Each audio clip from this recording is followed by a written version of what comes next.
The Adventures of Maya the Bee by Waldemar Bonsels.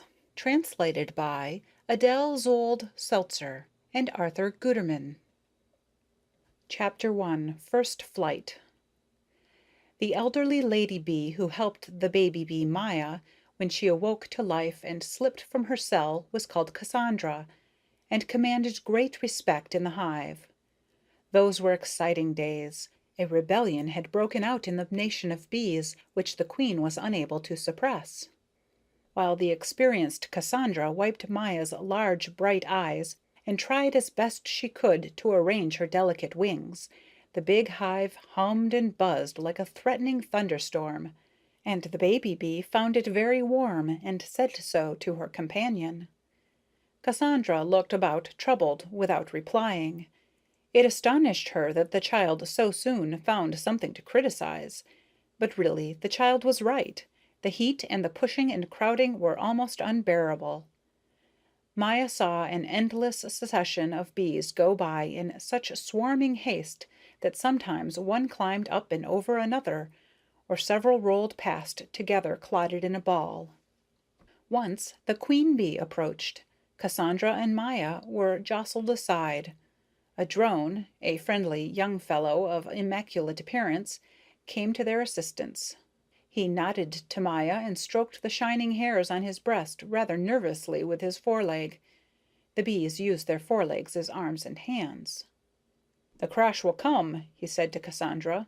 "The revolutionists will leave the city. A new queen has already been proclaimed." Cassandra scarcely noticed him. She did not even thank him for his help, and Maya felt keenly conscious that the old lady was not a bit nice to the young gentleman. The child was a little afraid to ask questions. The impressions were coming so thick and fast, they threatened to overwhelm her. The general excitement got into her blood, and she set up a fine, distinct buzzing. "What do you mean by that?" said Cassandra. "Isn't there noise enough as it is?" Maya subsided at once and looked at Cassandra questioningly. "Come here, child. We'll see if we cannot quiet down a bit." Cassandra took Maya by her gleaming wings, which were still soft and new and marvelously transparent, and shoved her into an almost deserted corner beside a few honeycombs filled with honey. Maya stood still and held on to one of the cells. "It smells delicious here," she observed. Her remark seemed to fluster the old lady again. "You must learn to wait, child," she replied.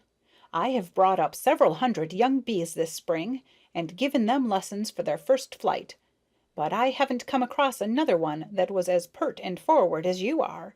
You seem to be an exceptional nature." Maya blushed and stuck the two dainty fingers of her hand in her mouth. "Exceptional nature? What is an exceptional nature?" she asked shyly. "Oh, that's not nice!" cried Cassandra, referring not to Maya's question, which she had scarcely heeded, but to the child's sticking her fingers in her mouth. "Now listen very carefully to what I'm going to tell you. I can devote only a short time to you. Other baby bees have already slipped out, and the only helper I have on this floor is Turka, and Turka is dreadfully overworked, and for the last few days has been complaining of a buzzing in her ears. Sit down here." Maya obeyed with great brown eyes fastened on her teacher. "The first rule that a young bee must learn," said Cassandra, and sighed, "is that every bee, in whatever it thinks and does, must be like the other bees, and must always have the good of all in mind. In our order of society, which we have held to be the right one from time immemorial, and which couldn't have been better preserved than it has been, this rule is the one fundamental basis for the well-being of the state. Tomorrow you will fly out of the hive. An older bee will accompany you. At first you will be allowed to fly only short stretches, and you will have to observe everything very carefully, so that you can find your way back home again. Your companion will show you the 100 flowers and blossoms that yield the best nectar. You'll have to learn them by heart. This is something no bee can escape doing.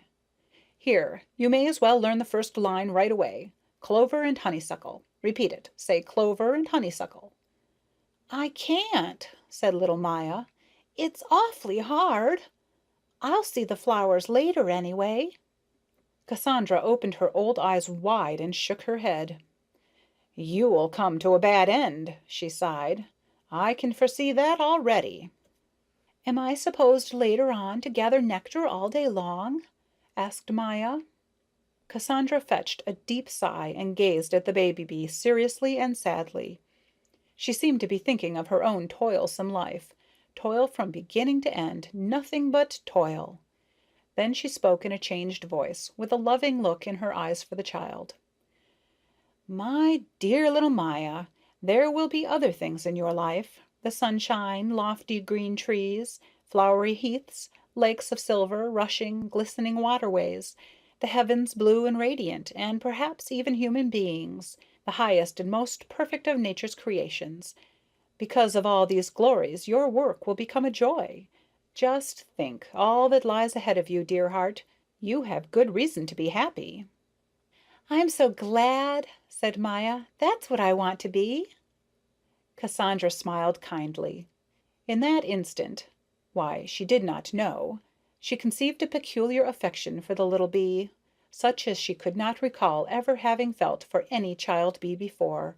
And that, probably, is how it came about that she told Maya more than a bee usually hears on the first day of its life. She gave her various special bits of advice, warned her against the dangers of the wicked world, and named the bee's most dangerous enemies. At the end, she spoke long of human beings and implanted the first love for them in the child's heart, and the germ of a great longing to know them. "Be polite and agreeable to every insect you meet," she said in conclusion. "Then you will learn more from them than I have told you today. But beware of the wasps and hornets. The hornets are our most formidable enemy, and the wickedest, and the wasps are a useless tribe of thieves, without home or religion. We are a stronger, more powerful nation, while they steal and murder wherever they can.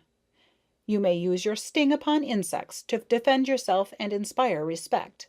But if you insert it in a warm-blooded animal, especially a human being, you will die, because it will remain sticking in the skin and will break off.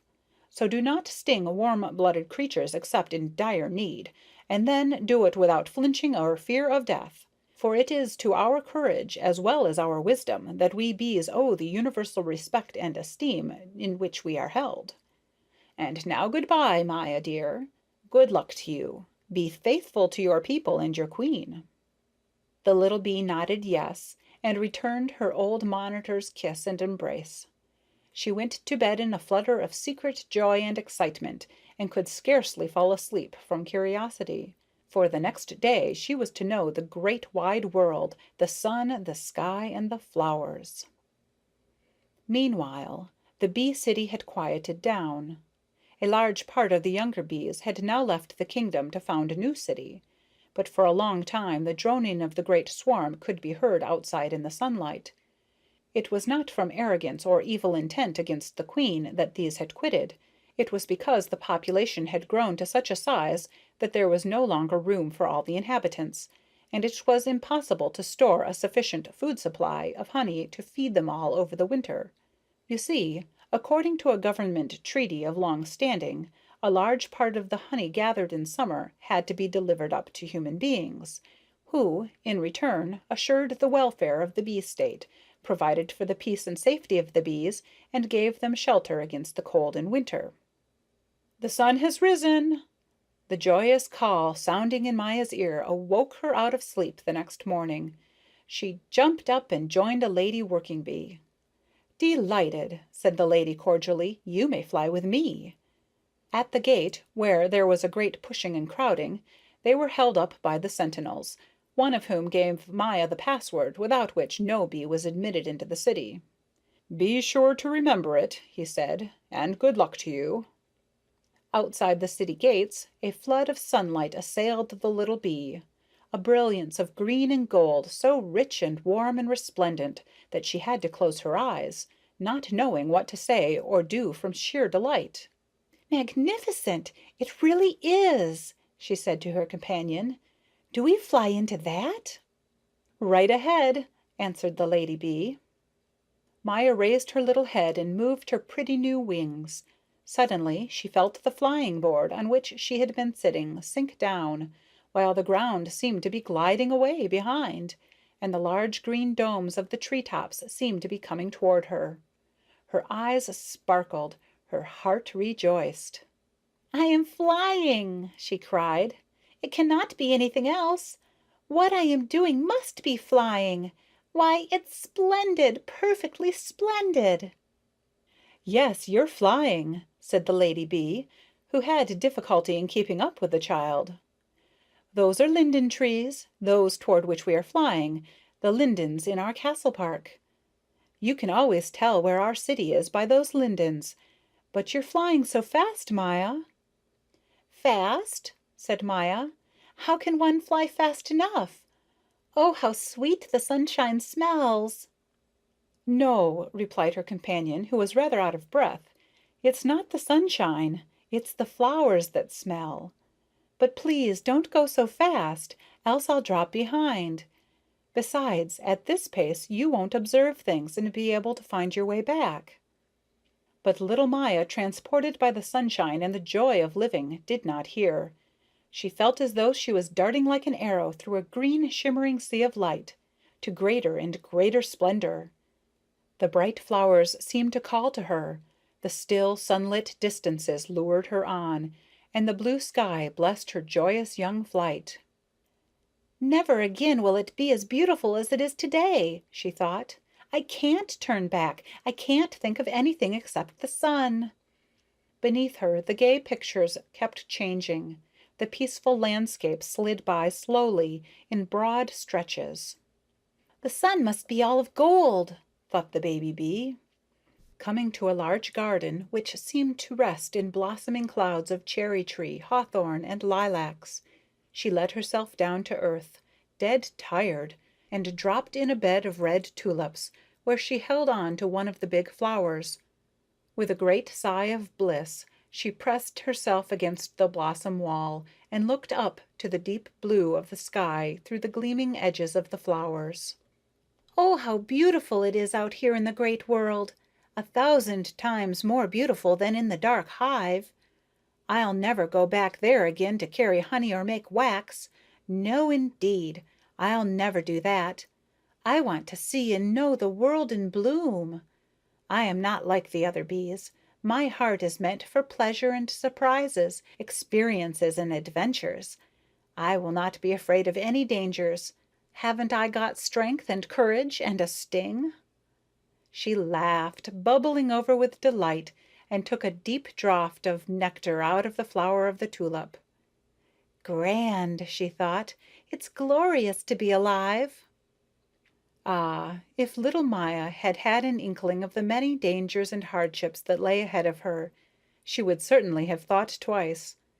But never dreaming of such things, she stuck to her resolve. Soon tiredness overcame her, and she fell asleep. When she awoke, the sun was gone, twilight lay upon the land. A bit of alarm, after all. Maya's heart went a little faster. Hesitatingly, she crept out of the flower, which was about to close up for the night, and hid herself away under a leaf high up in the top of an old tree, where she went to sleep, thinking in the utmost confidence. "I'm not afraid. I won't be afraid right at the very start. The sun is coming round again, that's certain. Cassandra said so. The thing to do is to go to sleep quietly and sleep well." End of chapter 1.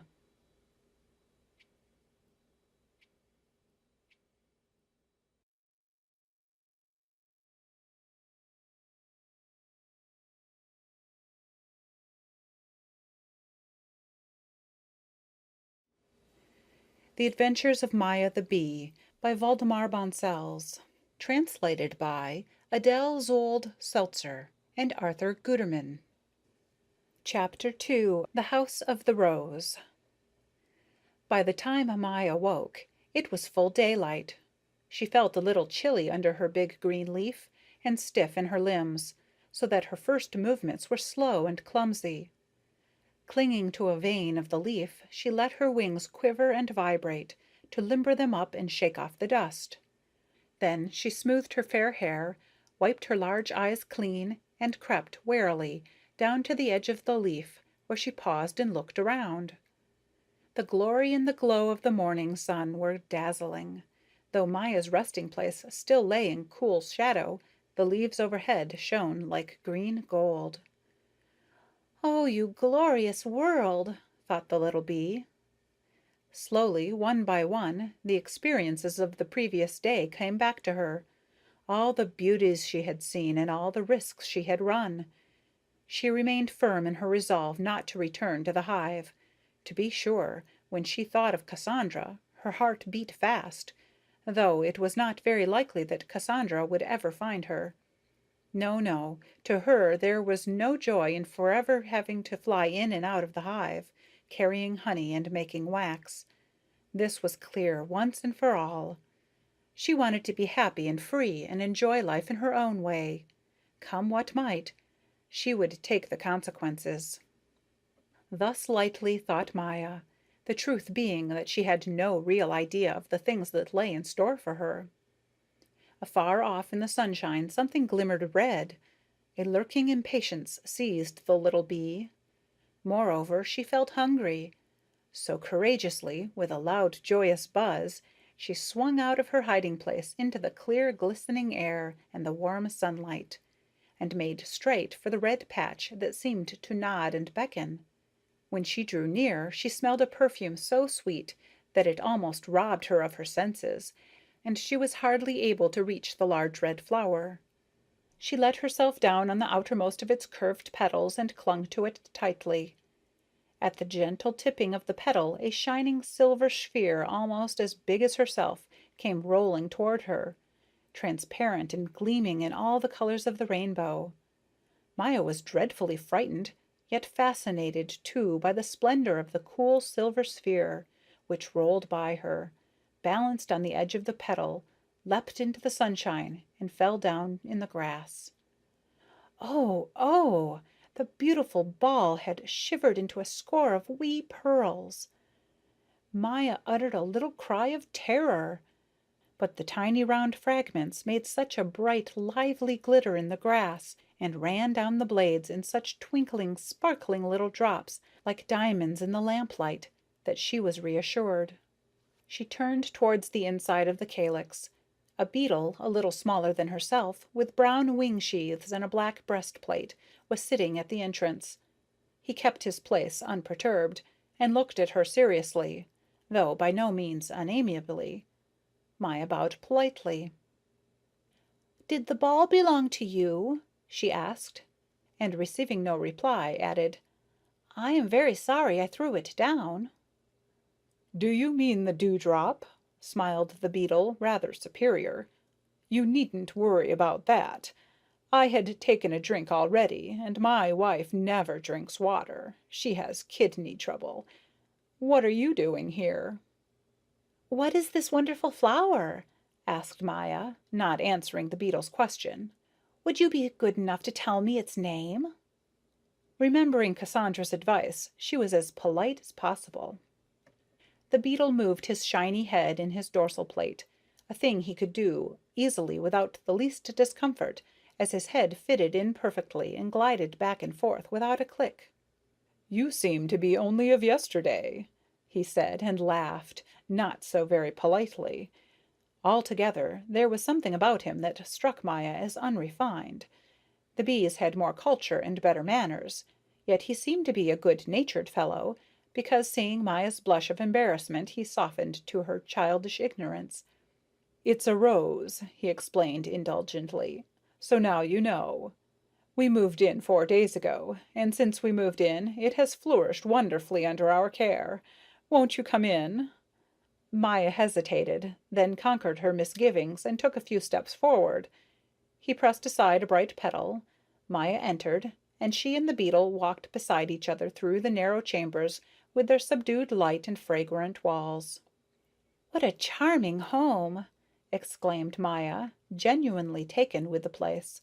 "The perfume is positively intoxicating." Maya's admiration pleased the beetle.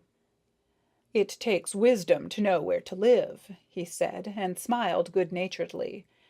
Tell me where you live, and I'll tell you what you're worth, says an old adage. Would you like some nectar? Oh, Maya burst out, I'd love some. The beetle nodded and disappeared behind one of the walls. Maya looked about. She was happy.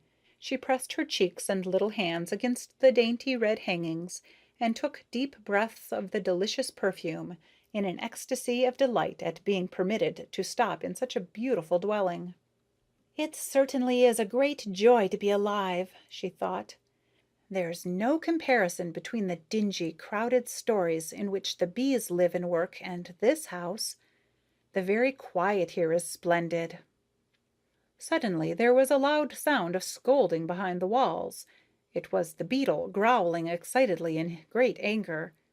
He seemed to be hustling and pushing someone along roughly, and Maya caught the following in a clear, piping voice full of fright and mortification.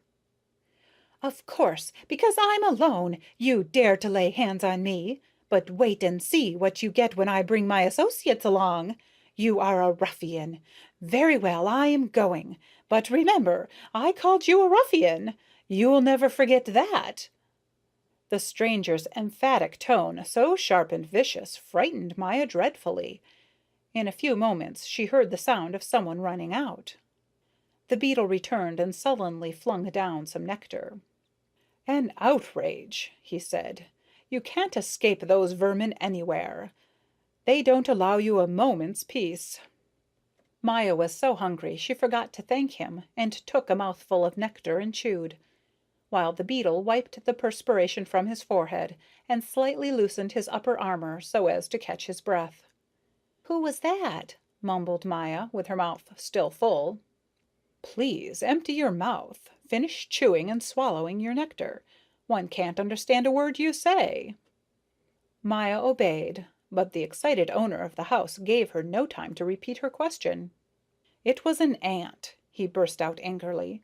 Do those ants think we save and store up hour after hour only for them? The idea of going right into the pantry without a how do you do or a by your leave. It makes me furious. If I didn't realize that the ill-mannered creatures actually didn't know better, I wouldn't hesitate a second to call them thieves. At this he suddenly remembered his own manners. I beg your pardon, he said, turning to Maya. I forgot to introduce myself. My name is Peter, of the family of rose beetles. My name is Maya, said the little bee shyly. I am delighted to make your acquaintance. She looked at Peter closely. He was bowing repeatedly and spreading his feelers like two little brown fans. That pleased Maya immensely. You have the most fascinating feelers, she said. Simply sweet. Well, yes, observed Peter, flattered. People do think a lot of them. Would you like to see the other side? If I may. The rose beetle turned his fan-shaped feelers to one side and let a ray of sunlight glide over them. Great, don't you think? He asked. I shouldn't have thought anything like them possible, rejoined Maya. My own feelers are very plain. Well, yes, observed Peter. To each his own. By way of compensation, you certainly have beautiful eyes, and the color of your body, the gold of your body, is not to be sneezed at. Maya beamed. Peter was the first person to tell her she had any good looks. Life was great. She was happy as a lark and helped herself to some more nectar. An excellent quality of honey, she remarked. Take some more, said Peter, rather amazed by his little guest's appetite. Rose juice of the first vintage. One has to be careful and not spoil one's stomach. There's some dew left, too, if you're thirsty. Thank you so much, said Maya. I'd like to fly now, if you will permit me. The rose beetle laughed. Flying, always flying, he said. It's in the blood of you bees. I don't understand such a restless way of living. There's some advantage in staying in one place, too, don't you think? Peter courteously held the red curtain aside. I'll go as far as our observation petal with you, he said. It makes an excellent place to fly from. "Oh, thank you," said Maya. "I can fly from anywhere." "That's where you have the advantage over me," replied Peter. "I have some difficulty in unfolding my lower wings." He shook her hand and held the last curtain aside for her. "Oh, the blue sky!" rejoiced Maya. "Goodbye." "So long," called Peter, remaining on the top petal to see Maya rise rapidly straight up to the sky in the golden sunlight and the clear, pure air of the morning. With a sigh he returned pensive to his cool rose dwelling, for though it was still early he was feeling rather warm. He sang his morning song to himself, and it hummed in the red sheen of the petals and the radiance of the spring day that slowly mounted and spread over the blossoming earth. "Golden green our field and tree, warm in summer's glow. All is bright and fair to see, while the roses blow. What or why the world may be, who can guess or know? All my world is glad and free, while the roses blow. Brief, they say, my time of glee, with the roses I go. Yes, but life is good to me, while the roses blow." End of chapter 2.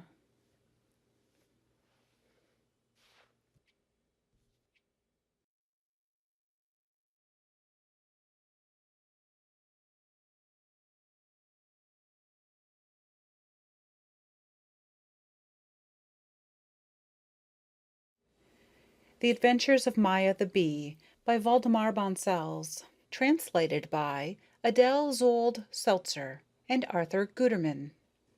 Chapter 3. The Lake. "Dear me," thought Maya, after she had flown off. "Oh, dear me, I forgot to ask Mr. Peter about human beings. A gentleman of his wide experience could certainly have told me about them.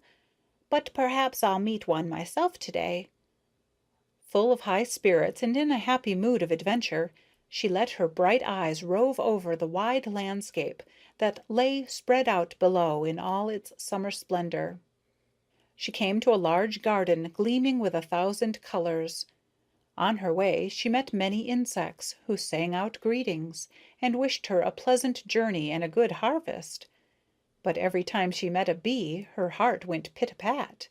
After all, she felt a little guilty to be idle, and was afraid of coming upon acquaintances. Soon, however, she saw that the bees paid not the slightest attention to her. Then all of a sudden the world seemed to turn upside down. The heavens shone below her in endless depths. At first she was dreadfully frightened. She thought she had flown too far up and lost her way in the sky. But presently she noticed that the trees were mirrored on the edge of the terrestrial sky, and to her entrancement she realized that she was looking at a great serene basin of water which lay blue and clear in the peaceful morning. She let herself down close to the surface. There was her image flying in reflection, the lovely gold of her body shining at her from the water, her bright wings glittering like clear glass.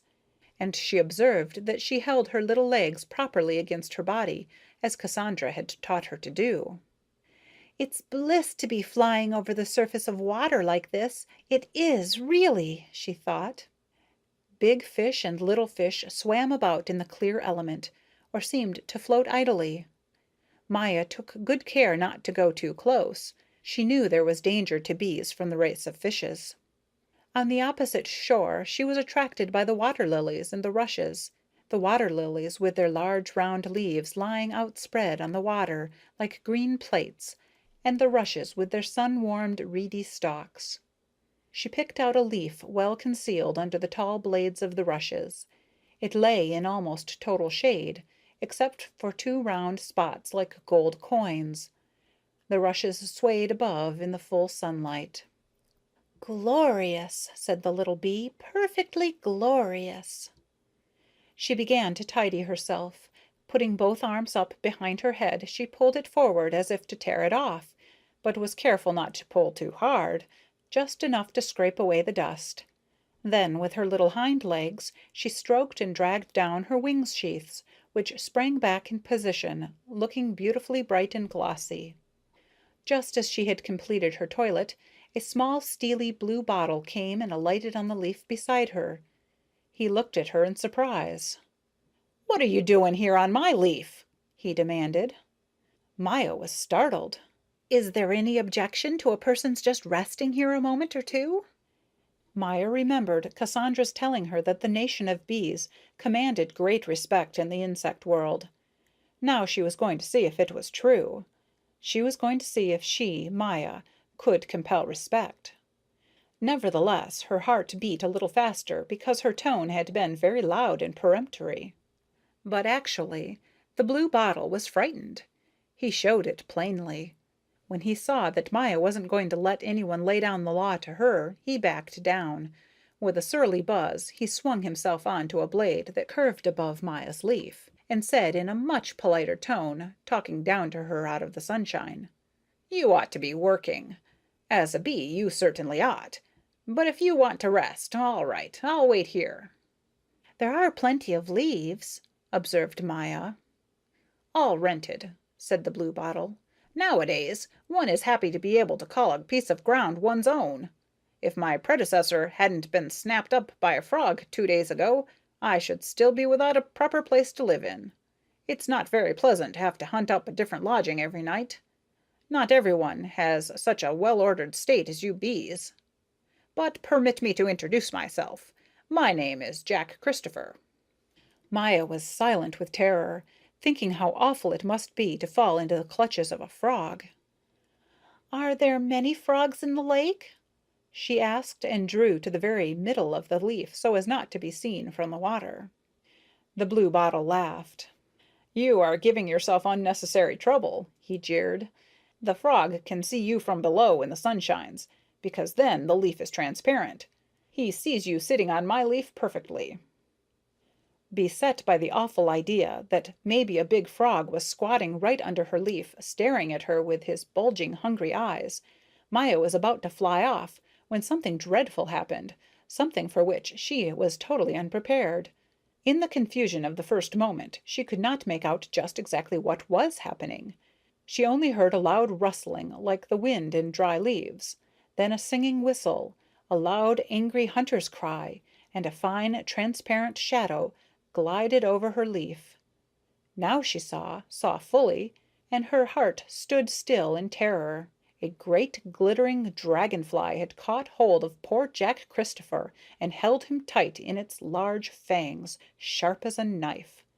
The blade of the rush bent low beneath their weight. Maya could see them hovering above her and also mirrored in the clear water below. Jack's screams tore her heart. Without thinking, she cried, "Let the blue bottle go at once, whoever you are. You have no right to interfere with people's habits. You have no right to be so arbitrary." The dragonfly released Jack from its fangs, but still held him fast with its arms, and turned its head toward Maya. She was fearfully frightened by its large, grave eyes and vicious pincers, but the glistening of its body and wings fascinated her. They flashed like glass and water and precious stones. The horrifying thing was its huge size. How could she have been so bold? She was all a-tremble. "Why, what's the matter, child?" The dragonfly's tone, surprisingly, was quite friendly. "Let him go," cried Maya, and tears came into her eyes. "His name is Jack Christopher." The dragonfly smiled.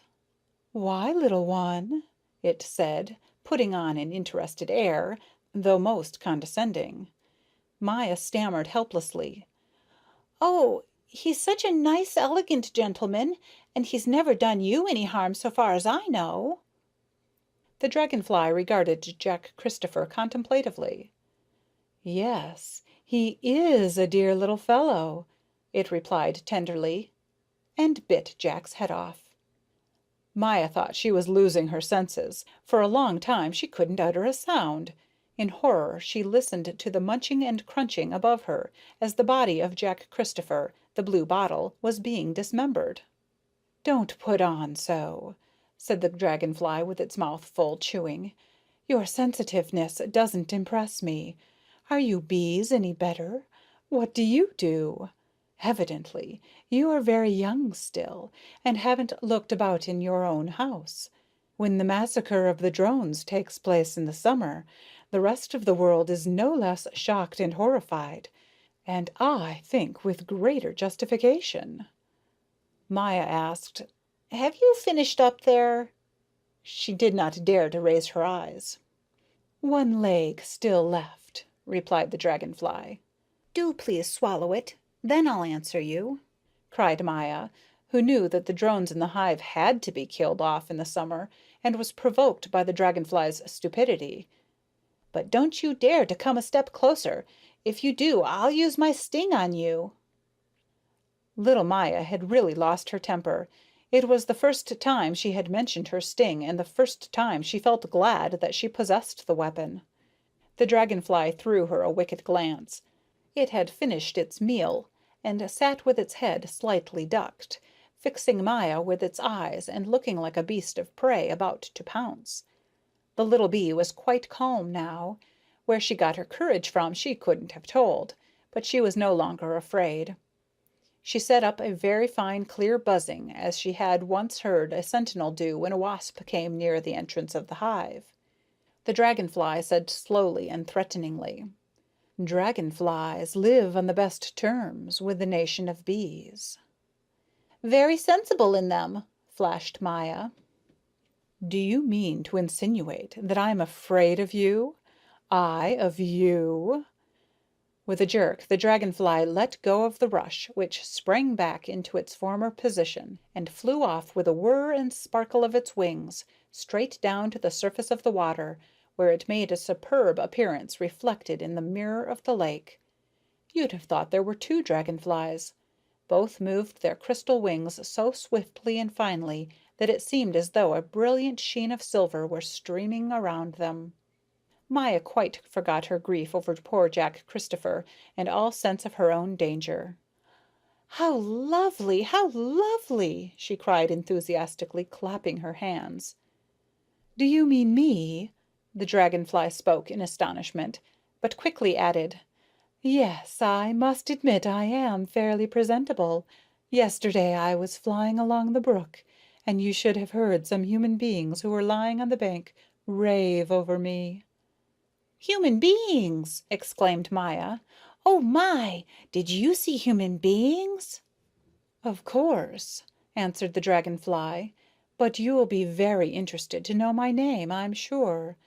My name is Loveydear, of the order Odonata, of the family Libellulidæ." "Oh, do tell me about human beings," implored Maya, after she had introduced herself. The dragonfly seemed won over. She seated herself on the leaf beside Maya, and the little bee let her, knowing Miss Loveydear would be careful not to come too close. "Have human beings a sting?" she asked. "Good gracious, what would they do with a sting? No, they have worse weapons against us, and they are very dangerous. There isn't a soul who isn't afraid of them, especially of the little ones whose two legs show, the boys." "Do they try to catch you?" asked Maya, breathless with excitement.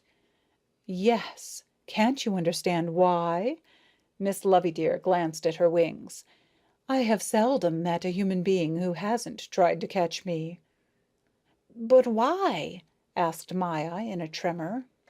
"You see," said Miss Loveydear, with a modest smirk and a drooping sideways glance, "there's something attractive about us dragonflies. That's the only reason I know. Some members of our family who let themselves be caught went through the cruelest tortures and finally died." "Were they eaten up?" "No, no, not exactly that," said Miss Loveydear comfortingly.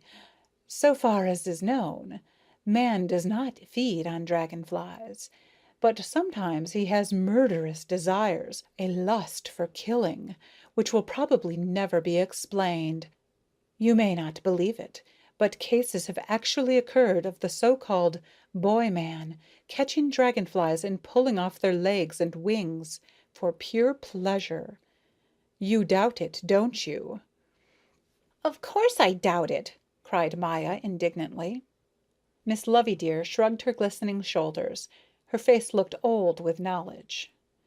"Oh," she said after a pause, grieving and pale, "if only one could speak of these things openly.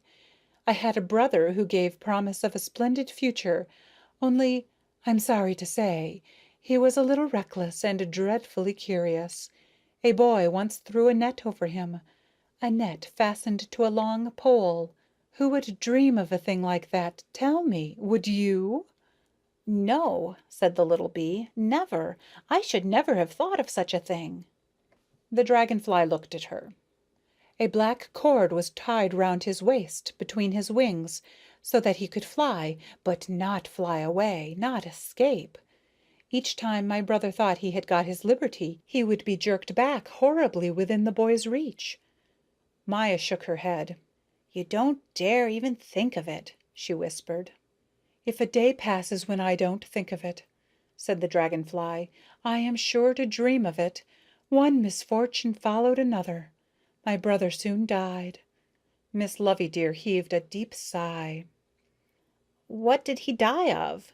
asked Maya in genuine sympathy. Miss Loveydear could not reply at once. Great tears welled up and rolled down her cheeks. "He was stuck in a pocket," she sobbed. "No one can stand being stuck in a pocket." "But what is a pocket?" Maya could hardly take in so many new and awful things all at once. "A pocket," Miss Loveydear explained, "is a storeroom that men have in their outer hide. And what else do you think was in the pocket when my brother was stuck into it? Oh, the dreadful company in which my poor brother had to draw his last breath. You'll never guess." "No," said Maya, all in a quiver. "No, I don't think I can. Honey, perhaps?" "Not likely," observed Miss Loveydear with an air of mingled importance and distress. "You will seldom find honey in the pockets of human beings. I'll tell you. A frog was in the pocket, and a penknife, and a carrot." "Well?" "Horrible," whispered Maya. "What is a penknife?" "A penknife, in a way, is a human being's sting, an artificial one. They are denied a sting by nature, so they try to imitate it. The frog, thank goodness, was nearing his end. One eye was gone, one leg was broken, and his lower jaw was dislocated.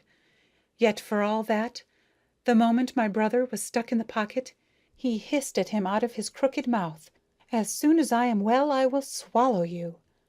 With his remaining eye he glared at my brother, and in the half-light of the prison you can imagine what an effect the look he gave him must have had. Fearful! Then something even more horrible happened. The pocket was suddenly shaken. My brother was pressed against the dying frog, and his wing stuck to its cold, wet body. He went off in a faint. Oh, the misery of it! There are no words to describe it." "How did you find all this out?" Maya was so horrified she could scarcely frame the question. "I'll tell you," replied Miss Loveydear. "After a while the boy got hungry and dug into his pocket for the carrot. It was under my brother and the frog, and the boy threw them away first. I heard my brother's cry for help and found him lying beside the frog on the grass. I reached him only in time to hear the whole story before he breathed his last. He put his arms around my neck and kissed me farewell. Then he died, bravely and without complaining, like a little hero. When his crushed wings had given their last quiver, I laid an oak leaf over his body and went to look for a sprig of forget-me-nots to put upon his grave. 'Sleep well, my little brother,' I cried, and flew off in the quiet of the evening. I flew toward the two red suns, the one in the sky and the one in the lake. No one has ever felt as sad and solemn as I did then. Have you ever had a sorrow in your life? Perhaps you'll tell me about it some other time." "No," said Maya. "As a matter of fact, until now, I have always been happy." "You may thank your lucky stars. said Miss Loveydear with a note of disappointment in her voice. Maya asked about the frog. "Oh, him," said Miss Loveydear. "He, it is presumed, met with the end he deserved. The hard-heartedness of him to frighten a dying person. When I found him on the grass beside my brother he was trying to get away, but on account of his broken leg and one eye gone, all he could do was hop round in a circle and hop round in a circle. He looked too comical for words. 'The stork'll soon get ye,' I called to him as I flew away." "Poor frog," said little Maya. Poor frog indeed. That's going too far. Pitying a frog, the idea. To feel sorry for a frog is like clipping your own wings. You seem to have no principles." "Perhaps, but it's hard for me to see anyone suffer." "Oh," Miss Loveydear comforted her, "that's because you're so young. You'll learn to bear it in time. Cheerio, my dear. But I must be getting into the sunshine. It's pretty cold here. Good-bye."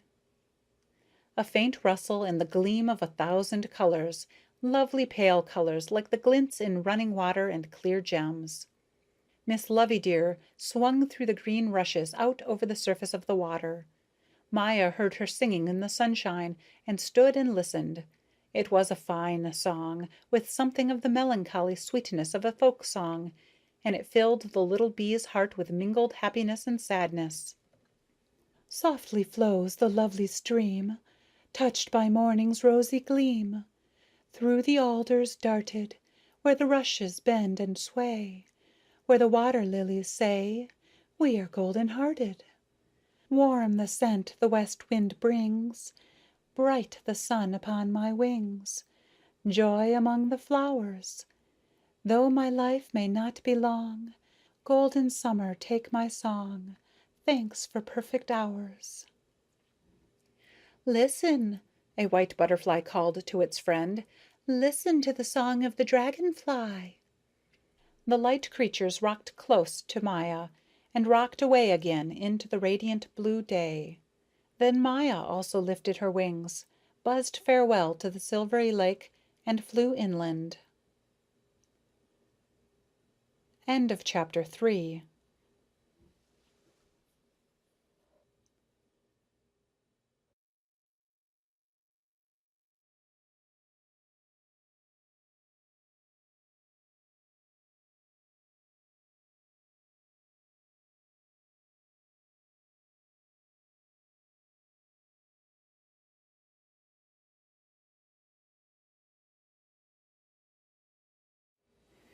The Adventures of Maya the Bee by Waldemar Bonsels.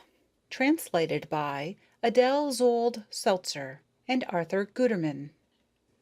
Chapter 4. Effie and Bobby. When Maya awoke the next morning in the corolla of a blue Canterbury bell, she heard a fine, faint rustling in the air and felt her blossom bed quiver as from a tiny, furtive tap-tapping. Through the open corolla came a damp whiff of grass and earth, and the air was quite chill. In some apprehension, she took a little pollen from the yellow stamens, scrupulously performed her toilet, then warily picked her steps, ventured to the outer edge of the drooping blossom. A fine, cool rain was coming down with a light plash, covering everything all round with millions of bright silver pearls, which clung to the leaves and flowers, rolled down the green paths of the blades of grass, and refreshed the brown soil. What a change in the world! It was the first time in the child bee's young life that she had seen rain. It filled her with wonder, it delighted her. Yet she was a little troubled. She remembered Cassandra's warning never to fly abroad in the rain. It must be difficult, she realized, to move your wings when the drops beat them down. And the cold really hurt, and she missed the quiet golden sunshine that gladdened the earth and made it a place free from all care. It seemed to be very early still. The animal life in the grass was just beginning. From the concealment of her lofty bluebell, Maya commanded a splendid view of the social life coming awake beneath. Watching it, she forgot, for the moment, her anxiety and mounting homesickness. It was too amusing for anything to be safe in a hiding place high up and look down on the doings of the grass dwellers below. Slowly, however, her thoughts went back to the home she had left, to the bee state, and to the protection of its close solidarity. There, on this rainy day, the bees would be sitting together, glad of the day of rest, doing a little construction here and there on the cells, or feeding the larvae. Yet, on the whole, the hive was very quiet and Sunday-like when it rained. Only sometimes messengers would fly out to see how the weather was, and from what quarter the wind was blowing. The queen would go about her kingdom from story to story, testing things, bestowing a word of praise or blame, laying an egg here and there, and bringing happiness with her royal presence wherever she went. She might pat one of the younger bees on the head to show her approval of what it had already done, or she might ask it about its new experiences. How delighted a bee would be to catch a glance or receive a gracious word from the queen. Oh, thought Maya, how happy it made you to be able to count yourself one in a community like that, to feel that everybody respected you, and you had the powerful protection of the state. Here, out in the world, lonely and exposed, she ran great risks of her life. She was cold, too, and supposing the rain were to keep up, what would she do? How would she find something to eat? There was scarcely any honey juice in the Canterbury Bell, and the pollen would soon give out. For the first time, Maya realized how necessary the sunshine is for a life of vagabondage. Hardly anyone would set out on adventure, she thought, if it weren't for the sunshine. The very recollection of it was cheering, and she glowed with secret pride that she had had the daring to start life on her own hook. The number of things she had already seen and experienced, more, ever so much more, than the other bees were likely to know in a whole lifetime. Experience was the most precious thing in life, worth any sacrifice, she thought. A troop of migrating ants were passing by and singing as they marched through the cool forest of grass. They seemed to be in a hurry. Their crisp morning song, in rhythm with their march, touched the little bee's heart with melancholy. Few our days on earth shall be, fast the moments flit. First-class robbers such as we do not care a bit. They were extraordinarily well armed and looked saucy, bold, and dangerous. The song died away under the leaves of the coltsfoot, but some mischief seemed to have been done there. A rough, hoarse voice sounded, and the small leaves of a young dandelion were energetically thrust aside. Maya saw a corpulent blue beetle push its way out. It looked like a half-sphere of dark metal shimmering with lights of blue and green and occasional black. It may have been 2 or even 3 times her size. Its hard sheath looked as though nothing could destroy it, and its deep voice positively frightened her. The song of the soldiers apparently had roused him out of sleep. He was cross. His hair was still rumpled, and he rubbed the sleep out of his cunning little blue eyes. "Make way! I'm coming! Make way!" He seemed to think that people would step aside at the mere announcement of his approach. Thank the Lord I'm not in his way, thought Maya, feeling very safe in her high, swaying nook of concealment. Nevertheless, her heart went pit-a-pat, and she withdrew a little deeper into the flower bell. The beetle moved with a clumsy lurch through the wet grass, presenting a not exactly elegant appearance. Directly under Maya's blossom was a withered leaf. Here he stopped, shoved the leaf aside, and made a step backward. Maya saw a hole in the ground. Well, she thought, all agog with curiosity, the things there are in the world. I never thought of such a thing. Life's not long enough for all there is to see. She kept very quiet. The only sound was the soft pelting of the rain. Then she heard the beetle calling down the hole. "If you want to go hunting with me, you'll have to make up your mind to get right up. It's already bright daylight." He was feeling so very superior for having waked up first that it was hard for him to be pleasant. A few minutes passed before the answer came. Then Maya heard a thin, chirping voice rise out of the hole. For goodness sake, do close the door up there. It's raining in. The beetle obeyed. He stood in an expectant attitude, his head cocked a little to one side, and squinted through the crack. "Please hurry," he grumbled. Maya was tense with eagerness to see what sort of a creature would come out of the hole. She crept so far out on the edge of the blossom that a drop of rain fell on her shoulder and gave her a start. She wiped herself dry. Below her the withered leaf heaved. A brown insect crept out slowly. Maya thought it was the queerest specimen she had ever seen. It had a plump body, set on extremely thin, slow-moving legs, and a fearfully thick head, with little upright feelers. It looked flustered. "Good morning, Effie dear." The beetle went slim with politeness. He was all politeness, and his body seemed really slim. "How did you sleep? How did you sleep, my precious, my all?" Effie took his hand rather stonily. It can't be, Bobby, she said. I can't go with you. We're creating too much talk. Bobby looked quite alarmed. I don't understand," he stammered. "I don't understand. Is our new-found happiness to be wrecked by such nonsense? Effie, think the thing over. What do you care what people say? You have your hole. You can creep into it whenever you like. And if you go down far enough, you won't hear a syllable." Effie smiled a sad, superior smile. Bobby, you don't understand. I have my own views in the matter. Besides, there's something else. You have been exceedingly indelicate. You took advantage of my ignorance. You let me think you were a rose beetle, and yesterday the snail told me you were a tumblebug. A considerable difference. He saw you engaged in, well, doing something I don't care to mention. I'm sure you will now admit that I must take back my word. Bobby was stunned. When he recovered from the shock, he burst out angrily. "No, I don't understand. I can't understand. I want to be loved for myself and not for my business." If only it weren't dung, said Effie offishly. Anything but dung, and I shouldn't be so particular. And please remember, I'm a young widow who lost her husband only 3 days ago under the most tragic circumstances. He was gobbled up by the shrew mouse. And it isn't proper for me to be gadding about. A young widow should lead a life of complete retirement.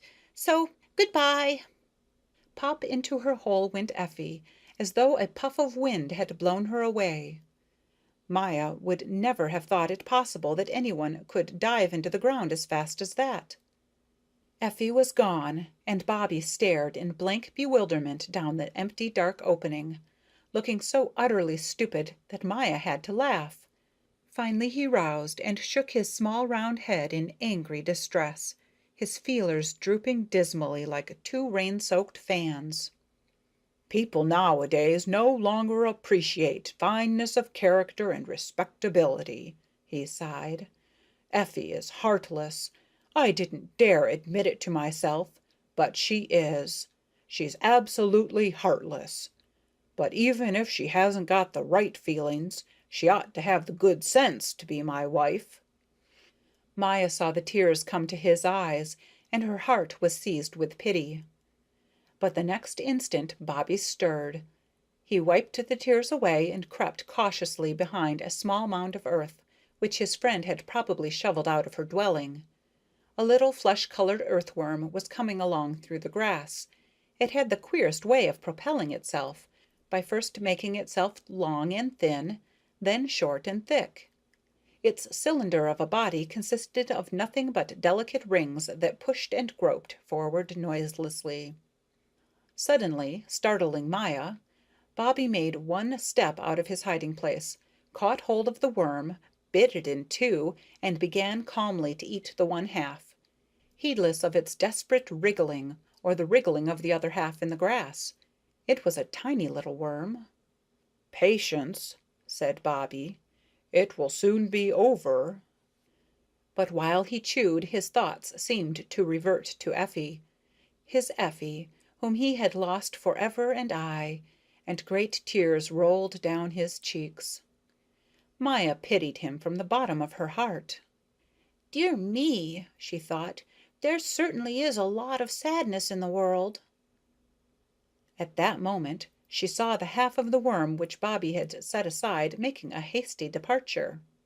Did you ever see the like? She cried, surprised into such a loud tone that Bobby looked around, wondering where the sound had come from. "Make way," he called. But I'm not in your way, said Maya. "Where are you, then? You must be somewhere." Up here, up above you, in the bluebell. "I believe you, but I'm no grasshopper. I can't turn my head up far enough to see you. Why did you scream?" The half of the worm is running away. "Yes," said Bobby, looking after the retreating fraction. "The creatures are very lively. I've lost my appetite." With that, he threw away the remnant which he was still holding in his hand, and this worm portion also retreated in the other direction.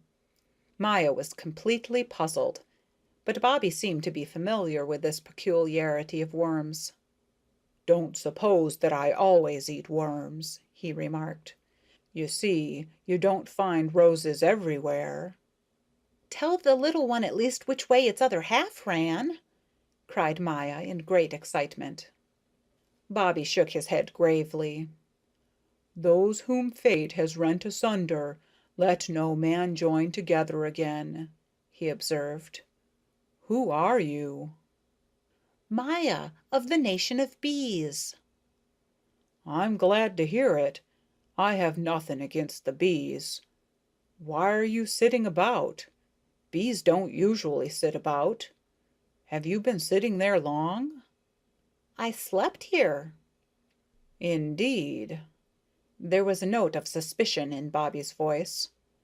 "I hope you slept well. Very well. Did you just wake up?" Yes, said Maya, who had shrewdly guessed that Bobby would not like her having overheard his conversation with Effie the cricket, and did not want to hurt his feelings again. Bobby ran hither and thither, trying to look up and see Maya. "Wait," he said. "If I raise myself on my hind legs and lean against that blade of grass, I'll be able to see you, and you'll be able to look into my eyes. You want to, don't you?" Why, I do indeed. I'd like to very much. Bobby found a suitable prop, the stem of a buttercup. The flower tipped a little to one side so that Maya could see him perfectly as he raised himself on his hind legs and looked up at her. She thought he had a nice, dear, friendly face, but not so very young any more, and cheeks rather too plump. He bowed, setting the buttercup a-rocking, and introduced himself. "Bobby, of the family of rose beetles." Maya had to laugh to herself. She knew very well he was not a rose beetle. He was a dung beetle, but she passed the matter over in silence, not caring to mortify him.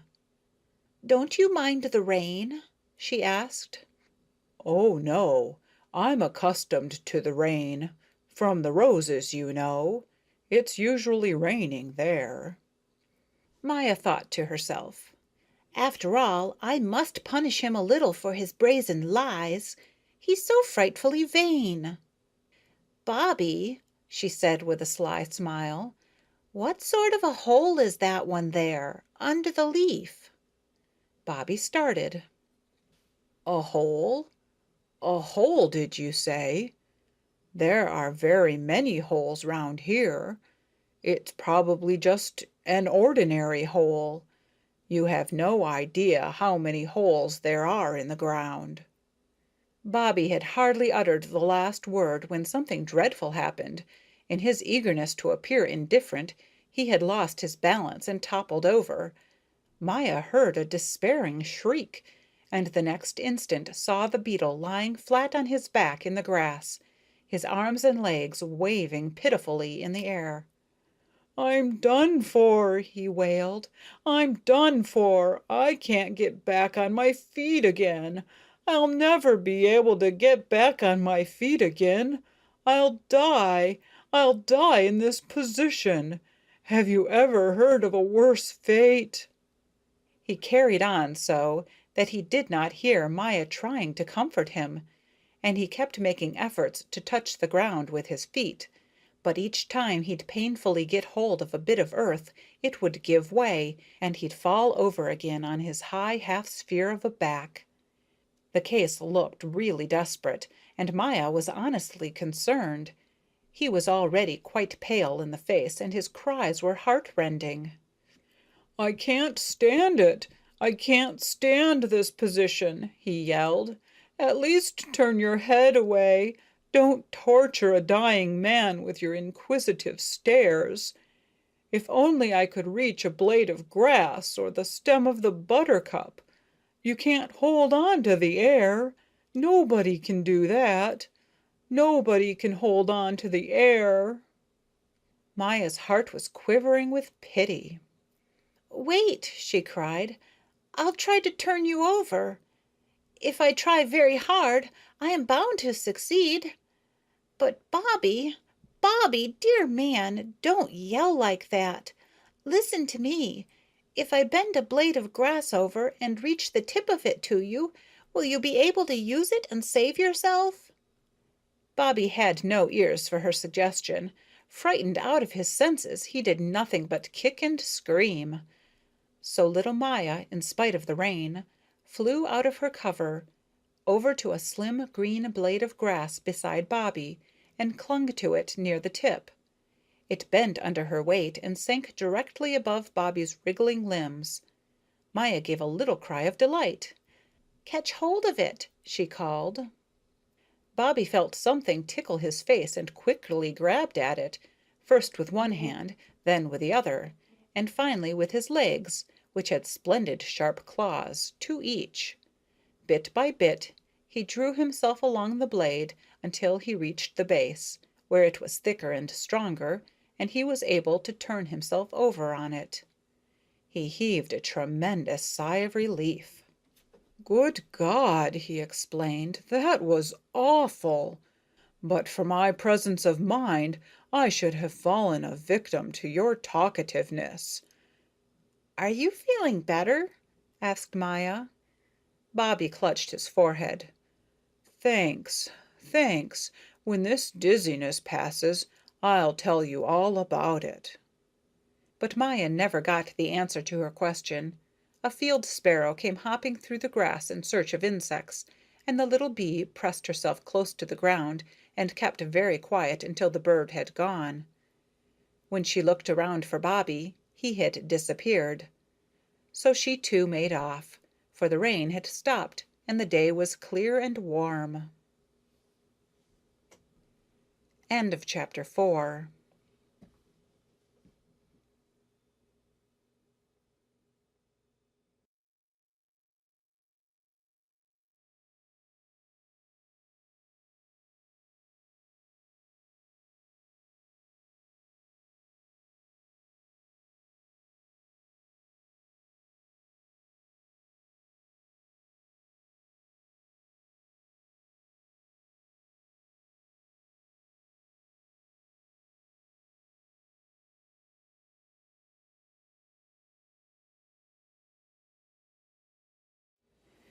The Adventures of Maya the Bee by Waldemar Bonsels.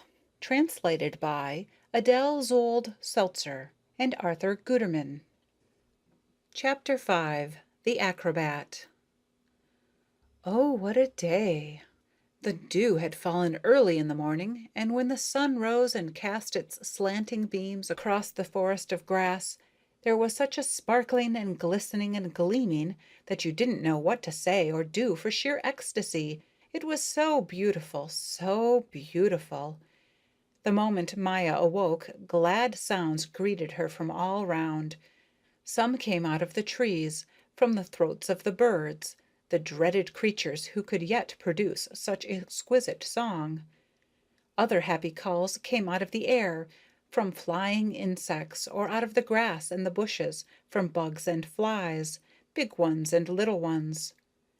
Maya had made it very comfortable for herself in a hole in a tree. It was safe and dry, and stayed warm the greater part of the night because the sun shone on the entrance all day long. Once, early in the morning, she had heard a woodpecker rat-a-tat-tatting on the bark of the trunk, and had lost no time getting away. The drumming of a woodpecker is as terrifying to a little insect in the bark of a tree as the breaking open of our shutters by a burglar would be to us. But at night she was safe in her lofty nook. At night no creatures came prying. She had sealed up part of the entrance with wax, leaving just space enough to slip in and out, and in a cranny in the back of the hole, where it was dark and cool, she had stored a little honey against rainy days. This morning she swung herself out into the sunshine with a cry of delight, all anticipation as to what the fresh, lovely day might bring. She sailed straight through the golden air, looking like a brisk dot driven by the wind. I'm going to meet a human being today, she cried. I feel sure I am. On days like this, human beings must certainly be out in the open air enjoying nature.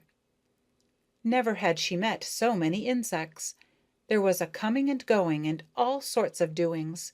The air was alive with a humming and a laughing and glad little cries.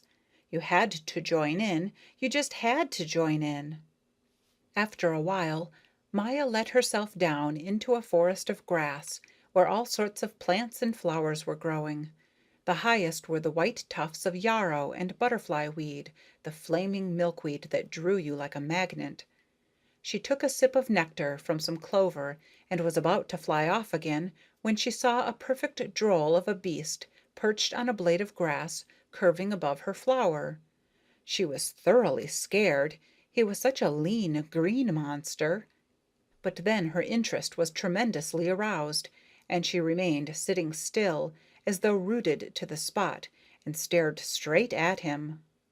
At first glance you'd have thought he had horns. Looking closer, you saw it was his oddly protuberant forehead that gave this impression.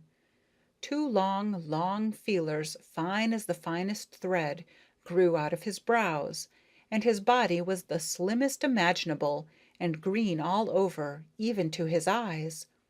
He had dainty forelegs and thin, inconspicuous wings that couldn't be very practical, Maya thought. Oddest of all were his great hind legs, which stuck up over his body like two jointed stilts. His sly, saucy expression was contradicted by the look of astonishment in his eyes, and you couldn't say there was any meanness in his eyes either.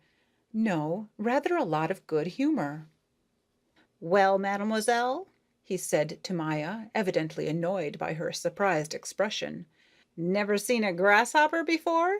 Or are you laying eggs? The idea! Cried Maya in shocked accents. It wouldn't occur to me. Even if I could, I wouldn't. It would be usurping the sacred duties of our queen. I wouldn't do such a foolish thing. The grasshopper ducked his head and made such a funny face that Maya had to laugh out loud in spite of her chagrin. Mademoiselle, He began, then had to laugh himself and said, "You're a case! You're a case!" The fellow's behavior made Maya impatient. why do you laugh? She asked in a not altogether friendly tone. You can't be serious expecting me to lay eggs, especially out here on the grass. There was a snap. "Hoppity hop," said the grasshopper, and was gone. Maya was utterly nonplussed. Without the help of his wings, he had swung himself up in the air in a tremendous curve. Foolhardiness bordering on madness, she thought. But there he was again. From where, she couldn't tell. But there he was, beside her on a leaf of her clover. He looked her up and down, all round, before and behind. "No," he said then pertly, You certainly can't lay eggs. You're not equipped for it. You haven't got a borer. What? Borer? Maya covered herself with her wings and turned so that the stranger could see nothing but her face. Borer, that's what I said. Don't fall off your base, mademoiselle. You're a wasp, aren't you? To be called a wasp! Nothing worse could happen to little Maya. I never! She cried. Hoppity hop, Answered he, and was off again. The fellow makes me nervous, she thought, and decided to fly away. She couldn't remember ever having been so insulted in her life. What a disgrace to be mistaken for a wasp, one of those useless wasps, those tramps, those common thieves. It really was infuriating. But there he was again. mademoiselle, He called, and turned round part way so that his long hind legs looked like the hands of a clock standing at 5 minutes before 7:30.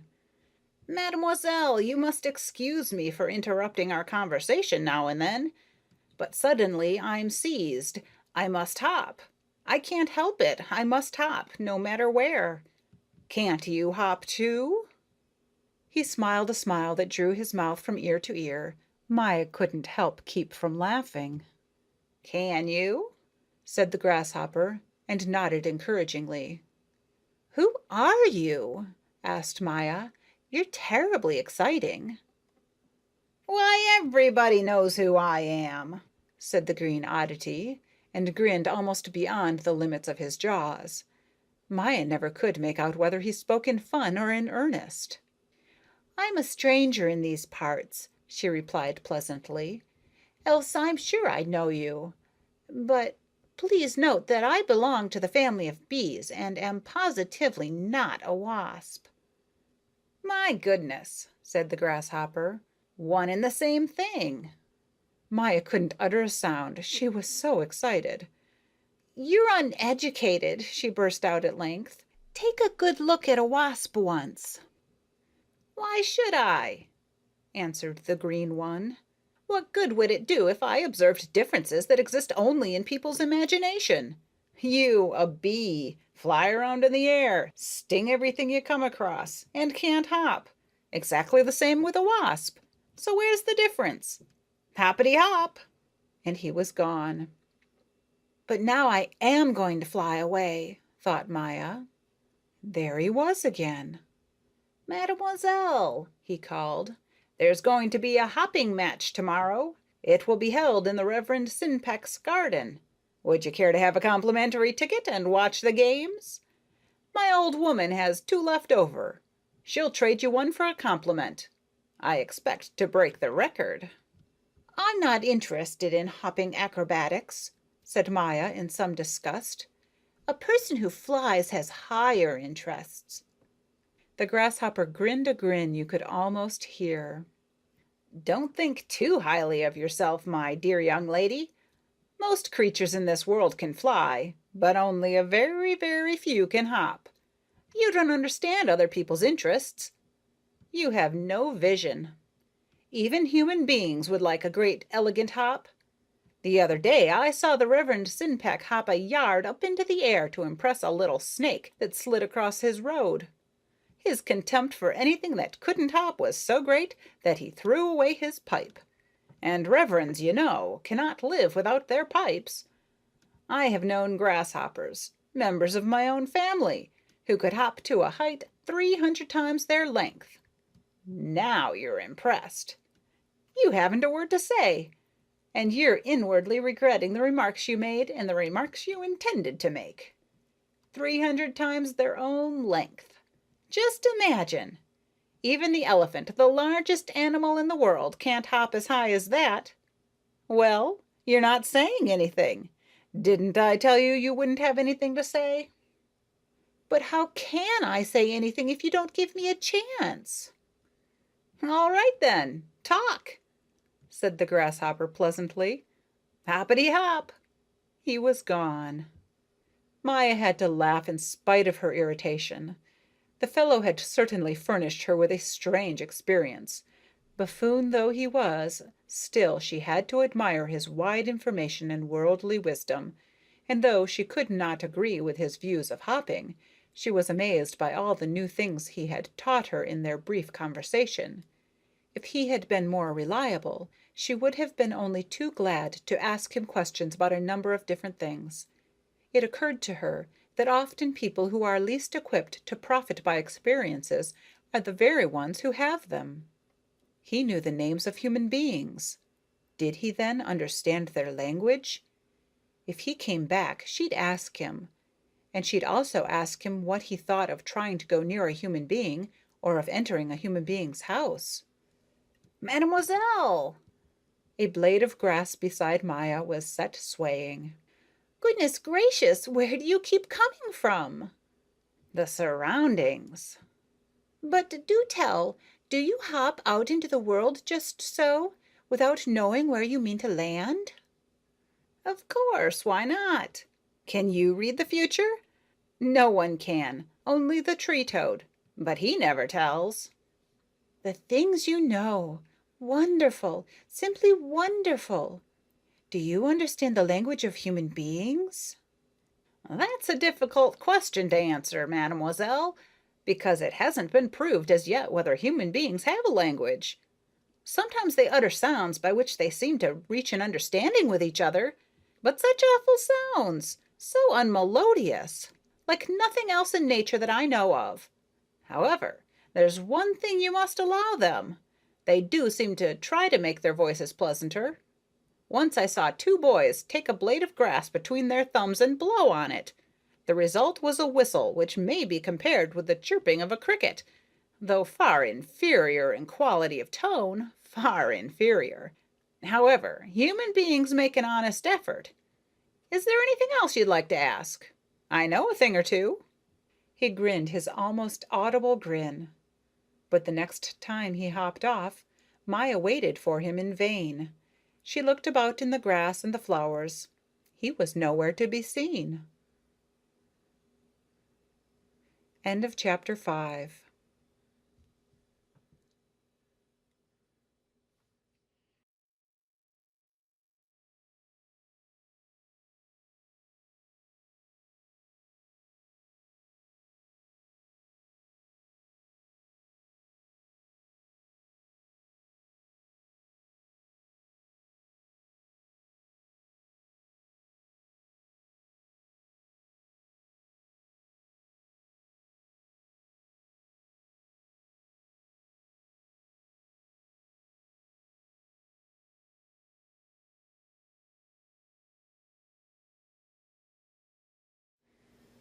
Adventures of Maya the Bee by Waldemar Bonsels. Translated by Adele Zold Seltzer and Arthur Guterman. Chapter 6. Puck. Maya, drowsy with the noonday heat, flew leisurely past the glare on the bushes in the garden, into the cool, broad-leaved shelter of a great chestnut tree. On the trodden sward in the shade under the tree stood chairs and tables, evidently for an outdoor meal. A short distance away gleamed the red-tiled roof of a peasant's cottage, with thin blue columns of smoke curling up from the chimneys. Now at last, thought Maya, she was bound to see a human being. Had she not reached the very heart of his realm? The tree must be his property, and the curious wooden contrivances in the shade below must belong to his hive. Something buzzed. A fly alighted on the leaf beside her. It ran up and down the green veining in little jerks. You couldn't see its legs move, and it seemed to be sliding about excitedly. Then it flew from one finger of the broad leaf to another, but so quickly and unexpectedly that you might have thought it hadn't flown but hopped. Evidently it was looking for the most comfortable place on the leaf. Every now and then, in the suddenest way, it would swing itself up in the air a short space and buzz vehemently, as though something dreadfully untoward had occurred, or as though it were animated by some tremendous purpose. Then it would drop back to the leaf as if nothing had happened, and resume its jerky racing up and down. Lastly, it would sit quite still, like a rigid image. Maya watched its antics in the sunshine, then approached it and said politely, "How do you do? Welcome to my leaf. You are a fly, are you not?" "What else do you take me for?" said the little one. "My name is Puck. I'm very busy. Do you want to drive me away?" "Why, not at all. I am glad to make your acquaintance." "I believe you," was all Puck said, and with that he tried to pull his head off. "Mercy!" cried Maya. "I must do this. You don't understand. It's something you know nothing about," Puck rejoined calmly, and slid his legs over his wings till they curved round the tip of his body. "I'm more than a fly," he added with some pride. "I'm a housefly. I flew out here for the fresh air." "How interesting!" exclaimed Maya gleefully. "Then you must know all about human beings." "As well as the pockets of my trousers," Puck threw out disdainfully. "I sit on them every day. Didn't you know that? I thought you bees were so clever. You pretend to be, at any rate." "My name is Maya," said the little bee rather shyly. Where the other insects got their self-assurance, to say nothing of their insolence, she couldn't understand. "Thanks for the information. Whatever your name, you're a simpleton." Puck sat there tilted like a cannon in position to be fired off, his head and breast thrust upward, the hind tip of his body resting on the leaf. Suddenly he ducked his head and squatted down so that he looked as if he had no legs. "You've got to watch out and be careful," he said. "That's the most important thing of all." But an angry wave of resentment was surging in little Maya. The insult Puck had offered her was too much. Without really knowing what made her do it, she pounced on him quick as lightning, caught him by the collar, and held him tight. "I will teach you to be polite to a bee," she cried. Puck set up an awful howl. "Don't sting me," he screamed. "It's the only thing you can do, but it's killing. Please remove the back of your body. That's where your sting is. And let me go. Please let me go, if you possibly can. I'll do anything you say. Can't you understand a joke? A mere joke? Everybody knows that the bees are the most respected of all insects, and the most powerful, and the most numerous. Only don't kill me. Please don't. There won't be any bringing me back to life. Good God, no one appreciates my humor." "Very well," said Maya, with a touch of contempt in her heart. "I'll let you live on condition that you tell me everything you know about human beings." "Gladly," cried Puck. "I'd have told you anyhow. But please let me go now." Maya released him. She had stopped caring. Her respect for the fly and any confidence she might have had in him were gone. Of what value could the experiences of so low, so vulgar a creature be to serious-minded people? She would have to find out about human beings for herself. The lesson, however, had not been wasted. Puck was much more endurable now. Scolding and growling, he set himself to rights. He smoothed down his feelers and wings and the minute hairs on his black body, which were fearfully rumpled, for the girl bee had laid on good and hard, and concluded the operation by running his proboscis in and out several times, something new to Maya. "Out of joint, completely out of joint," he muttered in a pained tone. "Comes of your excited way of doing things. Look, see for yourself. The sucking disc at the end of my proboscis looks like a twisted pewter plate." "Have you a sucking disc?" asked Maya. "Good gracious, of course. Now tell me, what do you want to know about human beings? Never mind about my proboscis being out of joint. It'll be all right. I think I had best tell you a few things from my own life. You see, I grew up among human beings, so you'll hear just what you want to know." "You grew up among human beings?" "Of course. It was in the corner of their room that my mother laid the egg from which I came. I made my first attempts to walk on their window shades, and I tested the strength of my wings by flying from Schuyler to Gotha." What are Schuyler and Goethe? Statues, explained Puck, very superior.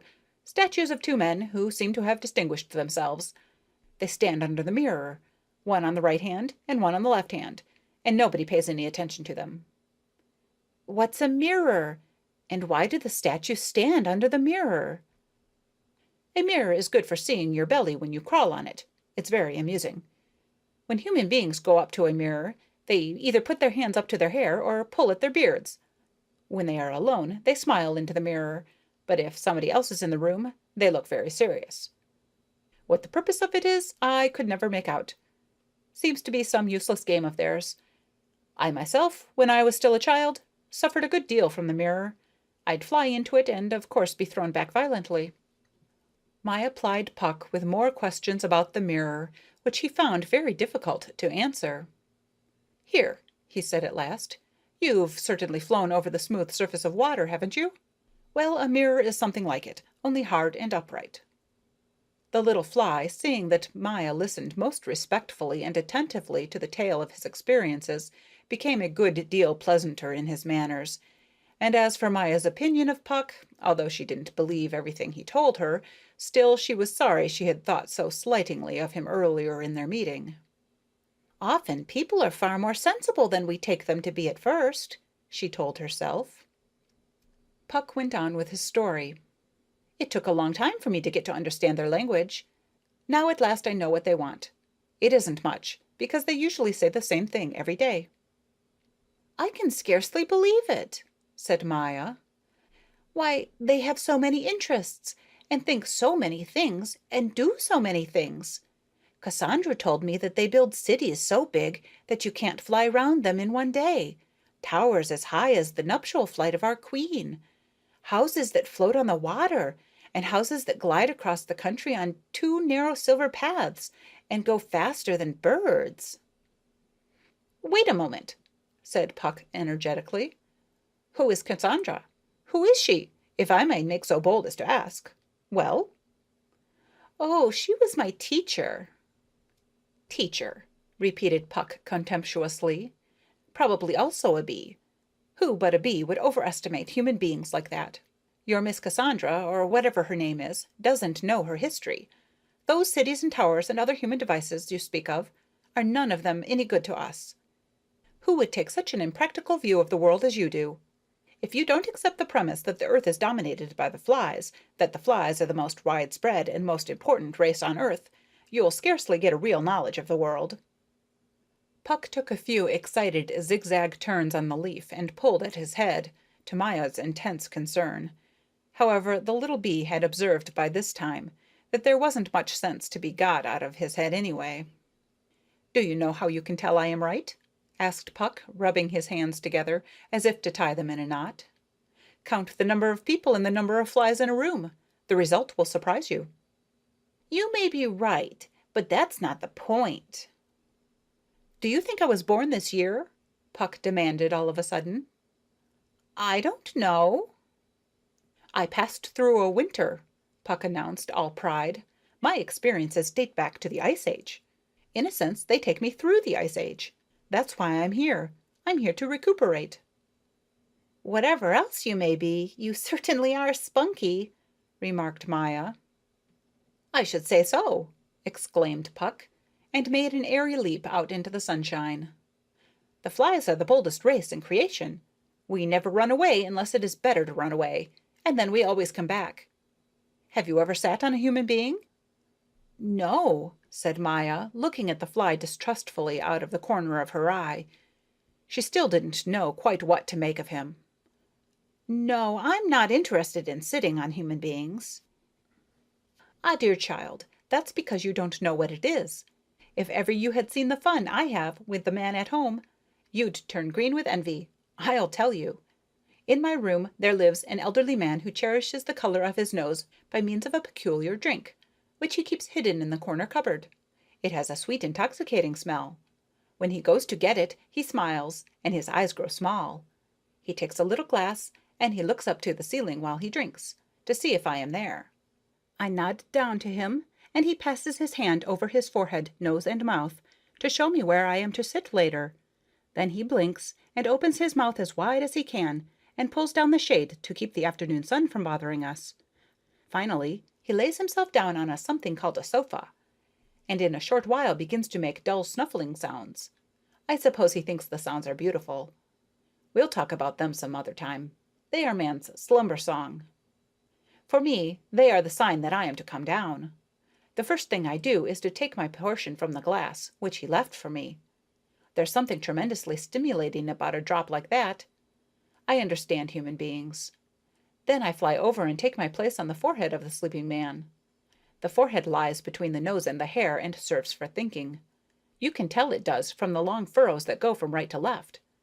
They must move whenever a man thinks if something worthwhile is to result from his thinking. The forehead also shows if human beings are annoyed. But then the folds run up and down, and a round cavity forms over the nose. As soon as I settle on his forehead and begin to run to and fro in the furrows, the man makes a snatch at the air with his hands. He thinks I'm somewhere in the air. That's because I'm sitting on his think furrows, and he can't work out so quickly where I really am. At last he does. He mutters and jabs at me. Now then, Miss Maya, or whatever your name is. Now then, you've got to have your wits about you. I see the hand coming, and I wait until the last moment. Then I fly nimbly to one side, sit down, and watch him feel to see if I am still there. We kept the game up often for a full half-hour. You have no idea what a lot of endurance the man has. Finally, he jumps up and pours out a string of words which show how ungrateful he is. Well, what of it? A noble soul seeks no reward. I'm already up on the ceiling listening to his ungrateful outburst. I can't say I particularly like it, observed Maya. Isn't it rather useless? Do you expect me to erect a honeycomb on his nose? Exclaimed Puck. You have no sense of humor, dear girl. What do you do that's useful? Little Maya went red all over, but quickly collected herself to hide her embarrassment from Puck. The time is coming, she flashed, when I shall do something big and splendid and good and useful, too. But first I want to see what is going on in the world. Deep down in my heart, I feel that the time is coming. As Maya spoke, she felt a hot tide of hope and enthusiasm flood her being.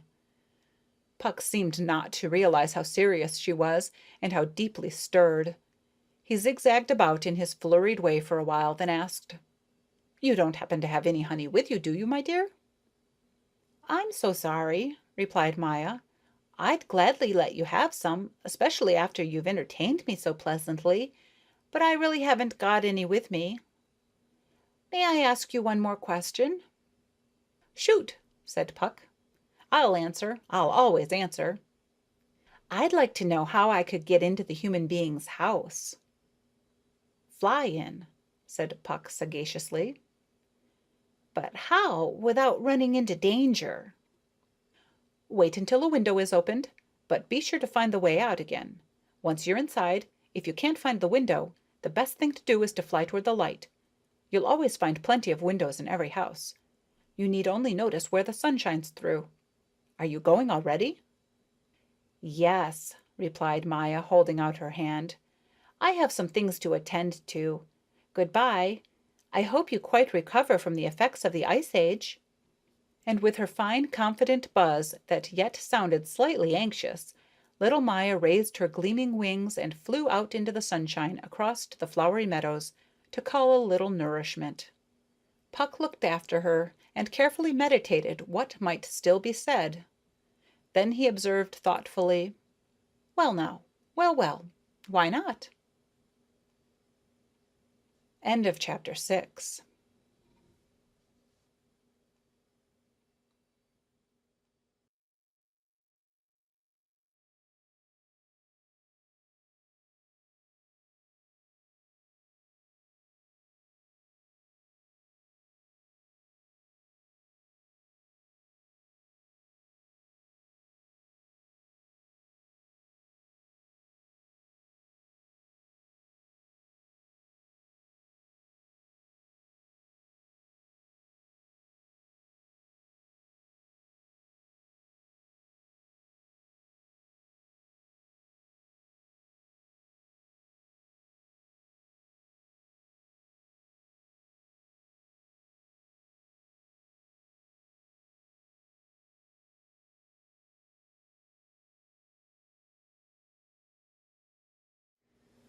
Adventures of Maya the Bee by Waldemar Bonsels.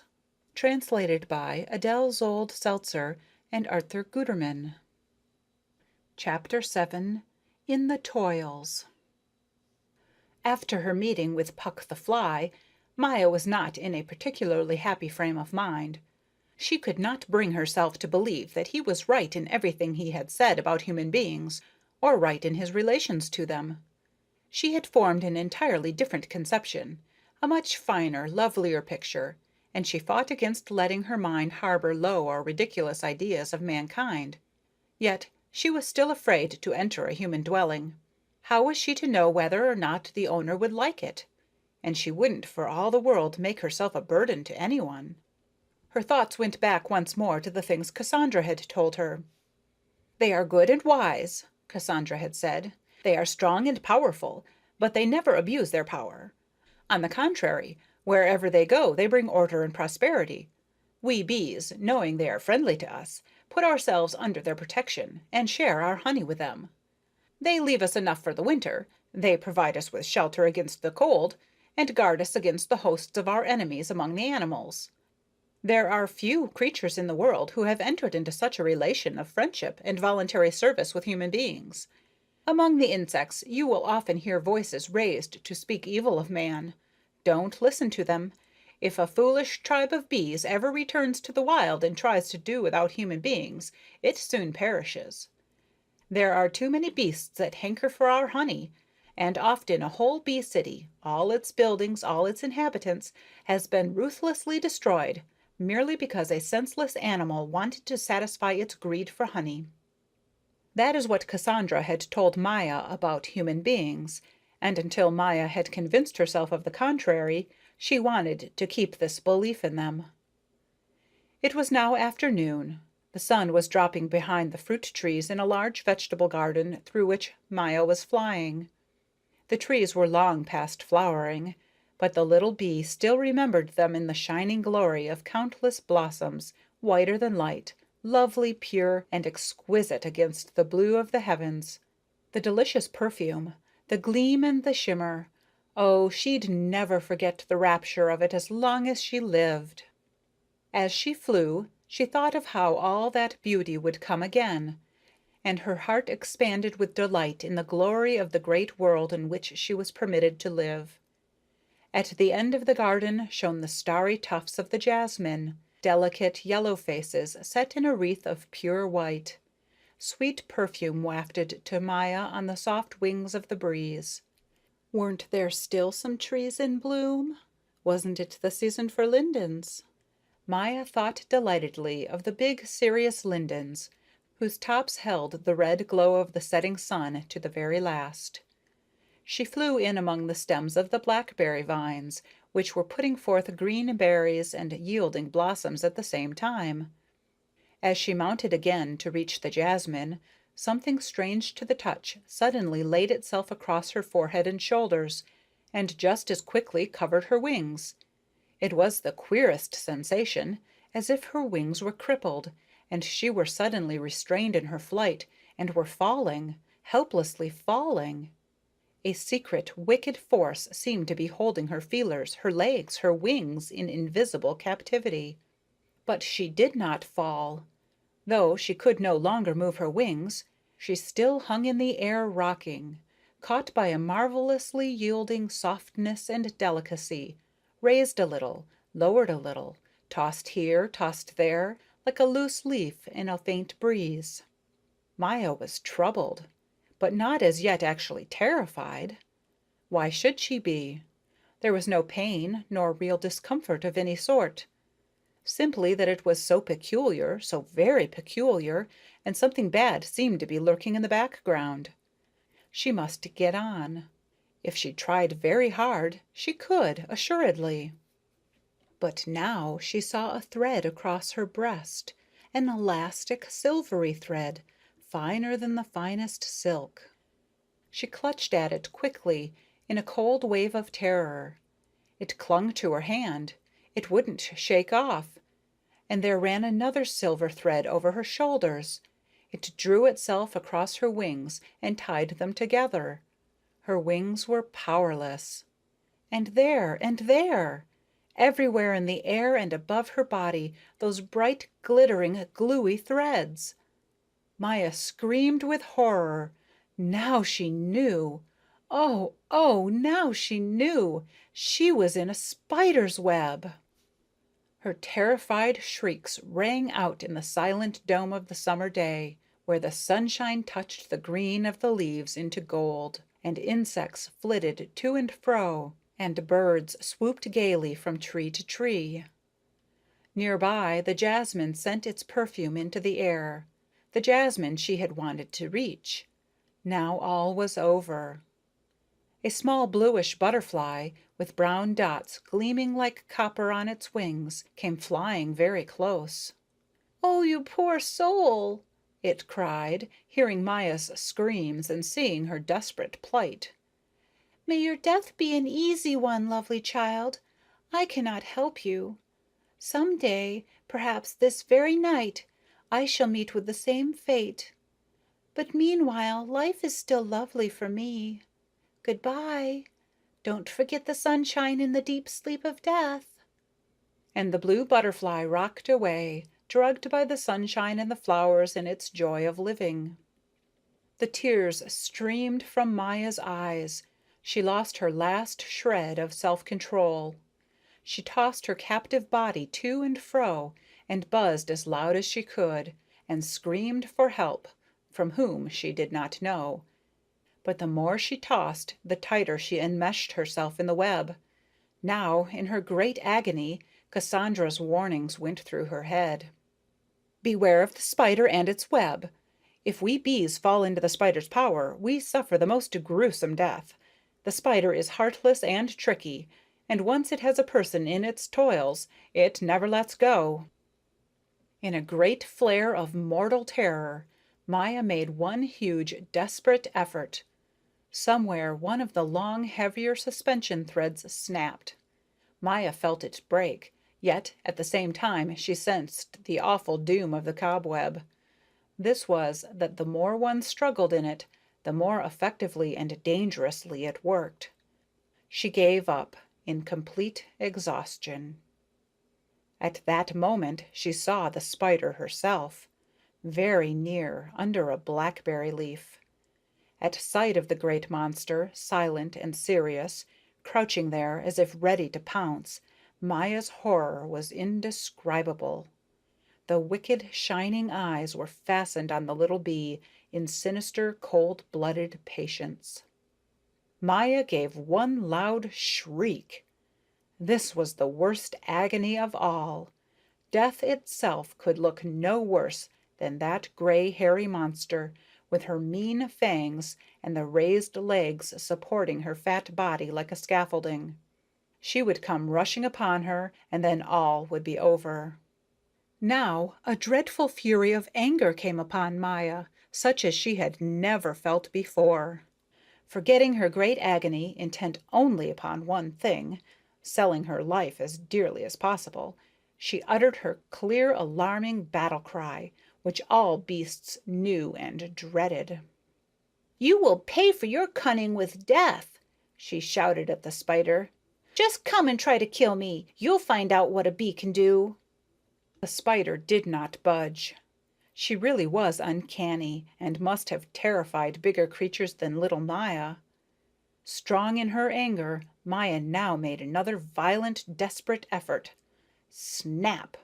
One of the long suspension threads above her broke. The web was probably meant for flies and gnats, not for such large insects as bees. But Maya got herself only more entangled. In one gliding motion, the spider drew quite close to Maya. She swung by her nimble legs upon a single thread, with her body hanging straight downward. "What right have you to break my net?" she rasped at Maya. "What are you doing here? Isn't the world big enough for you? Why do you disturb a peaceful recluse?" That was not what Maya had expected to hear. Most certainly not. "I didn't mean to," she cried, quivering with glad hope. Ugly as the spider was, Still, she did not seem to intend any harm. I didn't see your web, and I got tangled in it. I'm so sorry. Please pardon me. The spider drew nearer. "You're a funny little body," she said, letting go of the thread first with one leg, then with the other. The delicate thread shook. How wonderful that it could support the great creature! Oh, do help me out of this, begged Maya. I should be so grateful. "That's what I came here for," said the spider, and smiled strangely. For all her smiling, she looked mean and deceitful. "Your tossing and tugging spoils the whole web. Keep quiet 1 second, and I will set you free." Oh, thanks, ever so many thanks, cried Maya. The spider was now right beside her. She examined the web carefully to see how securely Maya was entangled. "How about your sting?" she asked. Ugh, how mean and horrid she looked! Maya fairly shivered with disgust at the thought that she was going to touch her, but replied as pleasantly as she could. Don't trouble about my sting. I will draw it in, and nobody can hurt himself on it then. "I should hope not," said the spider. "Now then, look out. Keep quiet. Too bad for my web." Maya remained still. Suddenly she felt herself being whirled round and round on the same spot, till she got dizzy and sick and had to close her eyes. But what was that? She opened her eyes quickly. Horrors! She was completely enmeshed in a fresh, sticky thread which the spider must have had with her. My God! cried little Maya softly in a quivering voice. That was all she said. Now she saw how tricky the spider had been. Now she was really caught beyond release. Now there was absolutely no chance of escape. She could no longer move any part of her body. The end was near. Her fury of anger was gone. There was only a great sadness in her heart. I didn't know there was such meanness and wickedness in the world, she thought. The deep night of death is upon me. Goodbye, dear bright sun. Goodbye, my dear friend bees. Why did I leave you? A happy life to you. I must die. The spider sat wary a little to one side. She was still afraid of Maya's sting. "Well," she jeered, "how are you feeling, little girl?" Maya was too proud to answer the false creature. She merely said, after a while when she felt she couldn't bear any more, "Please kill me right away." "Really?" said the spider, tying a few torn threads together. "Really, do you take me to be as big a dunce as yourself? You're going to die anyhow, if you're kept hanging long enough, and that's the time for me to suck the blood out of you, when you can't sting. Too bad, though, that you can't see how dreadfully you've damaged my lovely web. Then you'd realize that you deserve to die." She dropped down to the ground, laid the end of the newly spun thread about a stone, and pulled it in tight. Then she ran up again, caught hold of the thread by which little enmeshed Maya hung, and dragged her captive along. "You're going into the shade, my dear," she said, "so that you shall not dry up out here in the sunshine. Besides, hanging here, you're like a scarecrow. You'll frighten away other nice little mortals who don't watch where they're going. And sometimes the sparrows come and rob my web. To let you know with whom you're dealing, my name is Thekla, of the family of cross spiders. You needn't tell me your name. It makes no difference. You're a fat bit, and you'll taste just as tender and juicy by any name." So little Maya hung in the shade of the blackberry vine, close to the ground, completely at the mercy of the cruel spider, who intended her to die by slow starvation. Hanging with her little head downward, A fearful position to be in. She soon felt she would not last many more minutes. She whimpered softly, and her cries for help grew feebler and feebler. Who was there to hear? Her folk at home knew nothing of this catastrophe, so they couldn't come hurrying to her rescue. Suddenly, down in the grass, she heard someone growling. "Make way! I'm coming!" Maya's agonized heart began to beat stormily. She recognized the voice of Bobby the dung beetle. "Bobby!" she called as loud as she could. "Bobby, dear Bobby!" "Make way! I'm coming!" "But I'm not in your way, Bobby," cried Maya. "Oh dear, I'm hanging over your head. The spider has caught me." "Who are you?" asked Bobby. "So many people know me. You know they do, don't you?" "I'm a Maya, Maya the bee. Oh, please, please help me." Maya, Maya. Ah, now I remember. You made my acquaintance several weeks ago. The deuce! You are in a bad way, if I must say so myself. You certainly do need my help. As I happen to have a few moments' time, I won't refuse." "Oh, Bobby, can you tear these threads?" Tear those threads? Do you mean to insult me? Bobby slapped the muscles of his arm. Look, little girl, hard as steel. No match for that in strength. I can do more than smash a few cobwebs. You'll see something that'll make you open your eyes. Bobby crawled up on the leaf, caught hold of the thread by which Maya was hanging, clung to it, then let go of the leaf. The thread broke, and they both fell to the ground. "That's only the beginning," said Bobby. "But, Maya, you're trembling. My dear child, you poor little girl, how pale you are. Now, who would be so afraid of death? You must look death calmly in the face as I do. So, I'll unwrap you now." Maya could not utter a syllable. Bright tears of joy ran down her cheeks. She was to be free again, fly again in the sunshine wherever she wished. She was to live. But then she saw the spider coming down the blackberry vine. "Bobby!" she screamed. "The spider's coming!" Bobby went on unperturbed, merely laughing to himself. He really was an extraordinarily strong insect. "She'll think twice before she comes nearer," he said. But there, the vile voice rasped above them. "Robbers! Help! I'm being robbed! You fat lump! What are you doing with my prey?" "Don't excite yourself, madam," said Bobby. "I have a right, haven't I, to talk to my friend?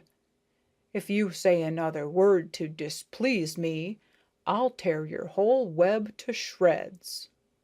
Well, why so silent all of a sudden?" "I am defeated," said the spider. "That has nothing to do with the case," observed Bobby. "Now you'd better be getting away from here." The spider cast a look at Bobby full of hate and venom. But glancing up at her web, she reconsidered, and turned away slowly, furious, scolding and growling under her breath. Fangs and stings were of no avail. They wouldn't even leave a mark on armor such as Bobby wore. With violent denunciations against the injustice in the world, the spider hid herself away inside a withered leaf, from which she could spy out and watch over her web. Meanwhile, Bobby finished the unwrapping of Maya. He tore the network and released her legs and wings. The rest she could do herself. She preened herself happily, but she had to go slow because she was still weak from fright. You must forget what you have been through," said Bobby. "Then you'll stop trembling. Now, see if you can fly. Try." Maya lifted herself with a little buzz. Her wings worked splendidly, and to her intense joy, she felt that no part of her body had been injured. She flew slowly up to the jasmine flowers, drank avidly of their abundant scented honey juice, and returned to Bobby, who had left the blackberry vines and was sitting in the grass. I thank you with my whole heart and soul, said Maya, deeply moved and happy in her regained freedom. "Thanks are in place," observed Bobby, "but that's the way I always am, always doing something for other people. Now fly away. I'd advise you to lay your head on your pillow early tonight. Have you far to go?"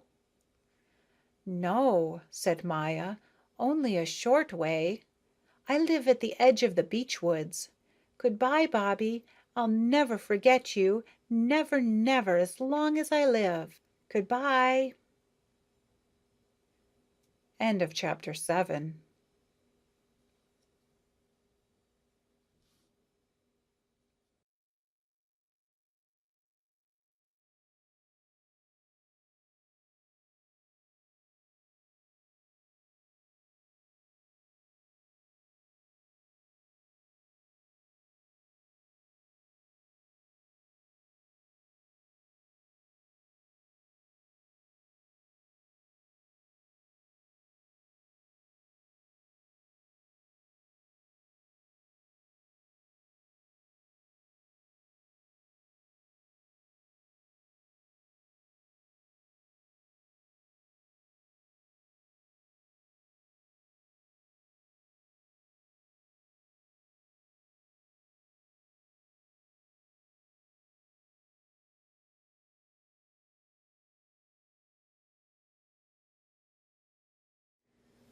Adventures of Maya the Bee by Waldemar Bonsels. Translated by Adele Zold Seltzer and Arthur Guterman. Chapter 8. The Bug and the Butterfly.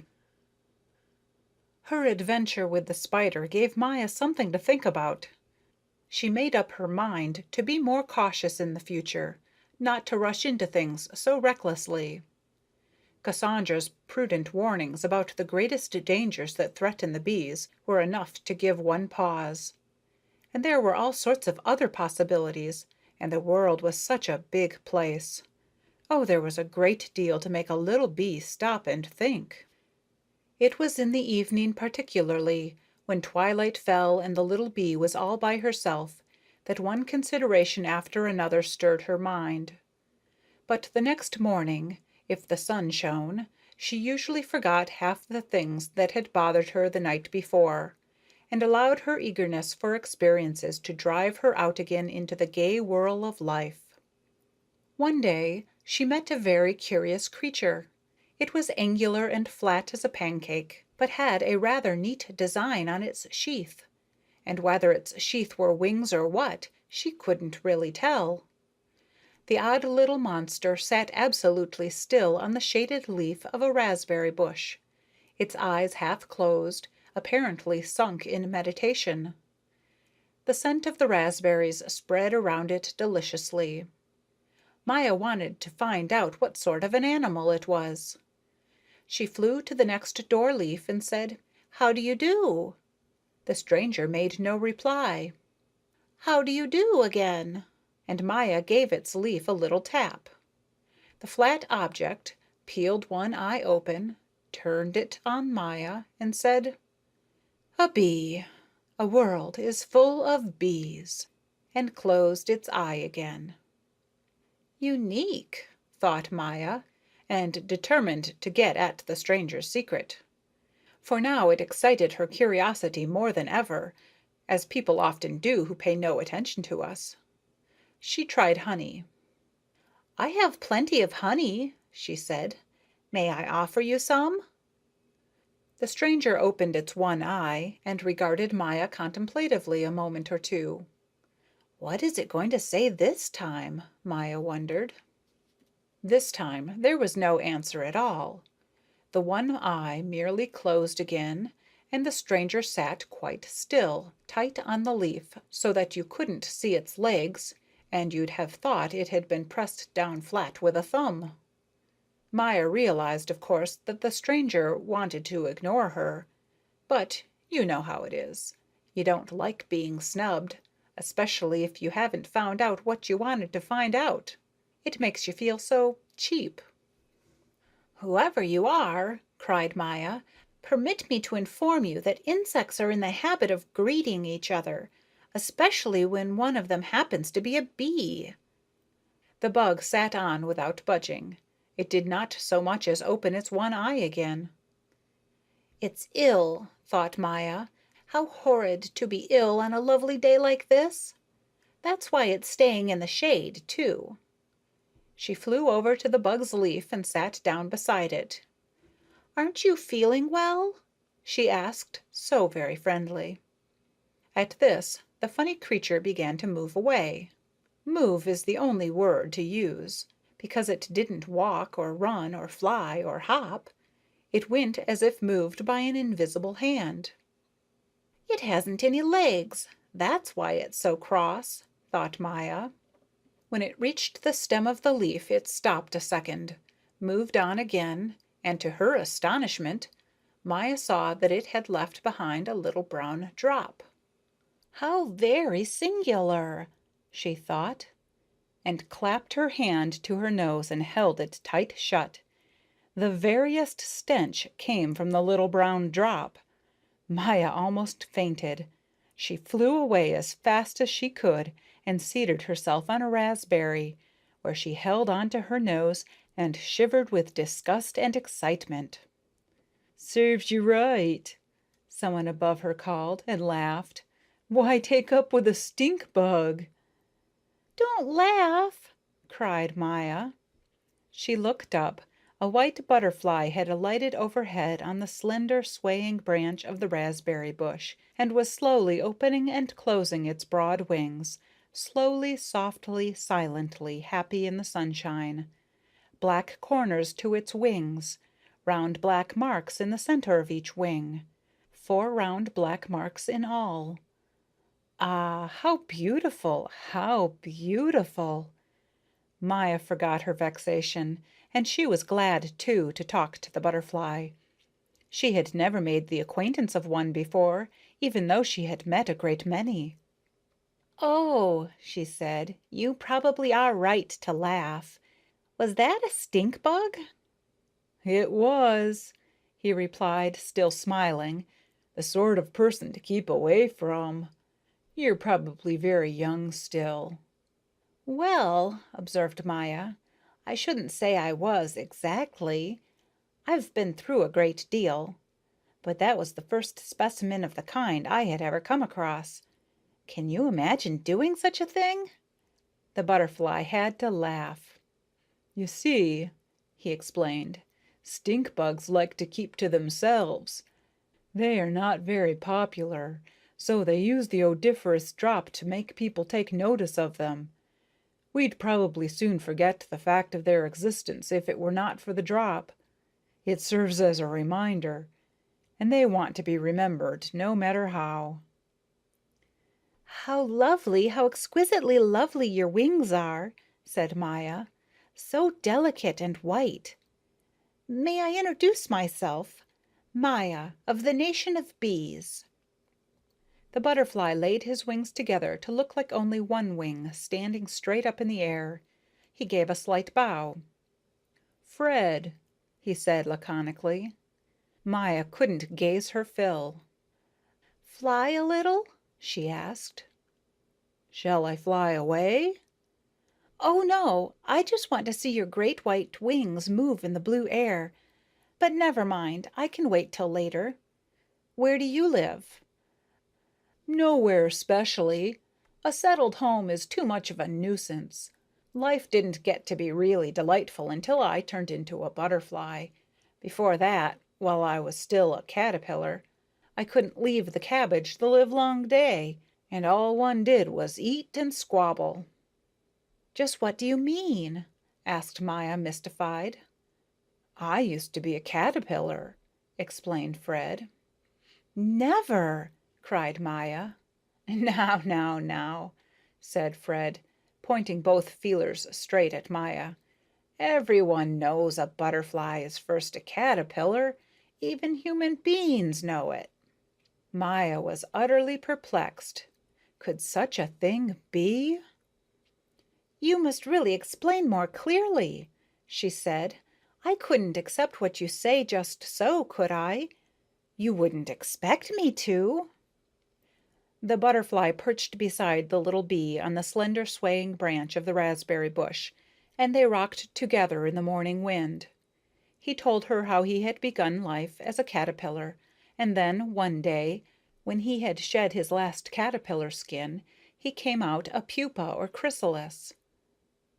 At the end of a few weeks, he continued, I woke up out of my dark sleep and broke through the wrappings or pupa case. I can't tell you, Maya, what a feeling comes over you when, after a time like that, you suddenly see the sun again. I felt as though I were melting in a warm golden ocean, and I loved my life so that my heart began to pound. I understand, said Maya. I understand. I felt the same way the first time I left our humdrum city and flew out into the bright scented world of blossoms. The little bee was silent a while, thinking of her first flight. But then she wanted to know how the butterfly's large wings could grow in the small space of the pupa case. Fred explained. The wings are delicately folded together like the petals of a flower in the bud. When the weather is bright and warm, the flower must open. It cannot help itself, and its petals unfold. So with my wings, they were folded up, then unfolded. No one can resist the sun when it shines. No, one cannot. One cannot resist the sunshine, Maya mused, watching the butterfly as he perched in the golden light of the morning, pure white against the blue sky. People often charge us with being frivolous, said Fred. We're really happy, just that, just happy. You wouldn't believe how seriously I sometimes think about life. Tell me what all you think. Oh, said Fred, I think about the future. It's very interesting to think about the future, but I should like to fly now. The meadows on the hillside are full of yarrow and canterbury bells. Everything's in bloom. I'd like to be there, you know. This Maya understood. She understood it well, and they said good-bye and flew away in different directions, the white butterfly rocking silently as if wafted by the gentle wind, little Maya with that uneasy zoom-zoom of the bees which we hear upon the flowers on fair days and which we always recall when we think of the summer. End of chapter 8.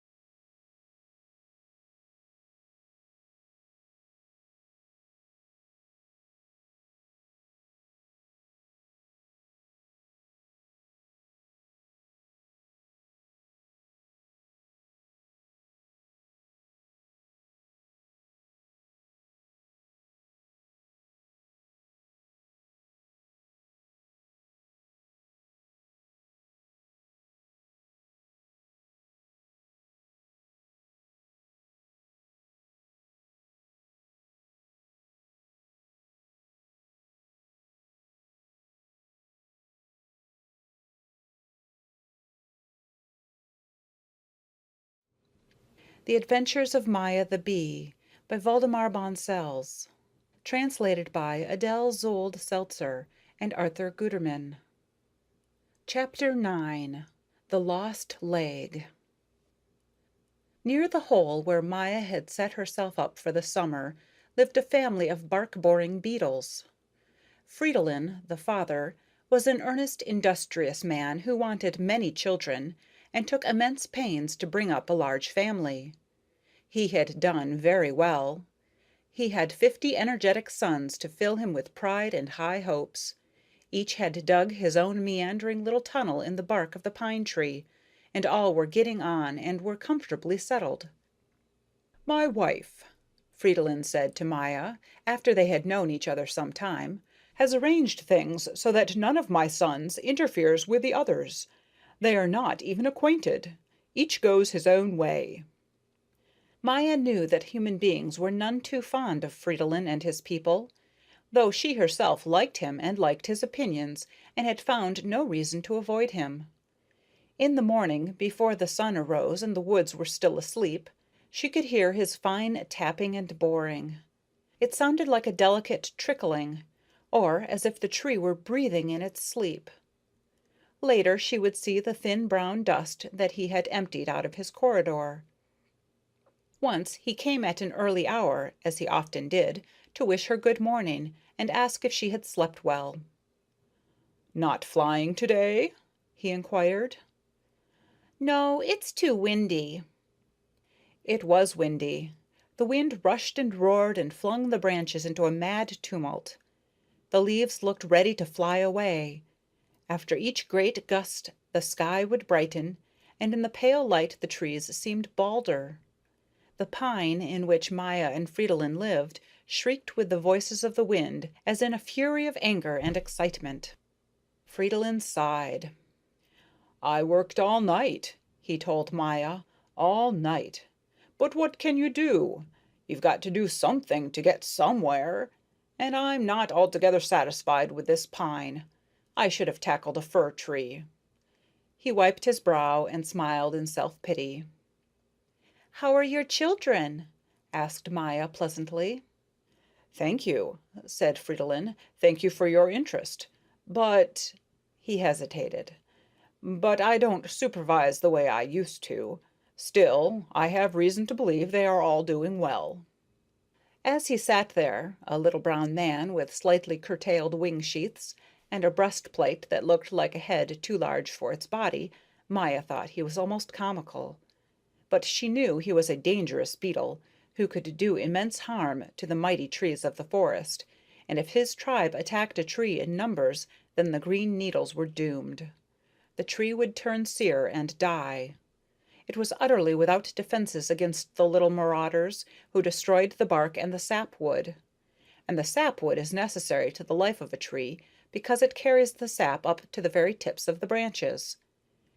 There were stories of how whole forests had fallen victims to the race of boring beetles. Maya looked at Fridolin reflectively. She was awed into solemnity at the thought of the great power these little creatures possessed and of how important they could become. Fridolin sighed and said in a worried tone, "Ah, life would be beautiful if there were no woodpeckers." Maya nodded. Yes, indeed, you're right. The woodpecker gobbles up every insect he sees. "If it were only that," observed Fridolin, "if it were only that he got the careless people who fool around on the outside, on the bark, I'd say very well, a woodpecker must live too. But it seems all wrong that the bird should follow us right into our corridors, into the remotest corners of our homes." But he can't. He's too big, isn't he? Fridolin looked at Maya with an air of grave importance, lifting his brow and shaking his head 2 or 3 times. It seemed to please him that he knew something she didn't know. "Too big? What difference does his size make? No, my dear, it's not his size we are afraid of. It's his tongue." Maya made big eyes. Fridolin told her about the woodpecker's tongue, that it was long and thin and round as a worm and barbed and sticky. "He can stretch his tongue out 10 times my length," cried the bark beetle, flourishing his arm. "You think, now, he has reached the limit. He can't make it the tiniest bit longer. But no, he goes on stretching and stretching it. He pokes it deep into the cracks and crevices of the bark, on the chance that he'll find somebody sitting there. He even pushes it into our passageways, actually into our corridors and chambers. Things stick to it, and that's the way he pulls us out of our homes." I'm not a coward, said Maya. I don't think I am, but what you say makes me creepy. Oh, you're all right, said Fridolin, a little envious. You with your sting are safe. A person'll think twice before he'll let you sting his tongue. Anybody'll tell you that. But how about us bark beetles? How do you think we feel? A cousin of mine got caught. We had just had a little quarrel on account of my wife. I remember every detail perfectly. My cousin was paying us a visit and hadn't yet got used to our ways or our arrangements. All of a sudden we heard a woodpecker scratching and boring, one of the smaller species. It must have begun right at our building, because as a rule we hear him beforehand and have time to run to shelter before he reaches us. Suddenly I heard my poor cousin scream in the dark, "Fridolin, I'm sticking!" Then all I heard was a short, desperate scuffle, followed by complete silence, and in a few moments the woodpecker was hammering at the house next door. My poor cousin. Her name was Agatha. Feel how my heart is beating, said Maya in a whisper. You oughtn't to have told it so quickly. My goodness, the things that do happen. And the little bee thought of her own adventures in the past and the accidents that might still happen to her. A laugh from Fridolin interrupted her reflections. She looked up in surprise. "See who's coming," he cried. "Coming up the tree. Here's the fellow for you. I tell you, he's but you'll see." Maya followed the direction of his gaze and saw a remarkable animal slowly climbing up the trunk. She wouldn't have believed such a creature was possible if she had not seen it with her own eyes. "Hadn't we better hide?" she asked, alarm getting the better of astonishment. "Absurd," replied the bark beetle. "Just sit still and be polite to the gentleman. He is very learned, really, very scholarly, and what is more, kind and modest. Like most persons of his type, rather funny. See what he's doing now." "Probably thinking," observed Maya, who couldn't get over her astonishment. "He's struggling against the wind," said Fridolin, and laughed. "I hope his legs don't get entangled." "Are those long threads really his legs?" asked Maya, opening her eyes wide. "I've never seen the like." Meanwhile, the newcomer had drawn near, and Maya got a better view of him. He looked as though he were swinging in the air. His rotund little body hung so high on his monstrously long legs, which groped for a footing on all sides like a movable scaffolding of threads. He stepped along cautiously, feeling his way. The little brown sphere of his body rose and sank, rose and sank. His legs were so very long and thin that one alone would certainly not have been enough to support his body. He needed all at once, unquestionably. As they were jointed in the middle, they rose high in the air above him. Maya clapped her hands together. "Well," she cried, "did you ever? Would you have dreamed that such delicate legs as fine as a hair, could be so nimble and useful that one could really use them, and they'd know what to do? Fridolin, I think it's wonderful, simply wonderful." "Ah, bah," said the bark beetle. "Don't take things so seriously. Just laugh when you see something funny, that's all." "But I don't feel like laughing. Often we laugh at something and later find out it was just because we haven't understood." By this time the stranger had joined them and was looking down at Maya from the height of his pointed triangles of legs. "Good morning," he said. "A real windstorm, a pretty strong draft, don't you think? Or no? You're of a different opinion?" He clung to the tree as hard as he could. Fridolin turned to hide his laughing, but little Maya replied politely that she quite agreed with him, and that was why she had not gone out flying. Then she introduced herself. The stranger squinted down at her through his legs. "Maya of the nation of bees," he repeated. "Delighted, really. I have heard a great deal about bees. I myself belong to the general family of spiders, species daddy longlegs, and my name is Hannibal." The word spider has an evil sound in the ears of all smaller insects, and Maya could not quite conceal her fright. especially as she was reminded of her agony in Thekla's web. Hannibal seemed to take no notice, so Maya decided, "Well, if need be, I'll fly away, and he can whistle for me. He has no wings, and his web is somewhere else." "I am thinking," said Hannibal, "thinking very hard. If you will permit me, I will come a little closer. That big branch there makes a good shield against the wind." "Why, certainly," said Maya, making room for him. Fridolin said good-bye and left. Maya stayed. She was eager to get at Hannibal's personality. "The many, many different kinds of animals there are in the world," she thought. "Every day a fresh discovery."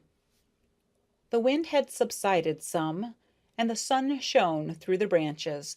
From below rose the song of a robin redbreast, filling the woods with joy. Maya could see it perched on a branch, could see its throat swell and pulse with the song as it held its little head raised up to the light. "If only I could sing like that robin redbreast," she said, "I'd perch on a flower and keep it up the livelong day." "You'd produce something lovely, you would, with your humming and buzzing." "The bird looks so happy." "You have great fancies," said the daddy-long-legs. "Supposing every animal were to wish he could do something that nature had not fitted him to do, the world would be all topsy-turvy.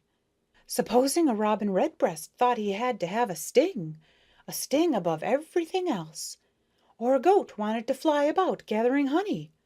Supposing a frog were to come along and languish for my kind of legs." Maya laughed. "That isn't just what I mean.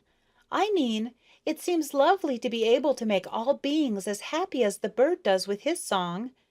But goodness gracious," she exclaimed suddenly, "Mr. Hannibal, you have one leg too many."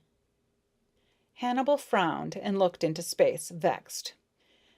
"Well, you've noticed it," he said glumly. "But as a matter of fact, one leg too few, not too many." "Why, do you usually have 8 legs?" "Permit me to explain. We spiders have 8 legs. We need them all. Besides, 8 is a more aristocratic number. One of my legs got lost. Too bad about it. However you manage, you make the best of it." "It must be dreadfully disagreeable to lose a leg," Maya sympathized. Hannibal propped his chin on his hand and arranged his legs to keep them from being easily counted.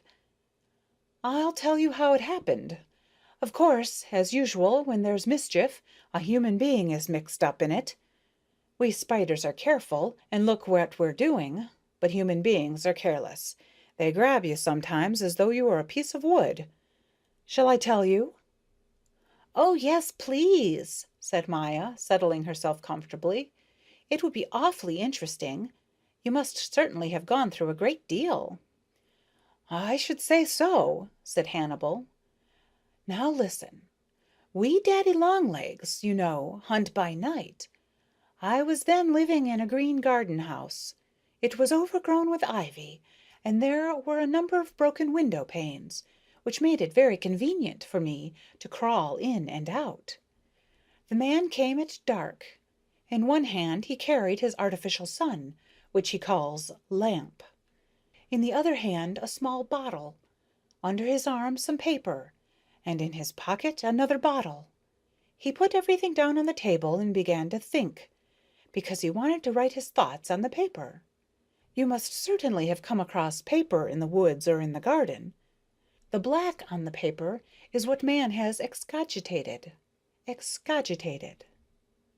"Marvelous!" cried Maya, all aglow that she was to learn so much. "For this purpose," Hannibal continued, "man needs both bottles. He inserts a stick into the one and drinks out of the other. The more he drinks, the better it goes. Of course, it is about us insects that he writes. Everything he knows about us, and he writes strenuously, but the result is not much to boast of, because up to now man has found out very little in regard to insects. He is absolutely ignorant of our soul life and hasn't the least consideration of our feelings. You will see." "Don't you think well of human beings?" asked Maya. "Oh, yes, yes. But the loss of a leg," the daddy-long-legs looked down slantwise, "is apt to embitter one, rather." "I see," said Maya. "One evening I was sitting on a window frame as usual, prepared for the chase, and the man was sitting at the table, his 2 bottles before him, trying to produce something. It annoyed me dreadfully that a whole swarm of little flies and gnats, upon which I depend for my sustenance, had settled upon the artificial sun, and were staring into it in that crude, stupid, uneducated way of theirs. "Well," observed Maya, "I think I'd look at a thing like that myself."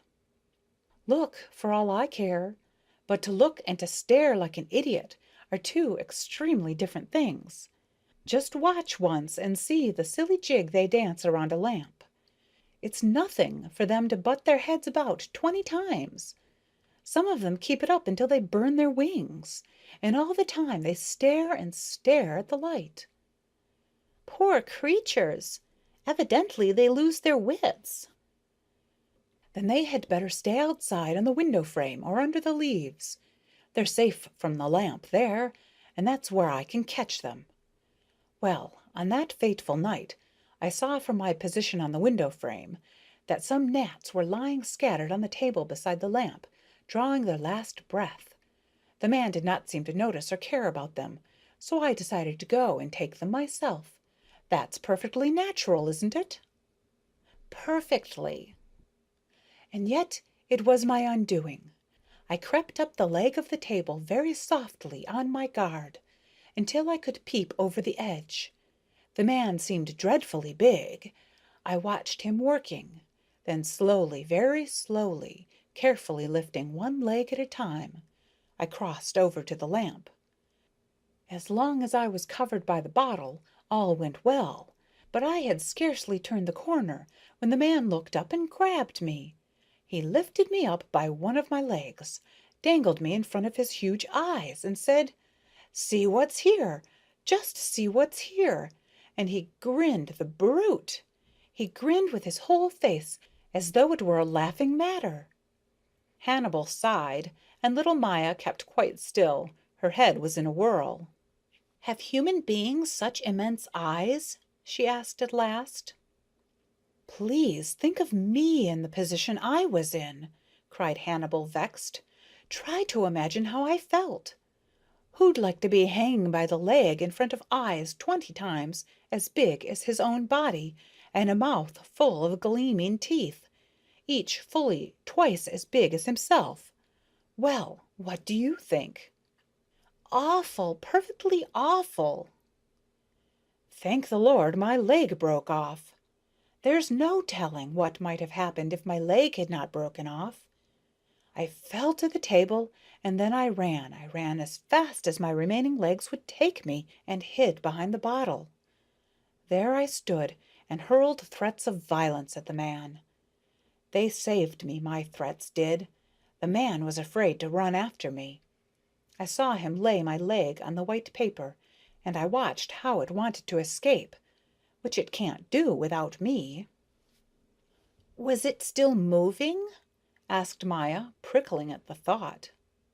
"Yes, our legs always do move when they're pulled out. My leg ran, but I not being there, it didn't know where to run to, so it merely flopped about aimlessly on the same spot, and the man watched it, clutching at his nose and smiling, the heartless wretch, at my leg's sense of duty." "Impossible," said the little bee, quite scared. "An offen leg can't crawl." "An offen leg? What is an offen leg?" "A leg that has come off," explained Maya, staring at him. "Don't you know? At home we children used the word often for anything that had come off." "You should drop your nursery slang when you're out in the world and in the presence of cultured people," said Hannibal severely. but it is true that our legs totter along after they have been torn from our bodies." I can't believe it without proof. "Do you think I'll tear one of my legs off to satisfy you?" Hannibal's tone was ugly. "I see you're not a fit person to associate with. Nobody, I'd like you to know, nobody has ever doubted my word before." Maya was terribly put out. She couldn't understand what had upset the daddy longlegs so, or what dreadful thing she had done. It isn't altogether easy to get along with strangers, she thought. They don't think the way we do and don't see that we mean no harm. She was depressed and cast a troubled look at the spider with his long legs and soured expression. "Really, someone ought to come and eat you up." Hannibal had evidently mistaken Maya's good nature for weakness, for now something unusual happened to the little bee. Suddenly her depression passed and gave way, not to alarm or timidity, but to a calm courage. She straightened up, lifted her lovely transparent wings, uttered her high, clear buzz, and said with a gleam in her voice, "I'm a bee, Mr. Hannibal." "I beg your pardon," said he, and without saying good-by, turned and ran down the tree trunk as fast as a person can run who has 7 legs. Maya had to laugh willy-nilly. From down below, Hannibal began to scold. "You're bad. You threaten helpless people. You threaten them with your sting when you know they're handicapped by a misfortune and can't get away fast. But your hour is coming, and when you're in a tight place, you'll think of me and be sorry." Hannibal disappeared under the leaves of the coltsfoot on the ground. His last words had not reached the little bee. The wind had almost died away, and the day promised to be fine. White clouds sailed aloft in a deep, deep blue, looking happy and serene like good thoughts of the Lord. Maya was cheered. She thought of the rich shaded meadows by the woods and of the sunny slopes beyond the lake. A blithe activity must have begun there by this time. In her mind she saw the slim grasses waving and the purple iris that grew in the rills at the edge of the woods. From the flower of an iris she could look across to the mysterious night of the pine forest and catch its cool breath of melancholy. She knew that its forbidding silence, which transformed the sunshine into a reddish half-light of sleep, was the home of the fairy tale.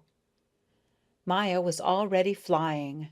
She had started off instinctively, in answer to the call of the meadows and their gay carpeting of flowers. It was a joy to be alive. End of chapter 9.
The Adventures of Maya the Bee by Waldemar Bonsels. Translated by Adele Zold Seltzer and Arthur Guterman. Chapter 10. The Wonders of the Night. Thus the days and weeks of her young life passed for little Maya among the insects in a lovely summer world. A happy roving in garden and meadow, occasional risks and many joys. For all that, she often missed the companions of her early childhood, and now and again suffered a pang of homesickness, an ache of longing for her people and the kingdom she had left. There were hours, too, when she yearned for regular, useful work and association with friends of her own kind.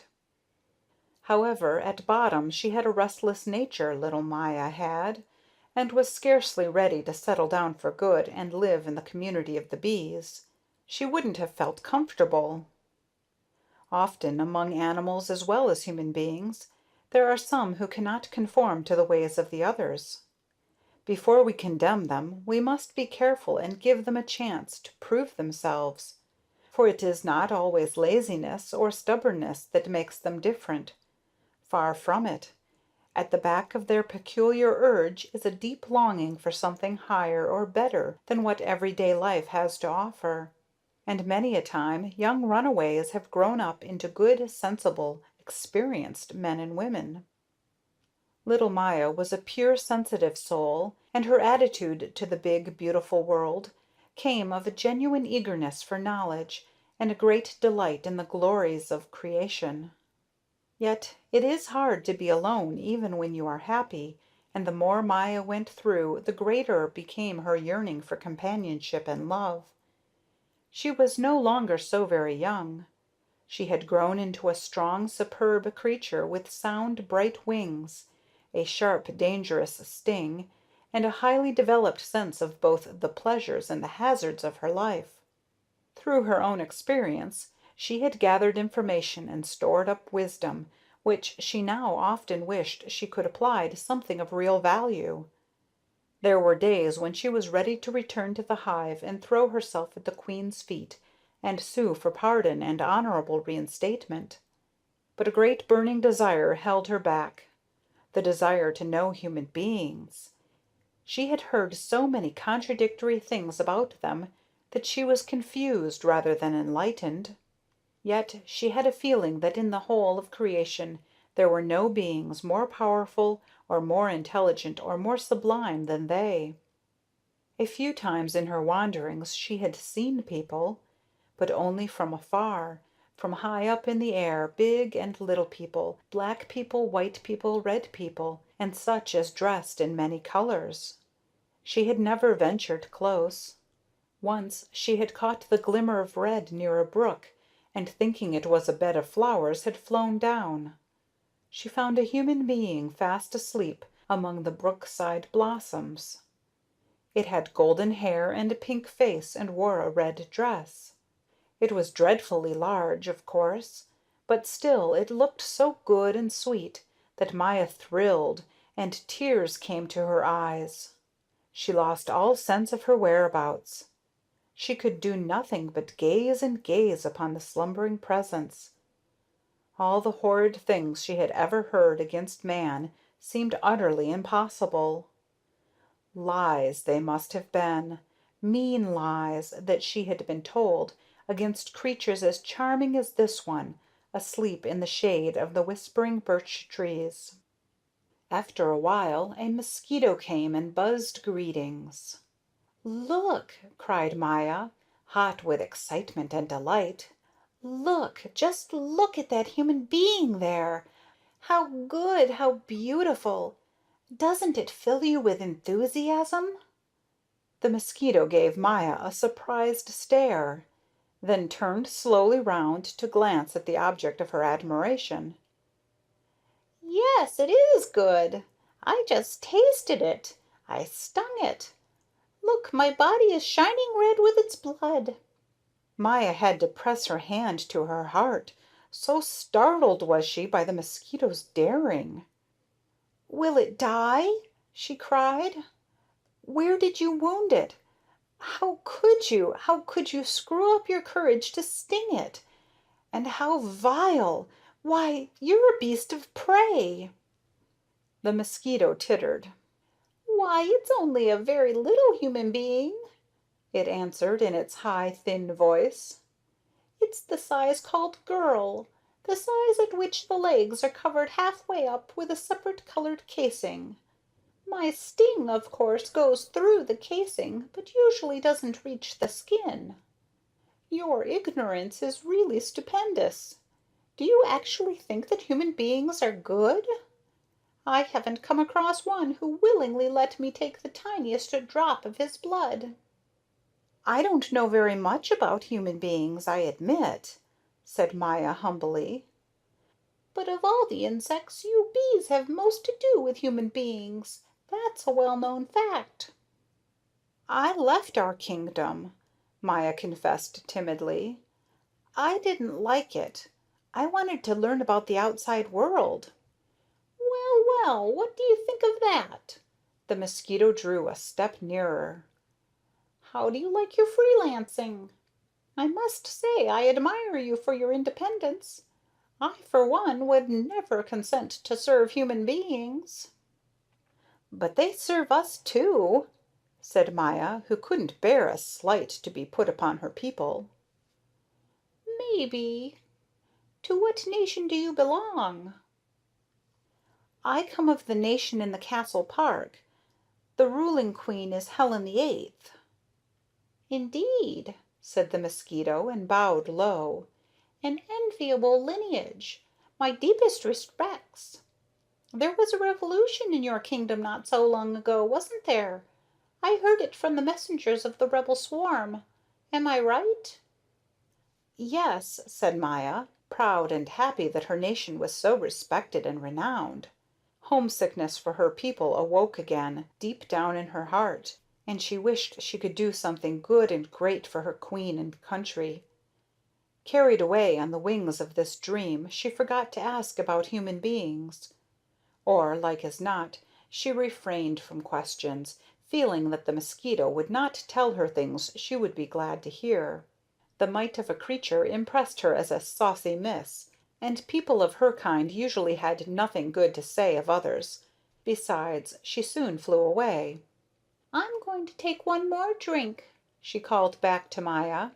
Later, I and my friends are going flying in the light of the westering sun. Then we'll be sure to have good weather tomorrow. Maya made off quickly.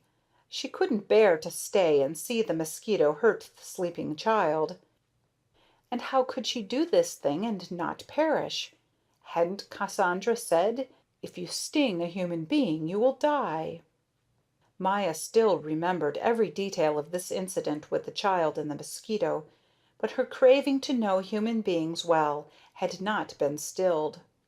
She made up her mind to be bolder and never stop trying until she had reached her goal. At last, Maya's longing to know human beings was to be satisfied, and in a way far, far lovelier and more wonderful than she had dreamed.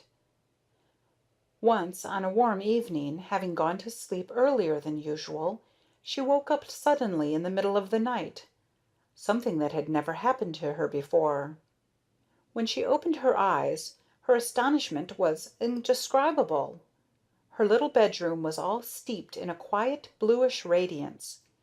It came down through the entrance, and the entrance itself shone as if hung with a silver blue curtain. Maya did not dare to budge at first, though not because she was frightened. No. Somehow, along with the light came a rare, lovely peacefulness, and outside her room the air was filled with a sound finer, more harmonious than any music she had ever heard. After a time she rose timidly, awed by the glamour and the strangeness of it all, and looked out. The whole world seemed to lie under the spell of an enchantment. Everything was sparkling and glittering in pure silver. The trunks of the birch trees, the slumbering leaves, were overlaid with silver.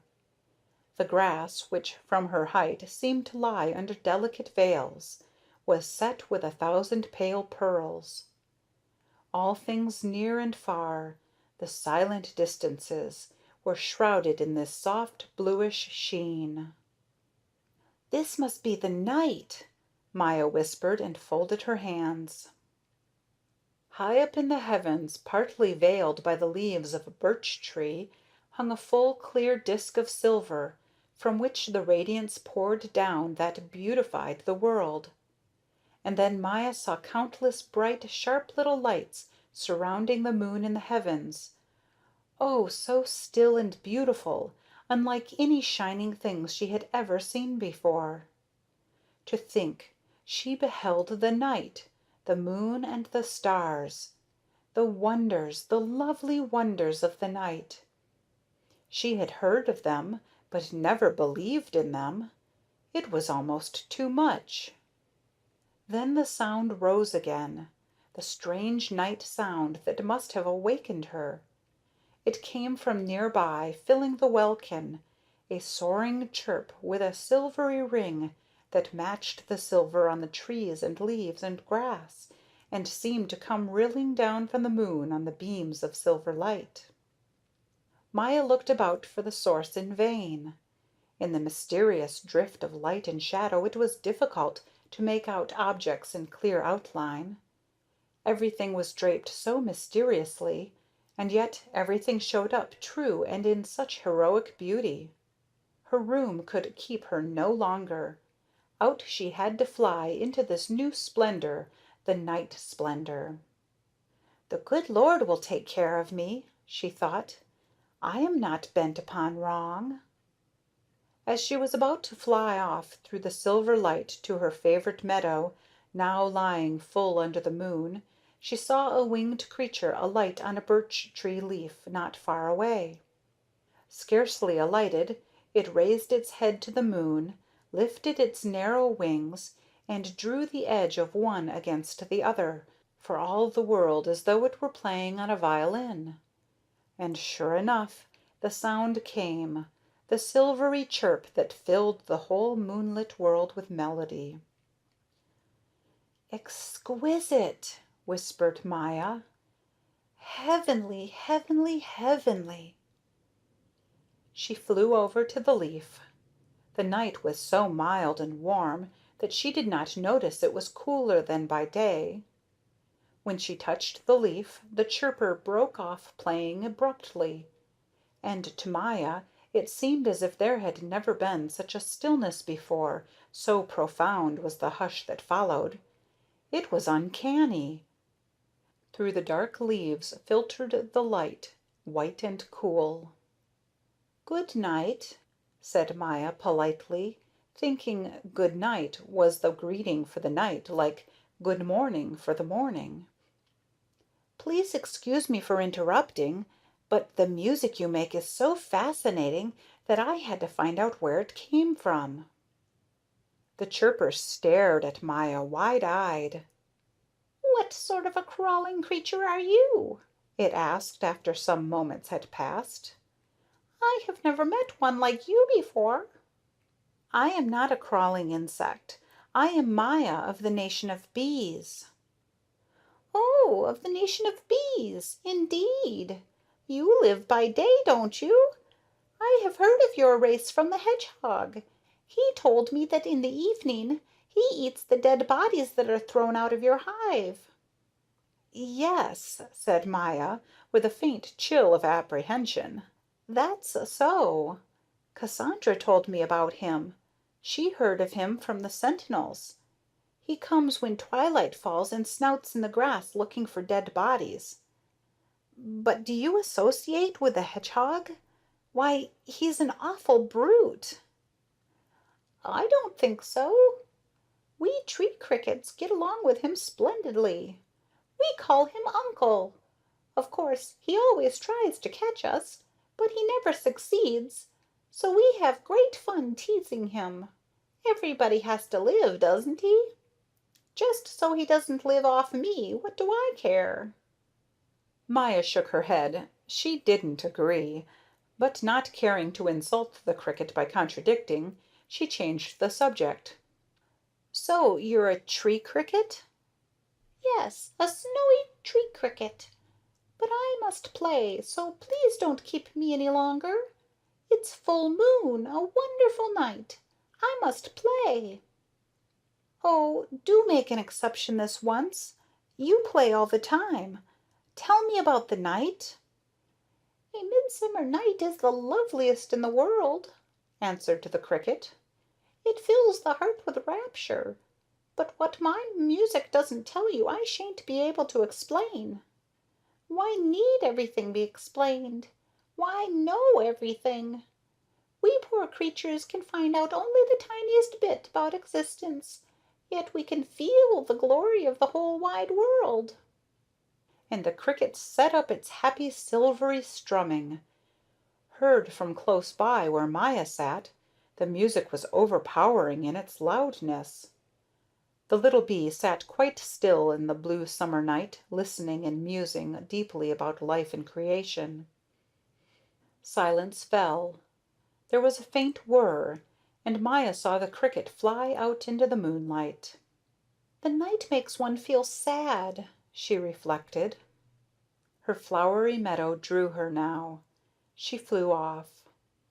At the edge of the brook stood the tall irises brokenly reflected in the running water. A glorious sight. The moonlight was whirled along in the braided current, the wavelets winked and whispered, the irises seemed to lean over asleep. Asleep from sheer delight, thought the little bee. She dropped down on a blue petal in the full light of the moon, and could not take her eyes from the living waters of the brook, the quivering flash, the flashing come and go of countless sparks. On the bank opposite, the birch trees glittered as if hung with the stars.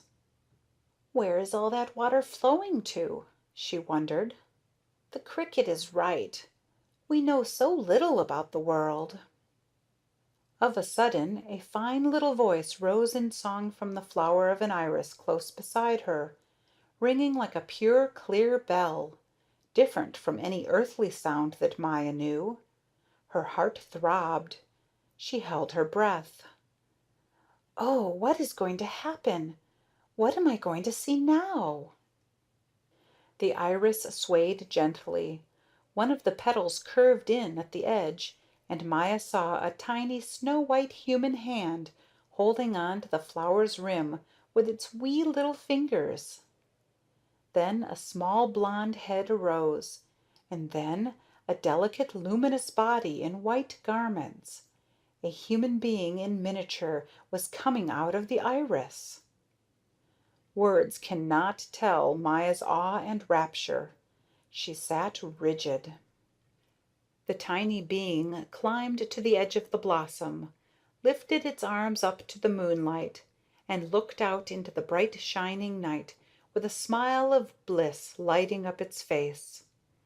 Then a faint quiver shook its luminous body, and from its shoulders two wings unfolded, whiter than the moonlight, pure as snow, rising above its blonde head and reaching down to its feet.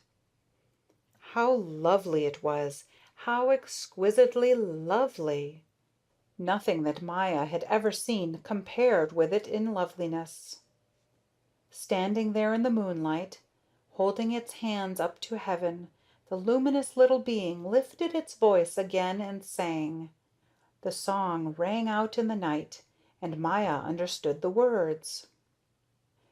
"My home is light, the crystal bowl of heaven's blue, I love it so. Both death and life will change, I know, but not my soul, my living soul.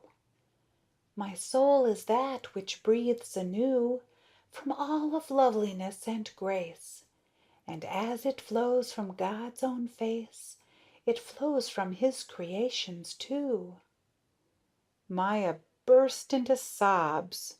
What it was that made her so sad and yet so happy, she could not have told. The little human being turned around. "Who is crying?" he asked in his chiming voice. "It's only me," stammered Maya. "Excuse me for interrupting you." "But why are you crying?" "I don't know. Perhaps just because you are so beautiful. Who are you? Oh, do tell me if I'm not asking too much. You are an angel, aren't you? You must be."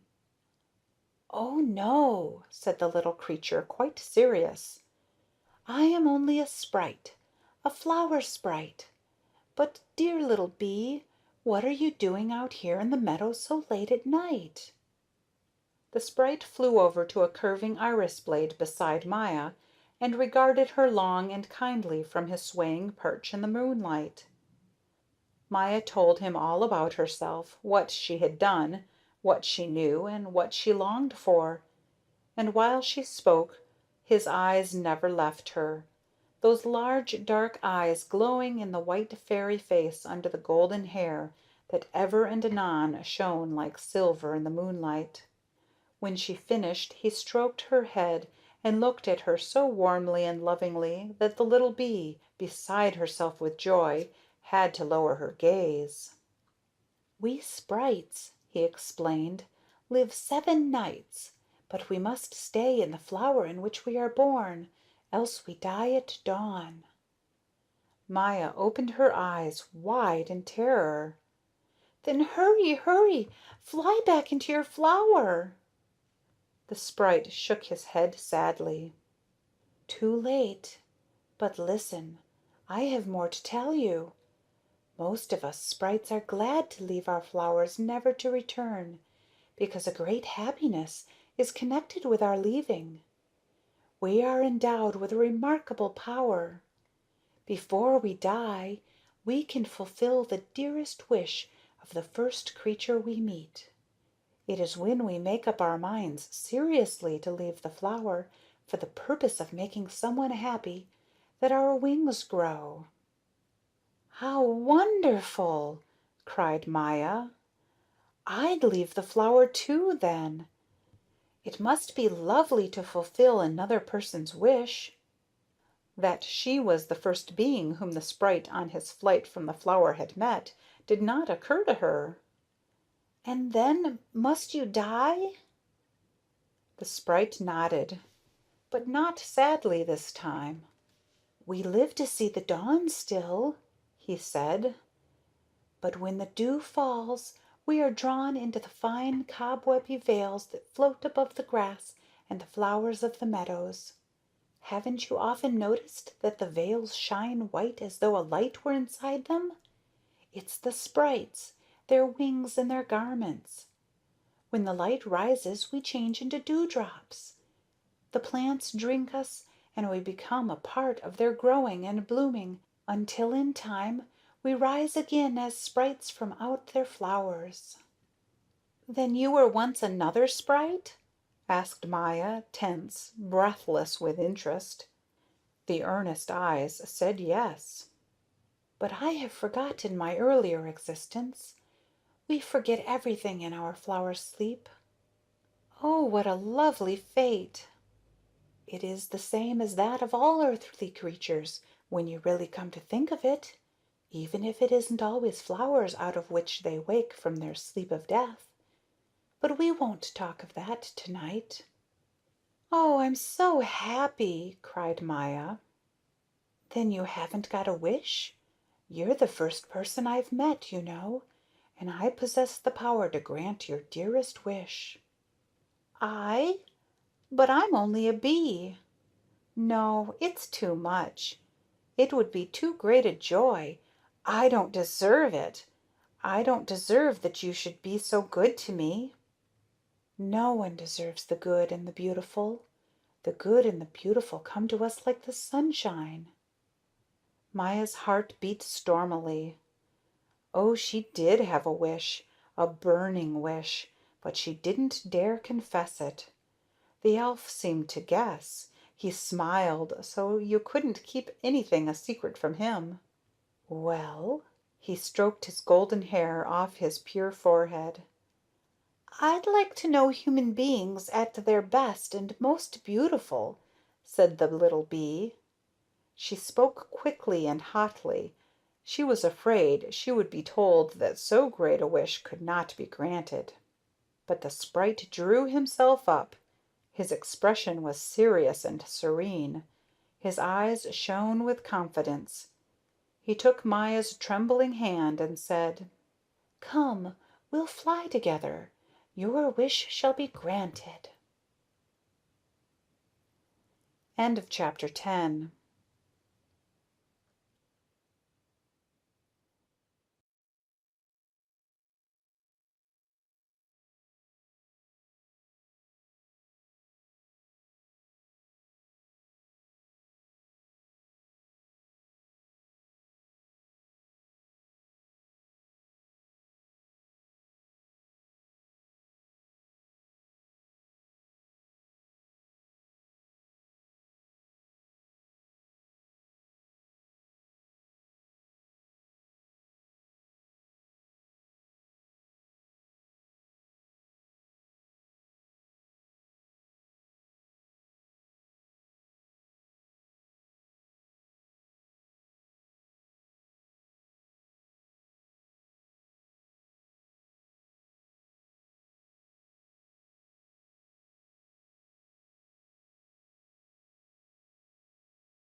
The Adventures of Maya the Bee by Waldemar Bonsels. Translated by Adele Zold Seltzer and Arthur Guterman. Chapter 11. With the Sprite. And so Maya and the Flower Sprite started off together in the bright midsummer night, flying low over the blossomy meadow. His white reflection crossing the brook shone as though a star were gliding through the water. How happy the little bee was to confide herself to this gracious being. Whatever he were to do, wherever he were to lead her, would be good and right, she felt. She would have liked to ask him 1,000 questions had she dared. As they were passing between a double row of high poplar trees, something whirred above them. A dark moth, as big and strong as a bird, crossed their way. "One moment! Wait 1 moment, please," the sprite called. Maya was surprised to see how readily the moth responded. All three alighted on a high poplar branch, from which there was a far view out upon the tranquil moonlit landscape. The quaking leaves whispered delicately. The moth, perching directly opposite Maya in the full light of the moon, slowly lifted his spread wings and dropped them again softly, as if gently fanning a cool breath upon someone. Broad diagonal stripes of a gorgeous bright blue marked his wings. His black head was covered as with dark velvet. His face was like a strangely mysterious mask, out of which glowed a pair of dark eyes. How wonderful were the creatures of the night! A little cold shiver ran through Maya. She felt she was dreaming the strangest dream of her life. "You are beautiful," she said to the moth. "Beautiful, really." She was awed and solemn. "Who is your companion?" the moth asked the sprite. "A bee. I met her just as I was leaving my flower." The moth seemed to realize what that meant. He looked at Maya almost enviously. "You fortunate creature." "Are you sad?" asked Maya out of the warmth of her heart. The moth shook his head. "No, not sad." His voice sounded friendly and grateful, and he gave Maya such a kind look that she would have liked to strike up a friendship with him then and there. "Is the bat still abroad, or has he gone to rest?" This was the question for which the sprite had stopped the moth. "Oh, he's gone to rest long ago. You want to know, do you, on account of your companion?" The sprite nodded. Maya was dying to find out what a bat was, but the sprite seemed to be in a hurry. With a charming gesture of restlessness, he tossed his shining hair back from his forehead. "Come, Maya," he said.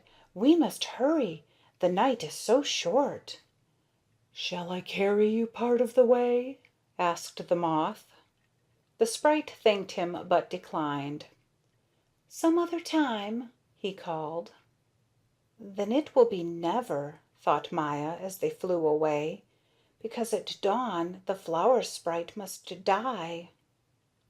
The moth remained on the leaf looking after them until the glimmer of the fairy garments grew smaller and smaller and finally sank into the depths of the blue distance.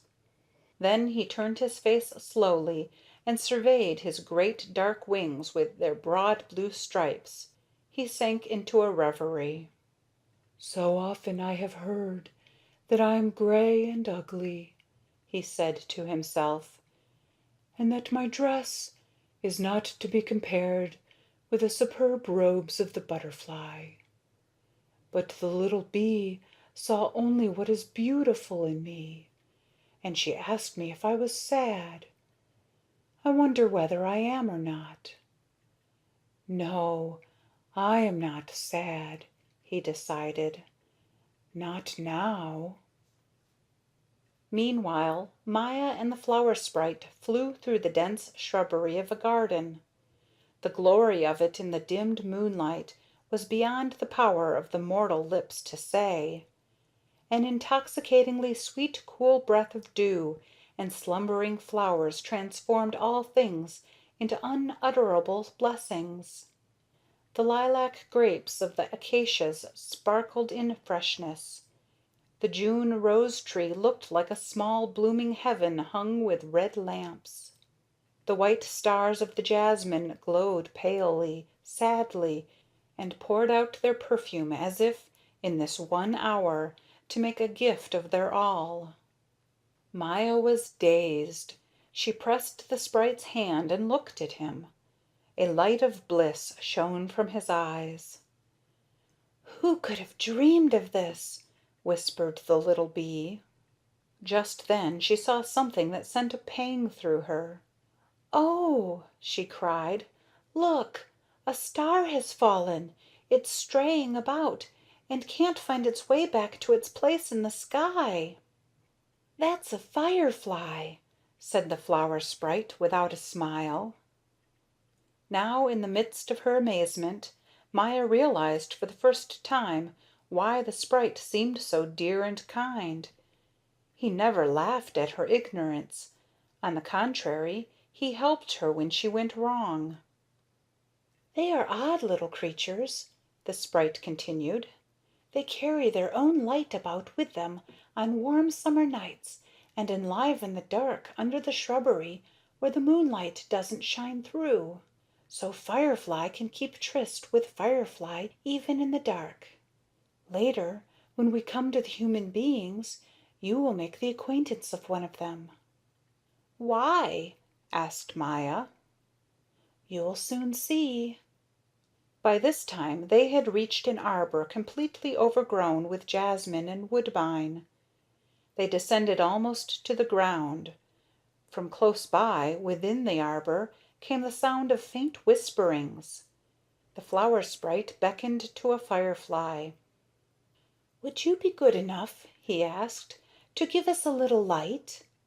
We have to push through these dark leaves here. We want to get to the inside of the jasmine arbor." "But your glow is much brighter than mine." "I think so, too," put in Maya, more to hide her excitement than anything else. "I must wrap myself up in a leaf," explained the sprite, "else the human beings would see me and be frightened. We sprites appear to human beings only in their dreams." "I see," said the firefly. "I am at your service. I will do what I can. Won't the great beast with you hurt me?" The sprite shook his head no, and the firefly believed him. The sprite now took a leaf and wrapped himself in it. The gleam of his white garments was completely hidden. Then he picked a little bluebell from the grass and put it on his shining head, like a helmet. The only bit of him left exposed was his face, which was so small that surely no one would notice it. He asked the firefly to perch on his shoulder, and with its wings to dim its lamp on the one side so as to keep the dazzle out of his eyes. "Come now," he said, taking Maya's hand. "We had better climb up right here." The little bee was thinking of something the sprite had said. As they clambered up the vine, she asked, "Do human beings dream when they sleep?" "Not only then. They dream sometimes even when they are awake. They sit with their bodies a little limp, their heads bent a little forward, and their eyes searching the distance, as if to see into the very heavens. Their dreams are always lovelier than life. That's why we appear to them in their dreams." The sprite now laid his tiny finger on his lips, bent aside a small blooming sprig of jasmine, and gently pushed Maya ahead. "Look down," he said softly. "You'll see what you have been wishing to see." The little bee looked and saw two human beings sitting on a bench in the shadows cast by the moonlight, a boy and a girl, and the girl with her head leaning on the boy's shoulder, and the boy holding his arm around the girl as if to protect her. They sat in complete stillness, looking wide-eyed into the night. It was as quiet as if they had both gone to sleep. Only from a distance came the chirping of the crickets, and slowly, slowly the moonlight drifted through the leaves. Maya, transported out of herself, gazed into the girl's face. Although it looked pale and wistful, it seemed to be transfused by the hidden radiance of a great happiness. Above her large eyes lay golden hair, like the golden hair of the sprite, and upon it rested the heavenly sheen of the midsummer night. From her red lips, slightly parted, came a breath of rapture and melancholy, as if she wanted to offer everything that was hers to the man by her side for his happiness. And now she turned to him, pulled his head down, and whispered a magical something that brought a smile to his face such as Maya thought no earthly being could wear. In his eyes gleamed a happiness and a vigor as if the whole big world were his to own, and suffering and misfortune were banished forever from the face of the earth. Maya somehow had no desire to know what he said to the girl in reply.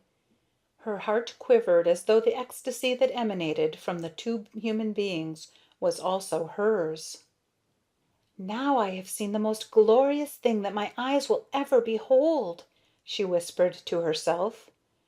"I know now that human beings are most beautiful when they are in love." How long Maya stayed behind the leaves without stirring, lost in looking at the boy and girl, she did not know. When she turned round, the firefly's lamp had been extinguished. The sprite was gone.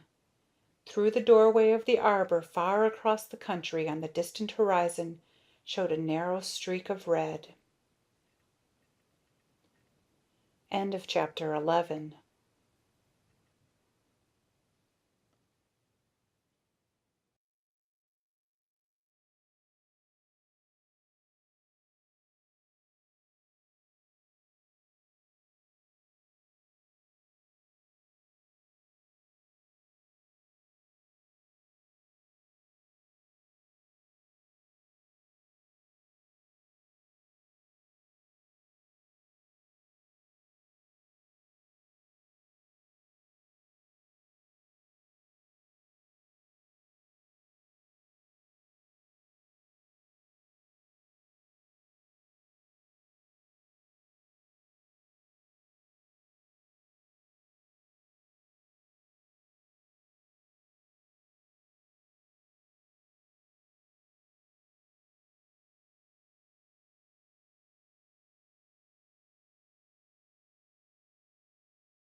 The Adventures of Maya the Bee by Waldemar Bonsels. Translated by Adele Zold Seltzer and Arthur Guterman. Chapter 12. Aloes, Ladybird and Poet. The sun was risen high above the tops of the beech trees when Maya awoke in her woodland retreat. In the first moments, the moonlight, the chirping of the cricket, the midsummer night meadow, the lovely sprite, the boy and the girl in the arbor, all seemed the perishing fancies of a delicious dream. Yet here it was almost midday, and she remembered slipping back into her chamber in the chill of dawn. So it had all been real. She had spent the night with the flower sprite, and had seen the two human beings, with their arms round each other, in the arbor of woodbine and jasmine. The sun outside was glowing hot on the leaves, a warm wind was stirring, and Maya heard the mixed chorus of thousands of insects. Ah, what these knew! And what she knew! So proud was she of the great thing that had happened to her that she couldn't get out to the others fast enough. She thought they must read it in her very looks. But in the sunlight everything was the same as ever. Nothing was changed. Nothing recalled the blue moonlit night. The insects came, said how do you do, and left. Yonder, the meadow was a scene of bustling activity. The insects, birds, and butterflies hopped, flew, and flitted in the hot flickering air around the tall, gay midsummer flowers. Sadness fell upon Maya. There was no one in the world to share her joys and sorrows. She couldn't make up her mind to fly over and join the others in the meadow. No, she would go to the woods. The woods were serious and solemn. They suited her mood. How many mysteries and marvels lie hidden in the dim depths of the woods! No one suspects who hurries unobservant along the beaten tracks. You must bend aside the branches of the underbrush, or lean down and peep between the blackberry briars through the tall grasses and across the thick moss. Under the shaded leaves of the plants, in holes in the ground and tree trunks, in the decaying bark of stumps, in the curl and twist of the roots that coil in the ground like serpents, there is an active, multiform life by day and by night, full of joys and dangers, struggles and sorrows and pleasures. Maya divined only a little of this as she flew low between the dark brown trunks under the leafy roof of green. She followed a narrow trail in the grass, which made a clear path through thicket and clearing. Now and then the sun seemed to disappear behind clouds. So deep was the shade under the high foliage and in the close shrubbery. But soon she was flying again through a bright shimmer of gold and green, above the broad-leaved miniature forests of bracken and blackberry. After a long stretch, the woods opened their columned and overarched portals. Before Maya's eyes lay a wide field of grain in the golden sunshine. Butterfly weed flamed on the grassy borders. She alighted on the branch of a birch tree at the edge of the field, and gazed upon the sea of gold that spread out endlessly in the tranquillity of the placid day. It rippled softly under the shy summer breeze, which blew gently so as not to disturb the peace of the lovely world. Under the birch tree a few small brown butterflies, using the butterfly weed for corners, were playing Puss in the Corner, a favorite game with butterfly children. Maya watched them a while. It must be lots of fun, she thought, and the children in the hive might be taught to play it too. The cells would do for corners. But Cassandra, I suppose, wouldn't permit it. She's so strict. Ah, now Maya felt sad again, because she had thought of home, and she was about to drift off into homesick reverie when she heard someone beside her say, "Good morning. You're a beast, it seems to me." Maya turned with a start. No, she said, decidedly not. There, sitting on her leaf, was a little polished terracotta half-sphere with 7 black dots on its cupola of a back, a minute black head and bright little eyes. Peeping from under the dotted dome and supporting it as best they could, Maya detected thin legs fine as threads. In spite of his queer figure, she somehow took a great liking to the stout little fellow. He had distinct charm. May I ask who you are? I myself am Maya of the nation of bees. Do you mean to insult me? You have no reason to. Why should I? I don't know you, really I don't. Maya was quite upset. It's easy to say you don't know me. Well, I'll jog your memory. Count. And the little rotundity began to wheel round slowly. You mean I'm to count your dots? Yes, if you please. 7, said Maya. Well, you still don't know? All right, then.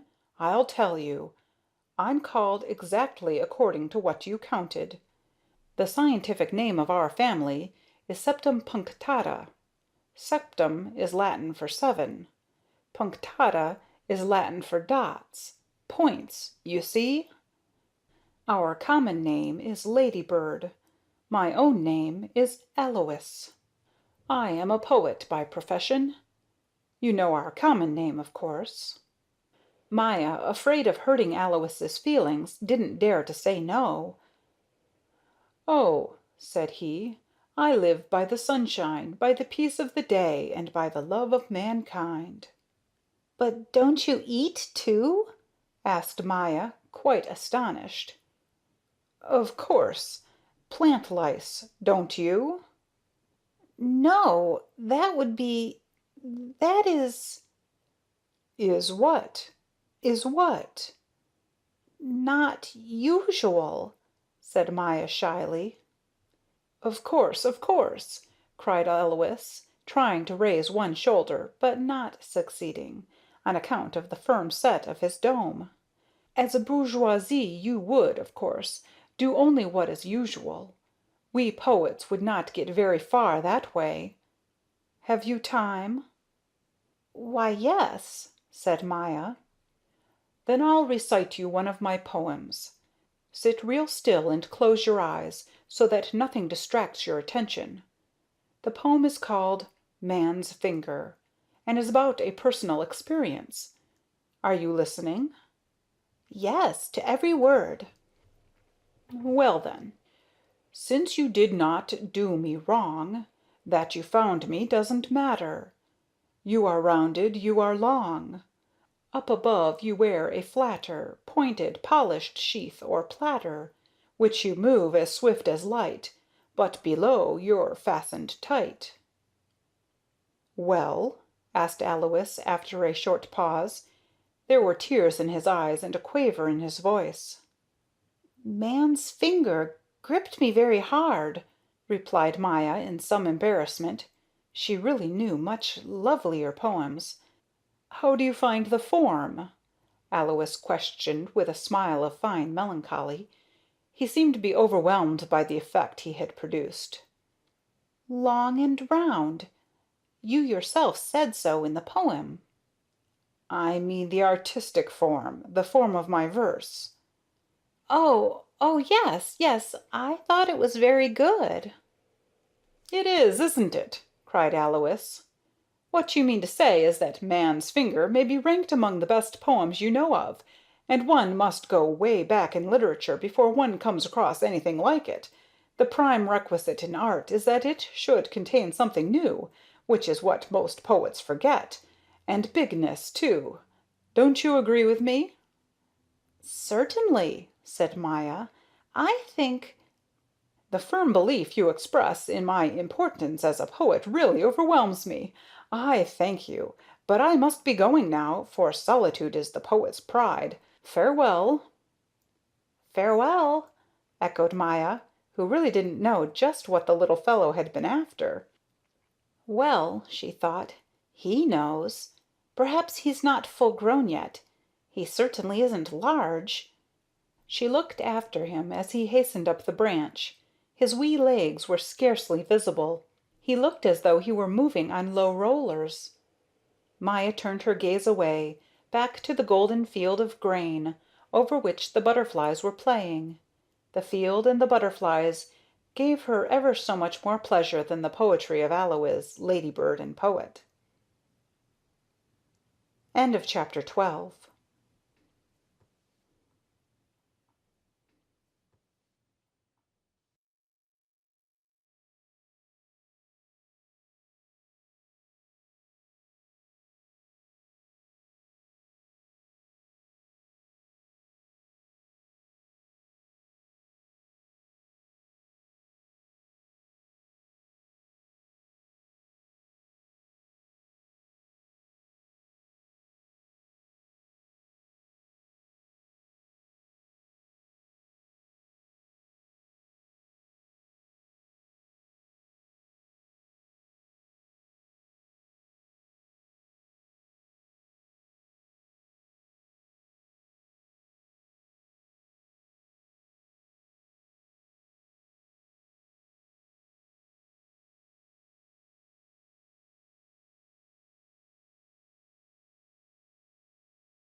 The Adventures of Maya the Bee by Waldemar Bonsels.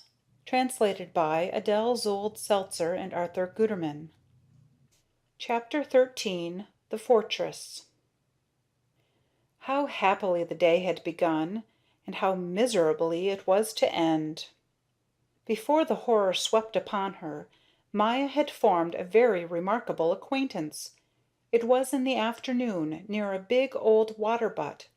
She was sitting amid the scented elder blossoms, which lay mirrored in the placid dark surface of the butt, and a robin redbreast was warbling overhead, so sweetly and merrily that Maya thought it was a shame, a crying shame, that she, a bee, could not make friends with the charming songsters. The trouble was, they were too big and ate you up. She had hidden herself in the heart of the elder blossoms and was listening and blinking under the pointed darts of the sunlight, when she heard someone beside her sigh. Turning round she saw, well, now it really was the strangest of all the strange creatures she had ever met. It must have had at least 100 legs along each side of its body, so she thought at first glance. It was about 3 times her size, and slim, low, and wingless. "For goodness' sake! Mercy on me!" Maya was quite startled. "You must certainly be able to run." The stranger gave her a pondering look. "I doubt it," he said. "I doubt it. There's room for improvement. I have too many legs. You see, before all my legs can be set in motion, too much time is lost. I didn't use to realize this, and often I wished I had a few more legs. But God's will be done. Who are you?" Maya introduced herself. The other one nodded and moved some of his legs. "I am Thomas of the family of millipedes. We are an old race, and we arouse admiration and astonishment in all parts of the globe. No other animal can boast anything like our number of legs. 8 is their limit, so far as I know." "You are tremendously interesting, and your color is so queer. Have you got a family?" "Why, no. Why should I? What good would a family do me? We millipedes crawl out of our eggs, that's all. If we can't stand on our own feet, who should?" Of course," Maya observed thoughtfully. "But have you no relations?" "No, dear child. I earn my living, and doubt. I doubt." "Oh, what do you doubt?" "I was born doubting. I must doubt." Maya stared at him in wide-eyed bewilderment. What did he mean? What could he possibly mean? She couldn't for the life of her make out, but she did not want to pry too curiously into his private affairs. "For one thing," said Thomas after a pause, "for one thing, I doubt whether you have chosen a good place to rest in. Don't you know what's over there in the big willow?" "No." "You see? I doubted right away if you knew. The city of the hornets is over there." Maya turned deathly white and nearly fell off the elder blossoms. In a voice shaking with fright, she asked just where the city was. "Do you see that old nesting box for starlings, there in the shrubbery near the trunk of the willow tree? It's so poorly placed that I doubted from the first whether starlings would ever move in. If a birdhouse isn't set with its door facing the sunrise, every decent bird will think twice before taking possession. Well, the hornets have entrenched themselves in it. It's the biggest hornets' fortress in the country. You, as a bee, certainly ought to know of the place. Why, the hornets are brigands who lie in wait for the bees. So, at least, I have observed." Maya scarcely heard what he was saying.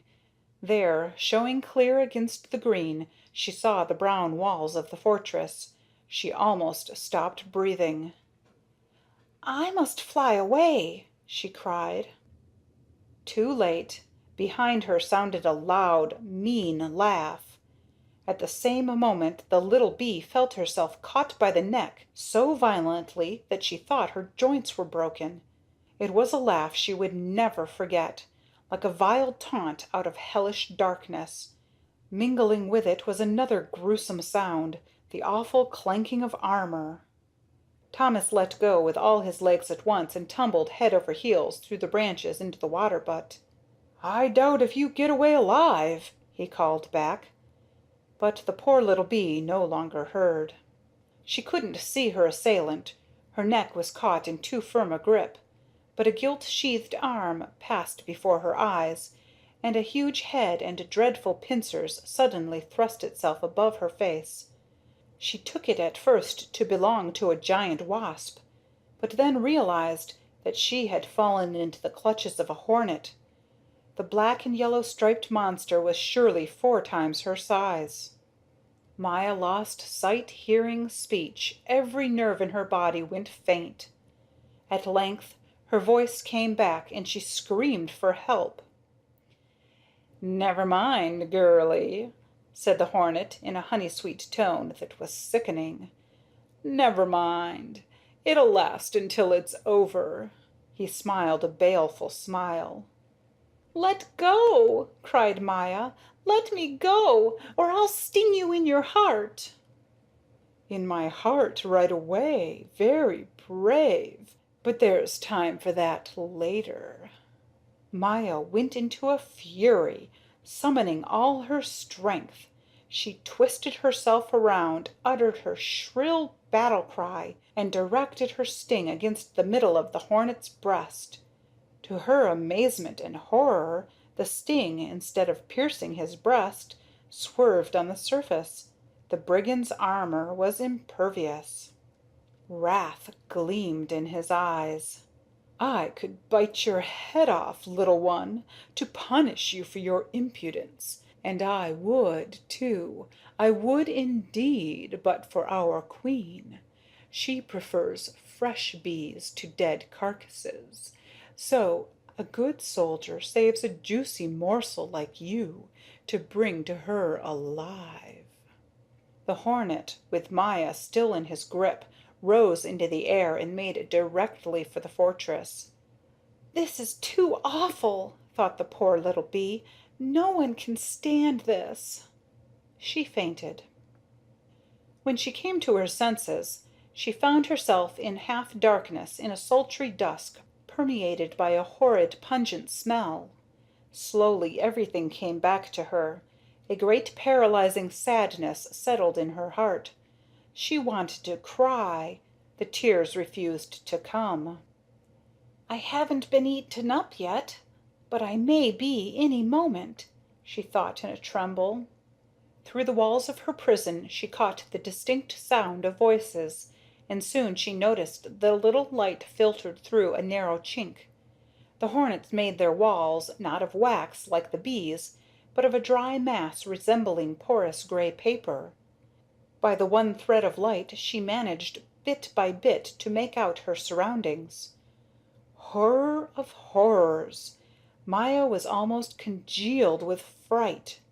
The floor was strewn with the bodies of dead insects.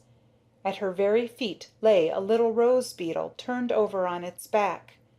To one side was the skeleton of a large locust broken in 2, and everywhere were the remains of slaughtered bees, their wings and legs and sheaths. "Oh, oh, to think this had to happen to me!" whimpered little Maya. She did not dare to stir the fraction of an inch, and pressed herself shivering into the farthest corner of this chamber of horrors. Again she heard voices on the other side of the wall. Impelled by mortal fear, she crept up to the chink and peeped through. What she saw was a vast hall, crowded with hornets, and magnificently illuminated by a number of captive glowworms. Enthroned in their midst sat the queen. She seemed to be holding an important council. Maya caught every word that was said. If those glittering monsters had not inspired her with such unspeakable horror, she would have gone into raptures over their strength and magnificence. It was the first time she had had a good view of any of the race of brigands. Tigers they looked like, superb tigers of the insect world, with their tawny black-barred bodies. A shiver of awe ran through the little bee. A sergeant-at-arms went about the walls of the hall ordering the glowworms to give all the light they could. They must strain themselves to the utmost. He muttered his commands in a low voice so as not to interrupt the deliberations, and thrust at them with a long spear, hissing as he did so. "Light up, or I'll eat you!" Terrible the things that were done in the fortress of the hornets. Then Maya heard the queen say, "Very well. We shall abide by the arrangements we have made. Tomorrow, 1 hour before dawn, the warriors will assemble and sally forth to the attack on the city of the bees in the castle park. The hive is to be plundered and as many prisoners taken as possible. He who captures Queen Helen the Eighth and brings her to me alive will be dubbed a knight. Go forth and be brave and victorious and bring back rich booty. The meeting is herewith adjourned. Sleep well, my warriors. I bid you good night." The queen hornet rose from her throne and left the hall accompanied by her bodyguard. Maya nearly cried out loud. "My country!" she sobbed. "My bees, my dear, dear bees!" She pressed her hands to her mouth to keep herself from screaming. She was in the depths of despair. "Oh, would that I had died before I heard this! No one will warn my people. They will be attacked in their sleep and massacred. Oh, God, perform a miracle! Help me and my people. Our need is great." In the hall the glowworms were put out and devoured. Gradually the fortress was wrapped in a hush. Maya seemed to have been forgotten. A faint twilight crept into her cell, and she thought she caught the strumming of the cricket's night song outside. Was anything more horrible than this dungeon with its carcasses strewn on the ground? End of chapter 13.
The Adventures of Maya the Bee by Waldemar Bonsels.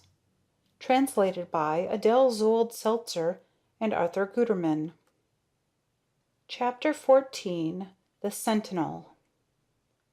Soon, however, the little bee's despair yielded to a definite resolve. It was as though she once more called to mind that she was a bee. "Here I am, weeping and wailing," she thought, "as if I had no brains and as if I were a weakling. Oh, I'm not much of an honor to my people and my queen. They are in danger. I am doomed anyhow. So since death is certain one way or another, I may as well be proud and brave and do everything I can to try to save them." It was as though Maya had completely forgotten the long time that had passed since she left her home. More strongly than ever she felt herself one of her people, and the great responsibility that suddenly devolved upon her through the knowledge of the hornet's plot filled her with fine courage and determination. "If my people are to be vanquished and killed, I want to be killed too, but first I must do everything in my power to save them." "Long live my queen!" she cried. Quiet in there, clanged harshly from the outside. Ugh, what an awful voice! The watchman making his rounds. Then it was already late in the night. As soon as the watchman's footsteps had died away, Maya began to widen the chink through which she had peeped into the hall. It was easy to bite away the brittle stuff of the partition, though it took some time before the opening was large enough to admit her body. At length, in the full knowledge that discovery would cost her her life, she squeezed through into the hall. From remote depths of the fortress echoed the sound of loud snoring. The hall lay in a subdued blue light that found its way in through the distant entrance. "The moonlight," Maya said to herself. She began to creep cautiously toward the exit, cowering close in the deep shadows of the walls, until she reached the high, narrow passageway that led from the hall to the opening through which the light shone. She heaved a deep sigh. Far, far away glimmered a star. "Liberty," she thought. The passageway was quite bright. Softly, stepping oh so very softly, Maya crept on. The portal came nearer and nearer. "If I fly now," she thought, "I'll be out in one dash." Her heart pounded as if ready to burst. But there, in the shadow of the doorway, stood a sentinel leaning against a column. Maya stood still, rooted to the spot. Vanished all her hopes. Gone the chance of escape. There was no getting by that formidable figure. What was she to do? Best go back where she had come from. But the sight of the giant in the doorway held her in a spell. He seemed to be lost in reverie. He stood gazing out upon the moon-washed landscape, his head tilted slightly forward, his chin propped on his hand. How his golden cuirass gleamed in the moonlight! Something in the way he stood there stirred the little bee's emotions. "He looks so sad," she thought. "How handsome he is! How superbly he holds himself! How proudly his armor shines! He never removes it, neither by day nor by night. He is always ready to rob and fight and die." Little Maya quite forgot that this man was her enemy. Ah, how often the same thing had happened to her, that the goodness of her heart and her delight in beauty made her lose all sense of danger. A golden dart of light shot from the bandit's helmet. He must have turned his head. "My God!" whispered Maya. "This is the end of me." But the sentinel said quietly, "Just come here, child." "What?" cried Maya. "You saw me?" "All the time, child. You bit a hole through the wall. Then you crept along, tucking yourself very neatly into the dark places, until you reached the spot where you're standing. Then you saw me, and you lost heart. Am I right?" "Yes," said Maya, "quite right." Her whole body shook with terror.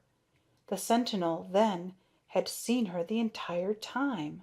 She remembered having heard how keen were the senses of these clever freebooters. "What are you doing here?" he asked good-humoredly. Maya still thought he looked sad. His mind seemed to be far away, and not to concern itself with what was of such moment to her. "I'd like to get out," she answered, "and I'm not afraid. I was just startled. You looked so strong and handsome, and your armor shone so. Now I'll fight you." The sentinel, slightly astonished, leaned forward and looked at Maya and smiled. It was not an ugly smile, and Maya experienced an entirely new feeling. The young warrior's smile seemed to exercise a mysterious power over her heart. "No, little one," he said almost tenderly, "you and I won't fight. You bees belong to a powerful nation, but man for man, we hornets are stronger. To do single battle with a bee would be beneath our dignity. If you like, you may stay here a little while and chat, but only a little while. Soon I'll have to wake the soldiers up. Then back to your cell you must go." How curious! The hornet's lofty friendliness disarmed Maya more than anger or hate could have done. The feeling with which he inspired her was almost admiration. With great sad eyes she looked up at her enemy, and, constrained, as always, to follow the impulses of her heart, she said: "I have always heard bad things about hornets, but you are not bad. I can't believe you're bad." The warrior looked at Maya. "There are good people and bad people everywhere," he said gravely. "But you mustn't forget we are your enemies, and shall always remain your enemies." "Must an enemy always be bad?" asked Maya. "Before, when you were looking out into the moonlight, I forgot that you were hard and dangerous. You seemed sad, and I have always thought that people who were sad couldn't possibly be wicked." The sentinel said nothing, and Maya continued more boldly. "You are powerful. If you want to, you can put me back in my cell and I'll have to die. But you can also set me free, if you want to." At this the warrior drew himself up. His armor clanked, and the arm he raised shone in the moonlight. But the moonlight was turning dimmer in the passageway. Was dawn coming already? "You are right," he said. "I can. My people and my queen have entrusted me with this power. My orders are that no bee who has set foot in this fortress shall leave it alive. I shall keep faith with my people." After a pause, he added softly, as if to himself, "I have learned by bitter experience how faithlessness can hurt.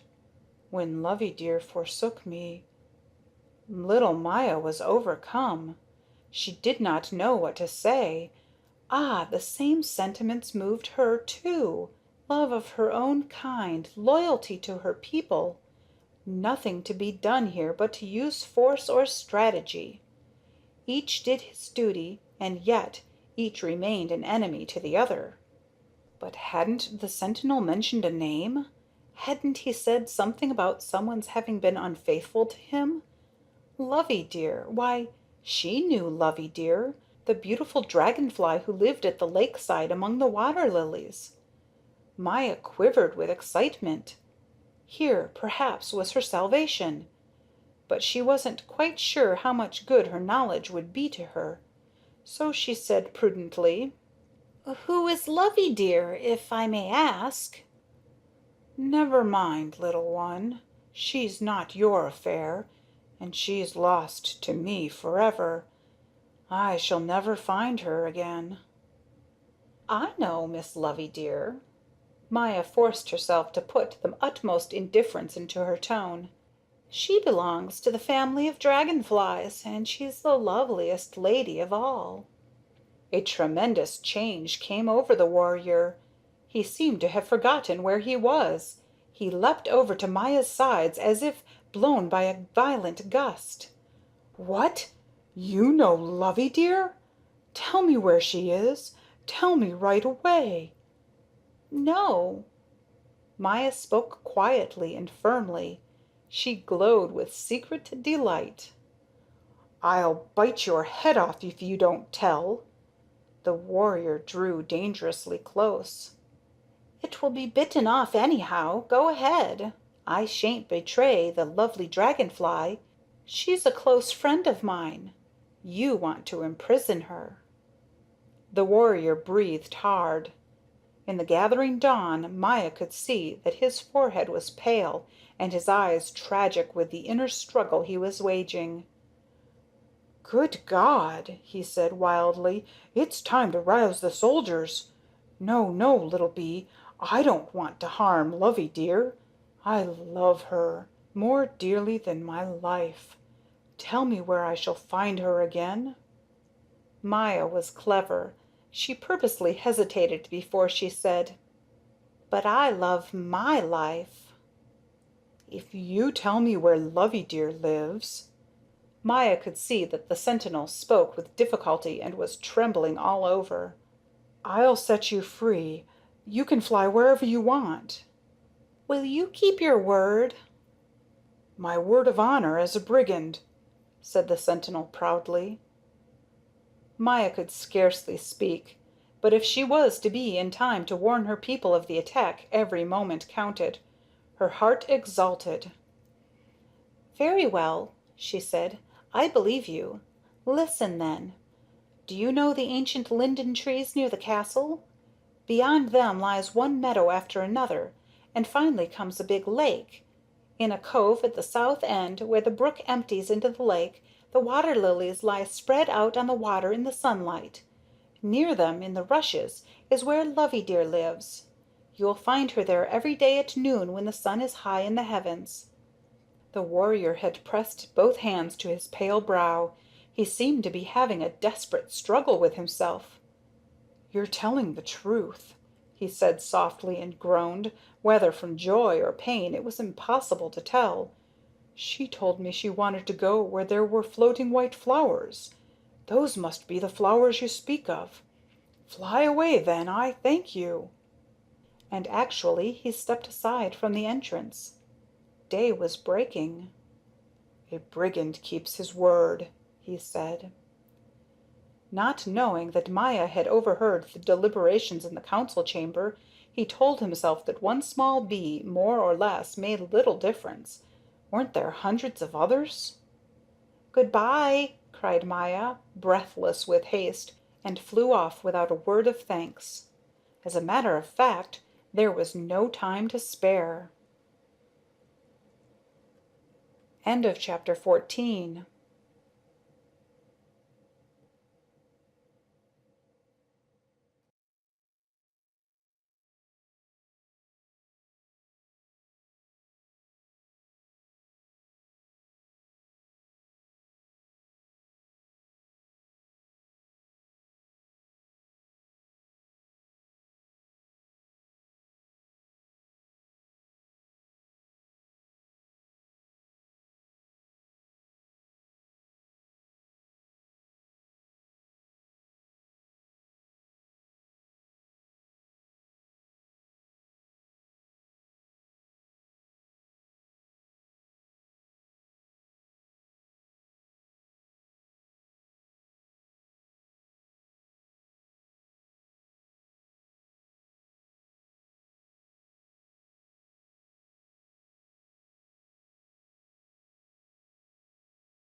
The Adventures of Maya the Bee by Waldemar Bonsels. Translated by Adele Zold Seltzer and Arthur Guterman. Chapter 15. The Warning. Little Maya summoned every bit of strength and willpower she had left. Like a bullet shot from the muzzle of a gun, bees can fly faster than most insects. She darted through the purpling dawn in a lightning bee-line for the woods, where she knew she would be safe for the moment, and could hide herself away should the hornet regret having let her go and follow in pursuit. Gossamer veils hung everywhere over the level country. Big drops fell from the trees on the dry leaves carpeting the ground, and the cold in the woods threatened to paralyze little Maya's wings. No ray of the dawn had as yet found its way between the trees. The air was as hushed as if the sun had forgotten the earth, and all creatures had laid themselves to eternal rest. Maya, therefore, flew high up in the air.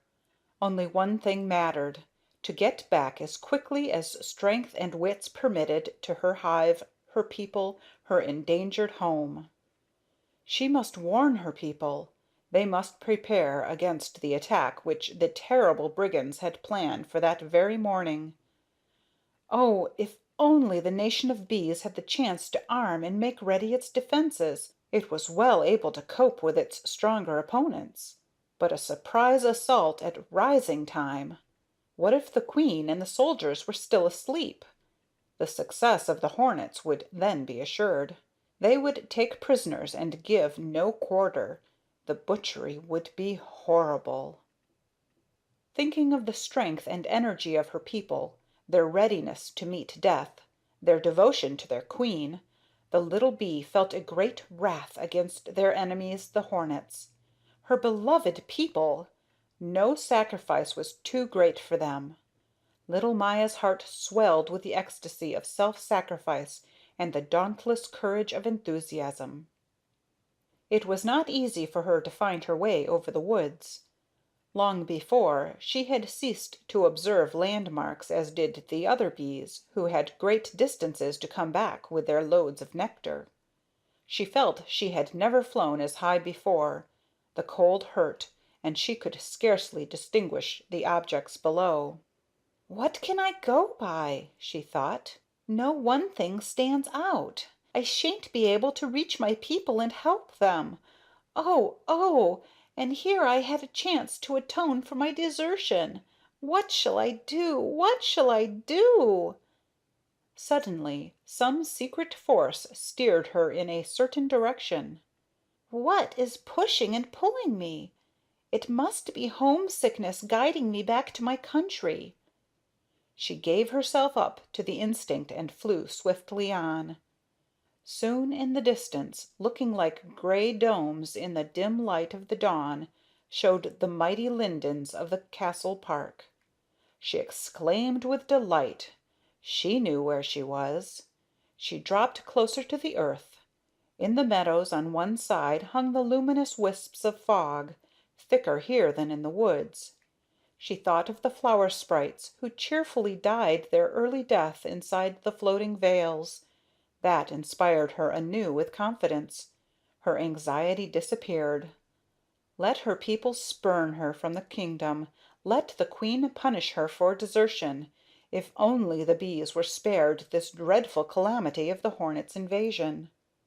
Close to the long stone wall shone the silver fir that shielded the bee city against the west wind. And there, she could see them distinctly now, were the red, blue, and green portals of her homeland. The stormy pounding of her heart nearly robbed her of her breath.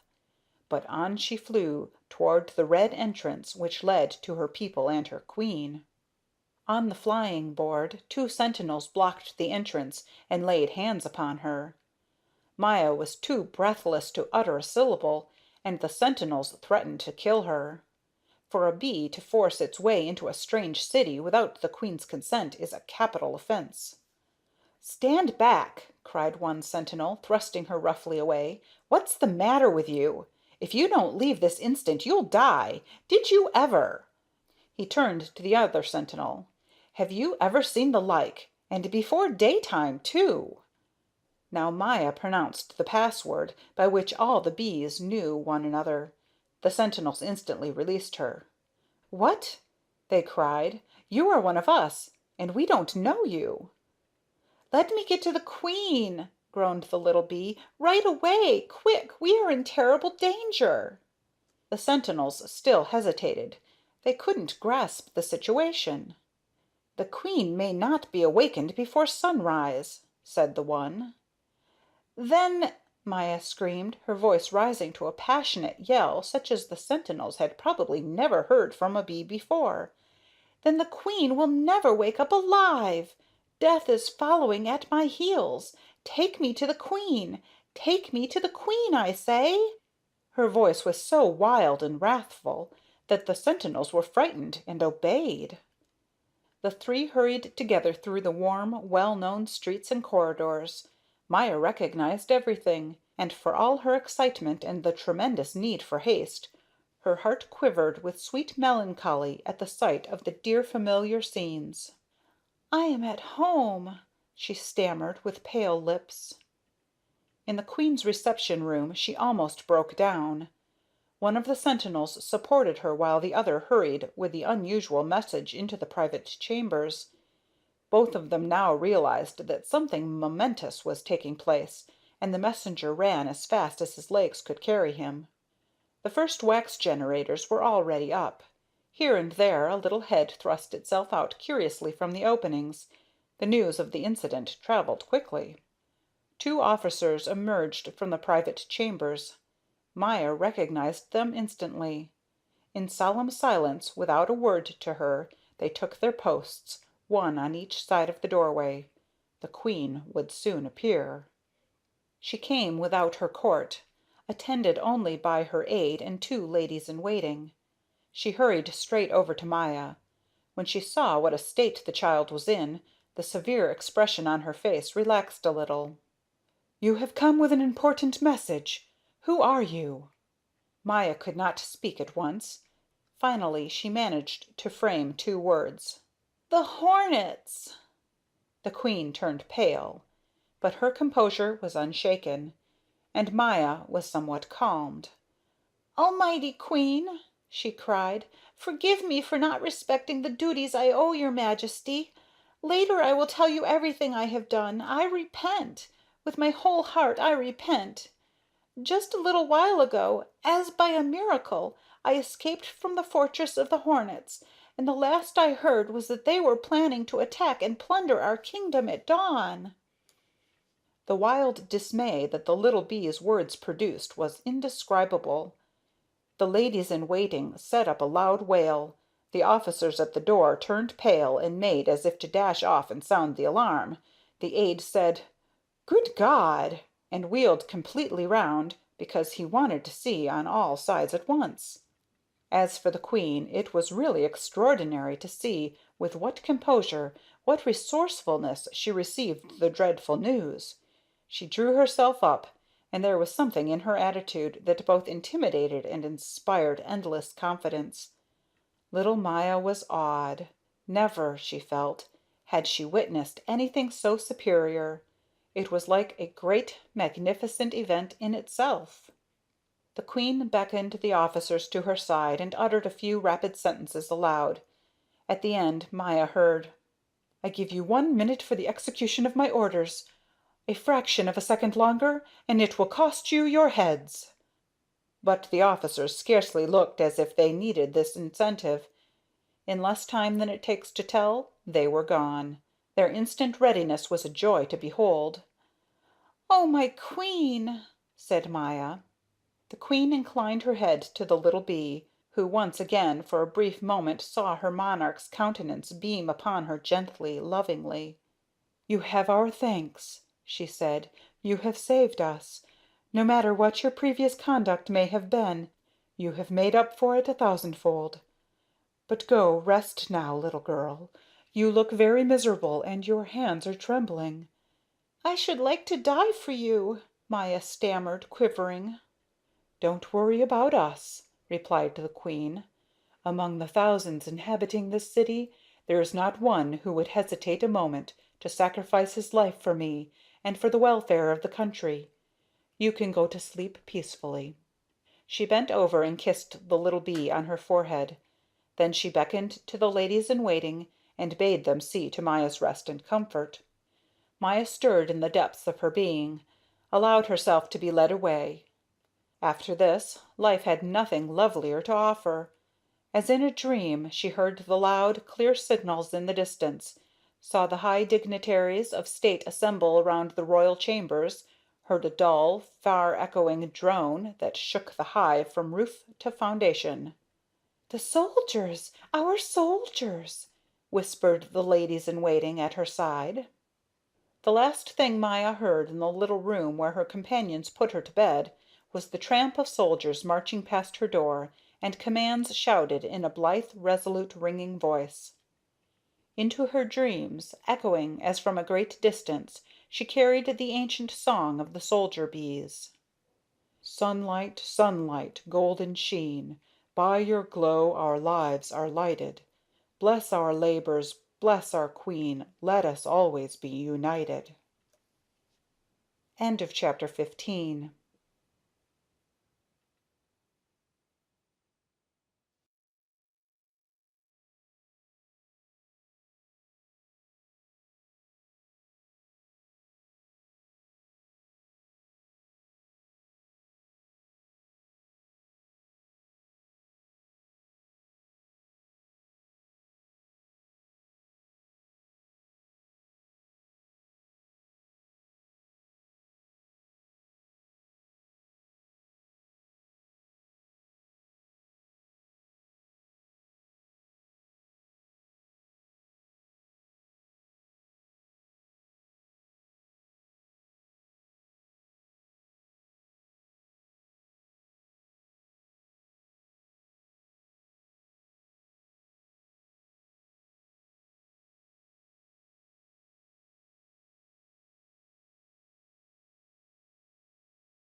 The Adventures of Maya the Bee by Waldemar Bonsels.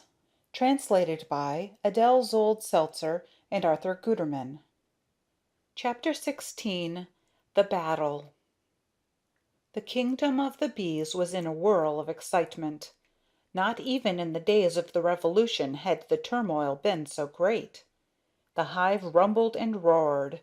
Every bee was fired by a holy wrath, a burning ardor to meet and fight the ancient enemy to the very last gasp.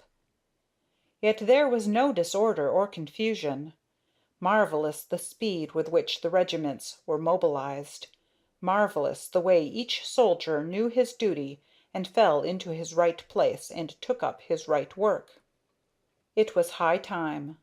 At the Queen's call for volunteers to defend the entrance, a number of bees offered themselves, and of these several had been sent out to see if the enemy was approaching. 2 had now returned, whizzing dots, and reported that the hornets were drawing near. An awesome hush of expectancy fell upon the hive. Soldiers in 3 closed ranks stood lined up at the entrance, proud, pale, solemn, composed. No one spoke. The silence of death prevailed except for the low commands of the officers drawing up the reserves in the rear. The hive seemed to be fast asleep. The only stir came from the doorway, where about a dozen wax generators were at work in feverish silence, executing their orders to narrow the entrance with wax. As by a miracle, 2 thick partitions of wax had already gone up, which even the strongest hornets could not batter down without great loss of time. The whole had been reduced by almost half. The queen took up an elevated position inside the hive, from which she was able to survey the battle. Her aides flew scurrying hither and thither. The third messenger returned. He sank down exhausted at the queen's feet. "I am the last who will return," he shouted with all the strength he had left. "The others have been killed." "Where are the hornets?" asked the queen. "At the lindens. Listen, listen," he stammered in mortal terror. "The air hums with the wings of the giants." No sound was heard. It must have been the poor fellow's terrified imagination. He must have thought he was still being pursued. "How many are there?" asked the queen sternly. "Answer in a low voice." "I counted 40." Although the queen was startled by the enemy's numbers, she gave no sign of shock. In a ringing, confident voice that all could hear, she said, "Not one of them will see his home again." Her words, which seemed to sound the enemy's doom, had instant effect. Men and officers alike felt their courage rise. But when, in the quiet of the morning, an ominous whirring was heard outside the hive, first softly, then louder and louder, and the entrance darkened, and the whispering voices of the hornets, the most frightful robbers and murderers in the insect world, penetrated into the hive, then the faces of the valiant little bees turned pale, as if washed over by a drab light falling upon their ranks. They gazed at one another with eyes in which death sat waiting, and those who were ranged at the entrance knew full well that one moment more and all would be over with them. The queen's controlled voice came clear and tranquil from her place on high. "Let the robbers enter one by one, until I give orders to attack. Then those at the front throw themselves upon the invaders 100 at a time, and the ranks behind cover the entrance. In that way we shall divide up the enemy's forces. Remember, you at the front, upon your strength and endurance and bravery depends the fate of the whole state. Have no fear. In the dusk the enemy will not see right away how well prepared we are, and he will enter unsuspecting." She broke off. There, thrust through the doorway, was the head of the first brigand. The feelers played about, groping, cautious. The pincers opened and closed. It was a blood-curdling sight. Slowly the huge black and gold striped body, with its strong wings, crept in after the head. The light falling in from the outside drew gleams from the warrior's cuirass.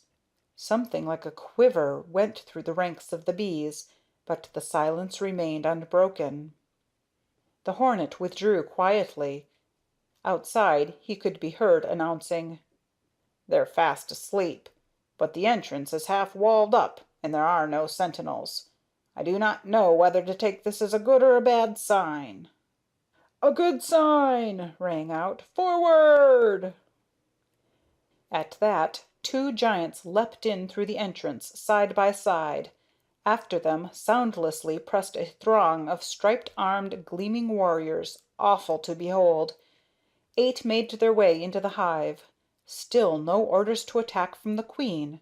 Was she dumb with horror? Had her voice failed her? And the brigands, did they not see in the shadow? To right and left, the soldiers drawn up in close, glittering ranks, ready for mortal combat? Now at last came the order from on high.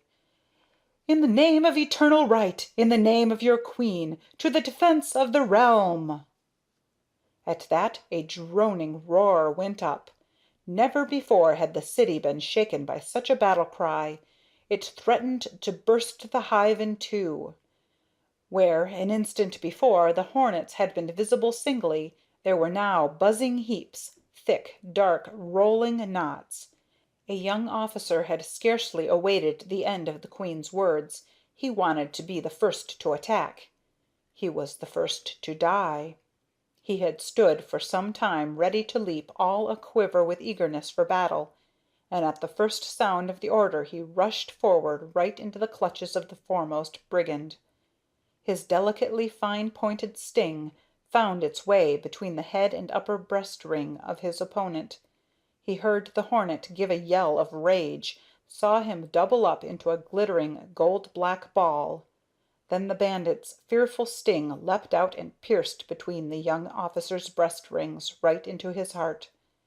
And dying, the bee felt himself and his mortally wounded enemy sink under a cloud of storming bees. His brave death inspired them all with the wild rapture that comes from utter willingness to die for a noble cause. Fearful was their attack upon the invaders. The hornets were sore pressed.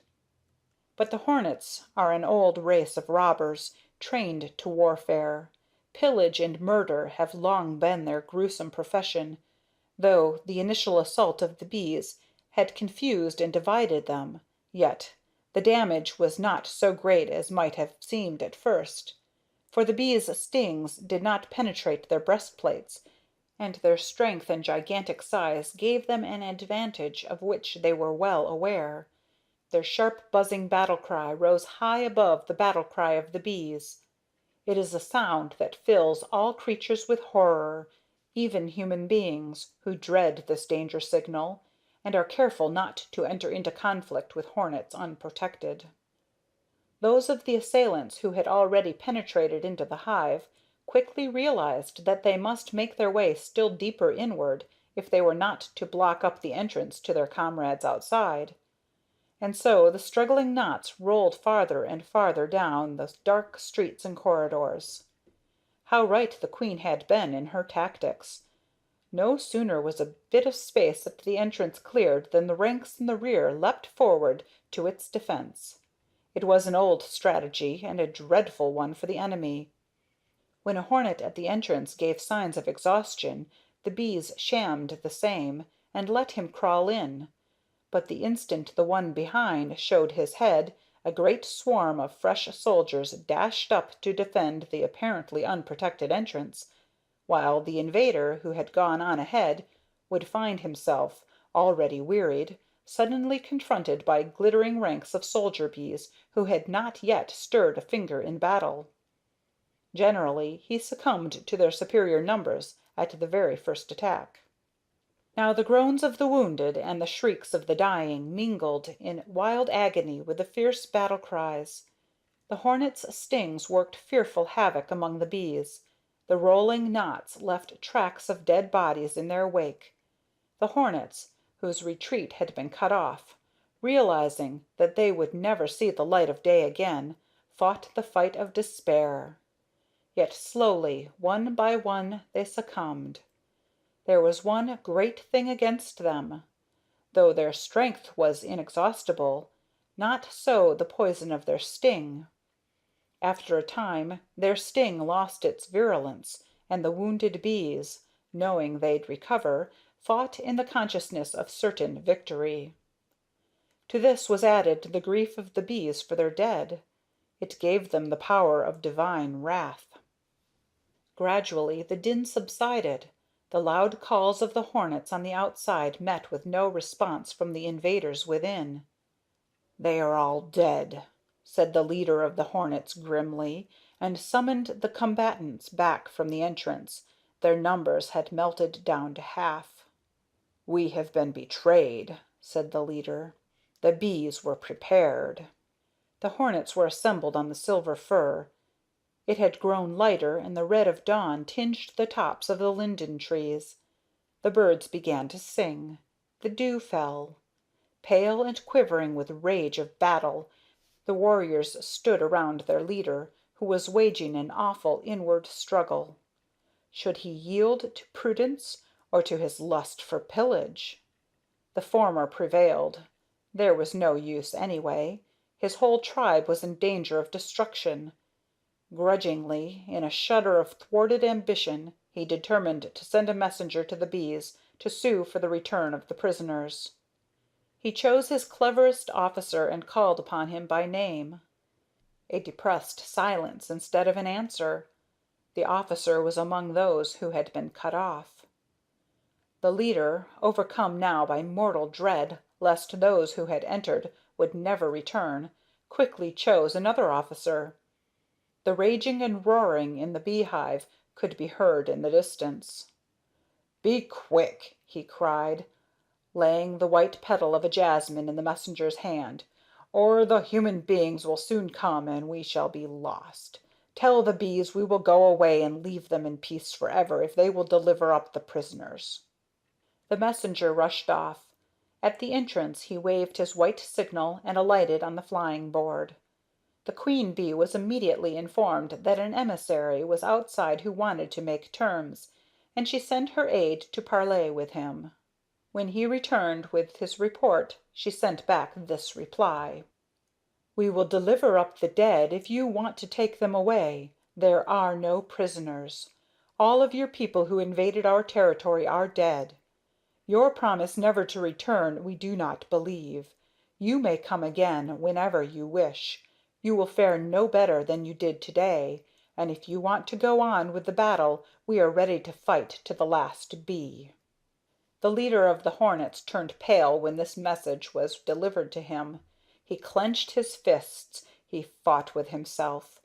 Only too gladly would he have yielded to the wishes of his warriors who clamored for revenge. Reason prevailed. "We will come again," he hissed. "How could this thing have happened to us? Are we not a more powerful people than the bees? Every campaign of mine so far has been successful and has only added to our glory. How can I face the queen after this defeat?"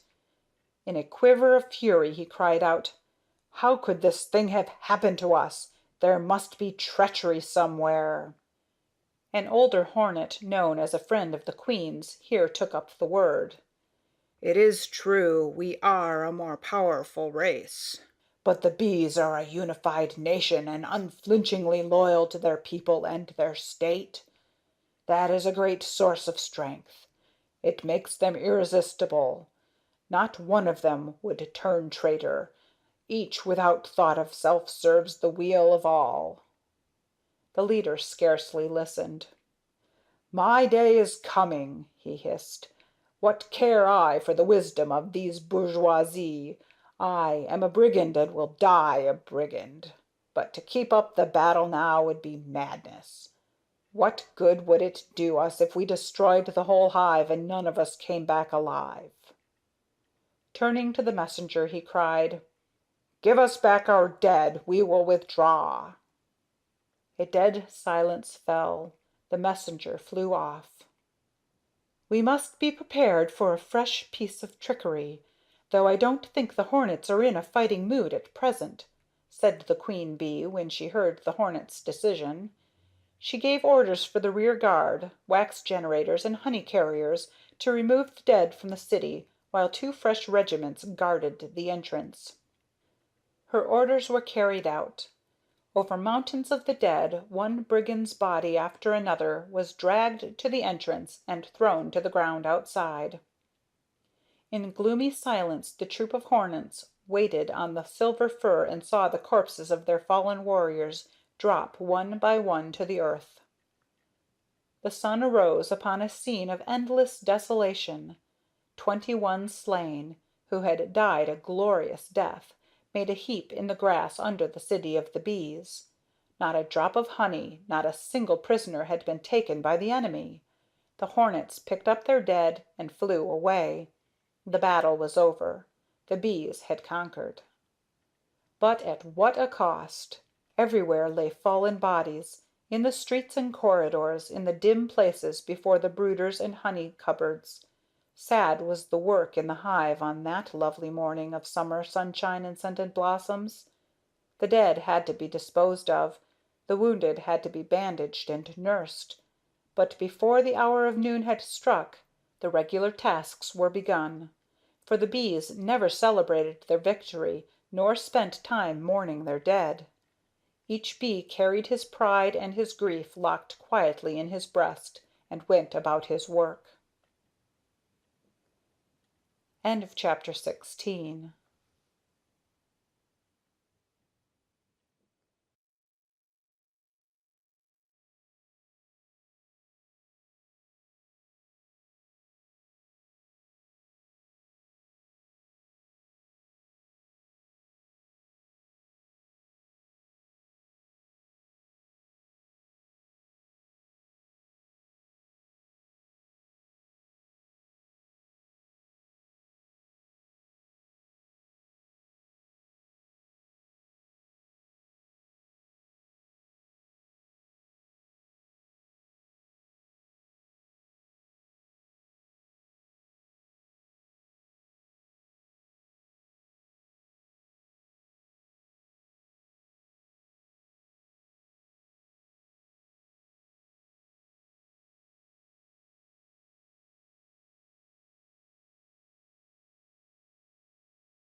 The Adventures of Maya the Bee by Waldemar Bonsels. Translated by Adele Zold Seltzer and Arthur Guterman. Chapter 17. The Queen's Friend. The noise of battle awoke Maya out of a brief sleep. She jumped up and straightway wanted to dash out to help defend the city, but soon realized that she was too weak to be of any help. A group of struggling combatants came rolling toward her. One of them was a strong young hornet, an officer, Maya judged by his badge, who was defending himself unaided against an overwhelming number of bees. The struggling knot grew nearer. To Maya's horror, it left one dead bee after another in its wake. But numbers finally told against the giant. Whole clusters of bees, ready to die rather than let go, hung to its arms and legs and feelers, and their stings were beginning to pierce between the rings of his breast. Maya saw him drop down exhausted. Without cry or complaint, fighting to the very end, neither suing for mercy nor reviling his opponents, he went down to his brigand's death. The bees left him and hurried back to the entrance to throw themselves anew into the conflict. Maya's heart was beating stormily. She slipped over to the hornet. He lay curled up in the twilight, still breathing. She counted about 20 stings, most of them in the forepart of his body, leaving his golden armor quite whole and sound.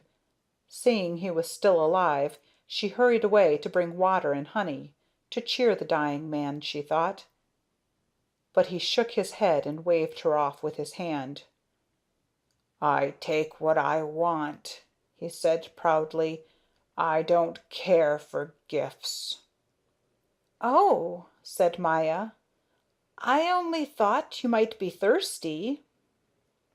The young officer smiled at her, then said, not sadly, but with a strange earnestness, "I must die."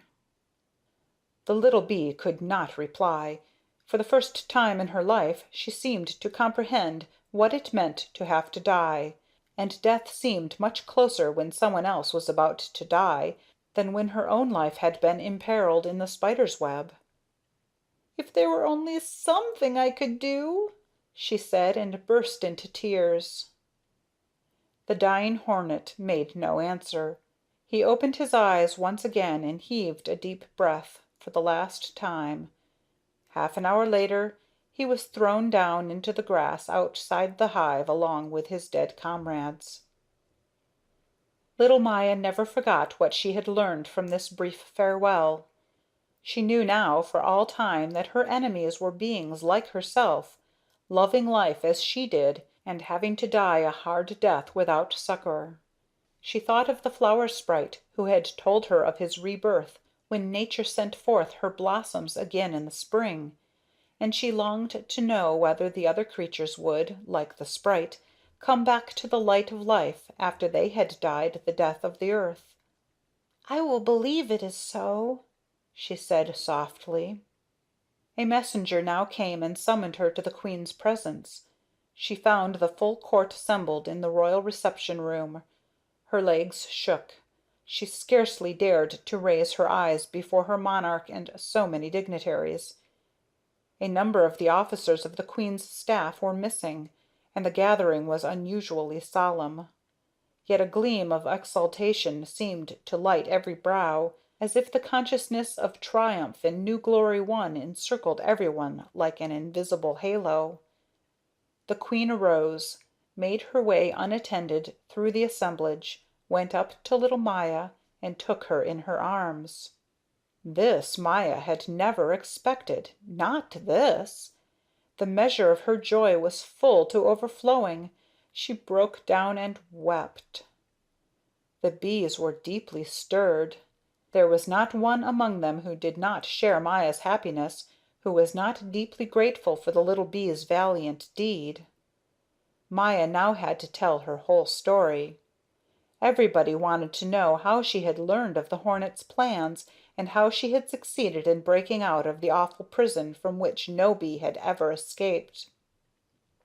So Maya told of all the remarkable things she had seen and heard, of Miss Loveydear with the glittering wings, of the grasshopper, of Thekla the spider, of Puck, and of how splendidly Bobbie had come to her rescue. When she told of the sprite and the human beings, it was so quiet in the hall that she could hear the generators in the back of the hive kneading the wax. "Ah," said the queen, "who'd have thought the sprites were so lovely?" She smiled to herself with a look of melancholy and longing, as people will who long for beauty. And all the dignitaries smiled the same smile. "How did the song of the sprite go?" she asked. "Say it again. I'd like to learn it by heart." Maya repeated the song of the sprite. My soul is that which breathes anew From all of loveliness and grace, And as it flows from God's own face, It flows from his creations too. There was a silence for a while. The only sound was a restrained sobbing in the back of the hall, probably someone thinking of a friend who had been killed. Maya went on with her story. When she came to the hornets, the bees' eyes darkened and widened. Each imagined himself in the situation in which one of their number had been, and quivered and drew a deep breath. "Awful," said the queen. "Perfectly awful." The dignitaries murmured something to the same effect.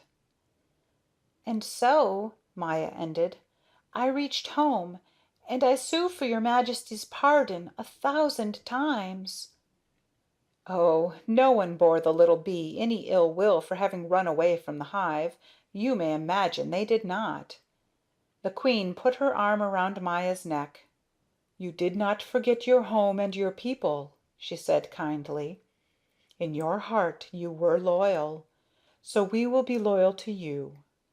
Henceforth you shall stay by my side and help me conduct the affairs of state. In that way I think your experiences, all the things you have learned, will be made to serve the greatest good of your people and your country." Cheers of approval greeted the queen's words. So ends the story of the adventures of Maya the bee. They say her work contributed greatly to the good and welfare of the nation, and she came to be highly respected and loved by her people. Sometimes, on quiet evenings, she went for a brief hour's conversation to Cassandra's peaceful little room, where the ancient dame lived now on pension honey.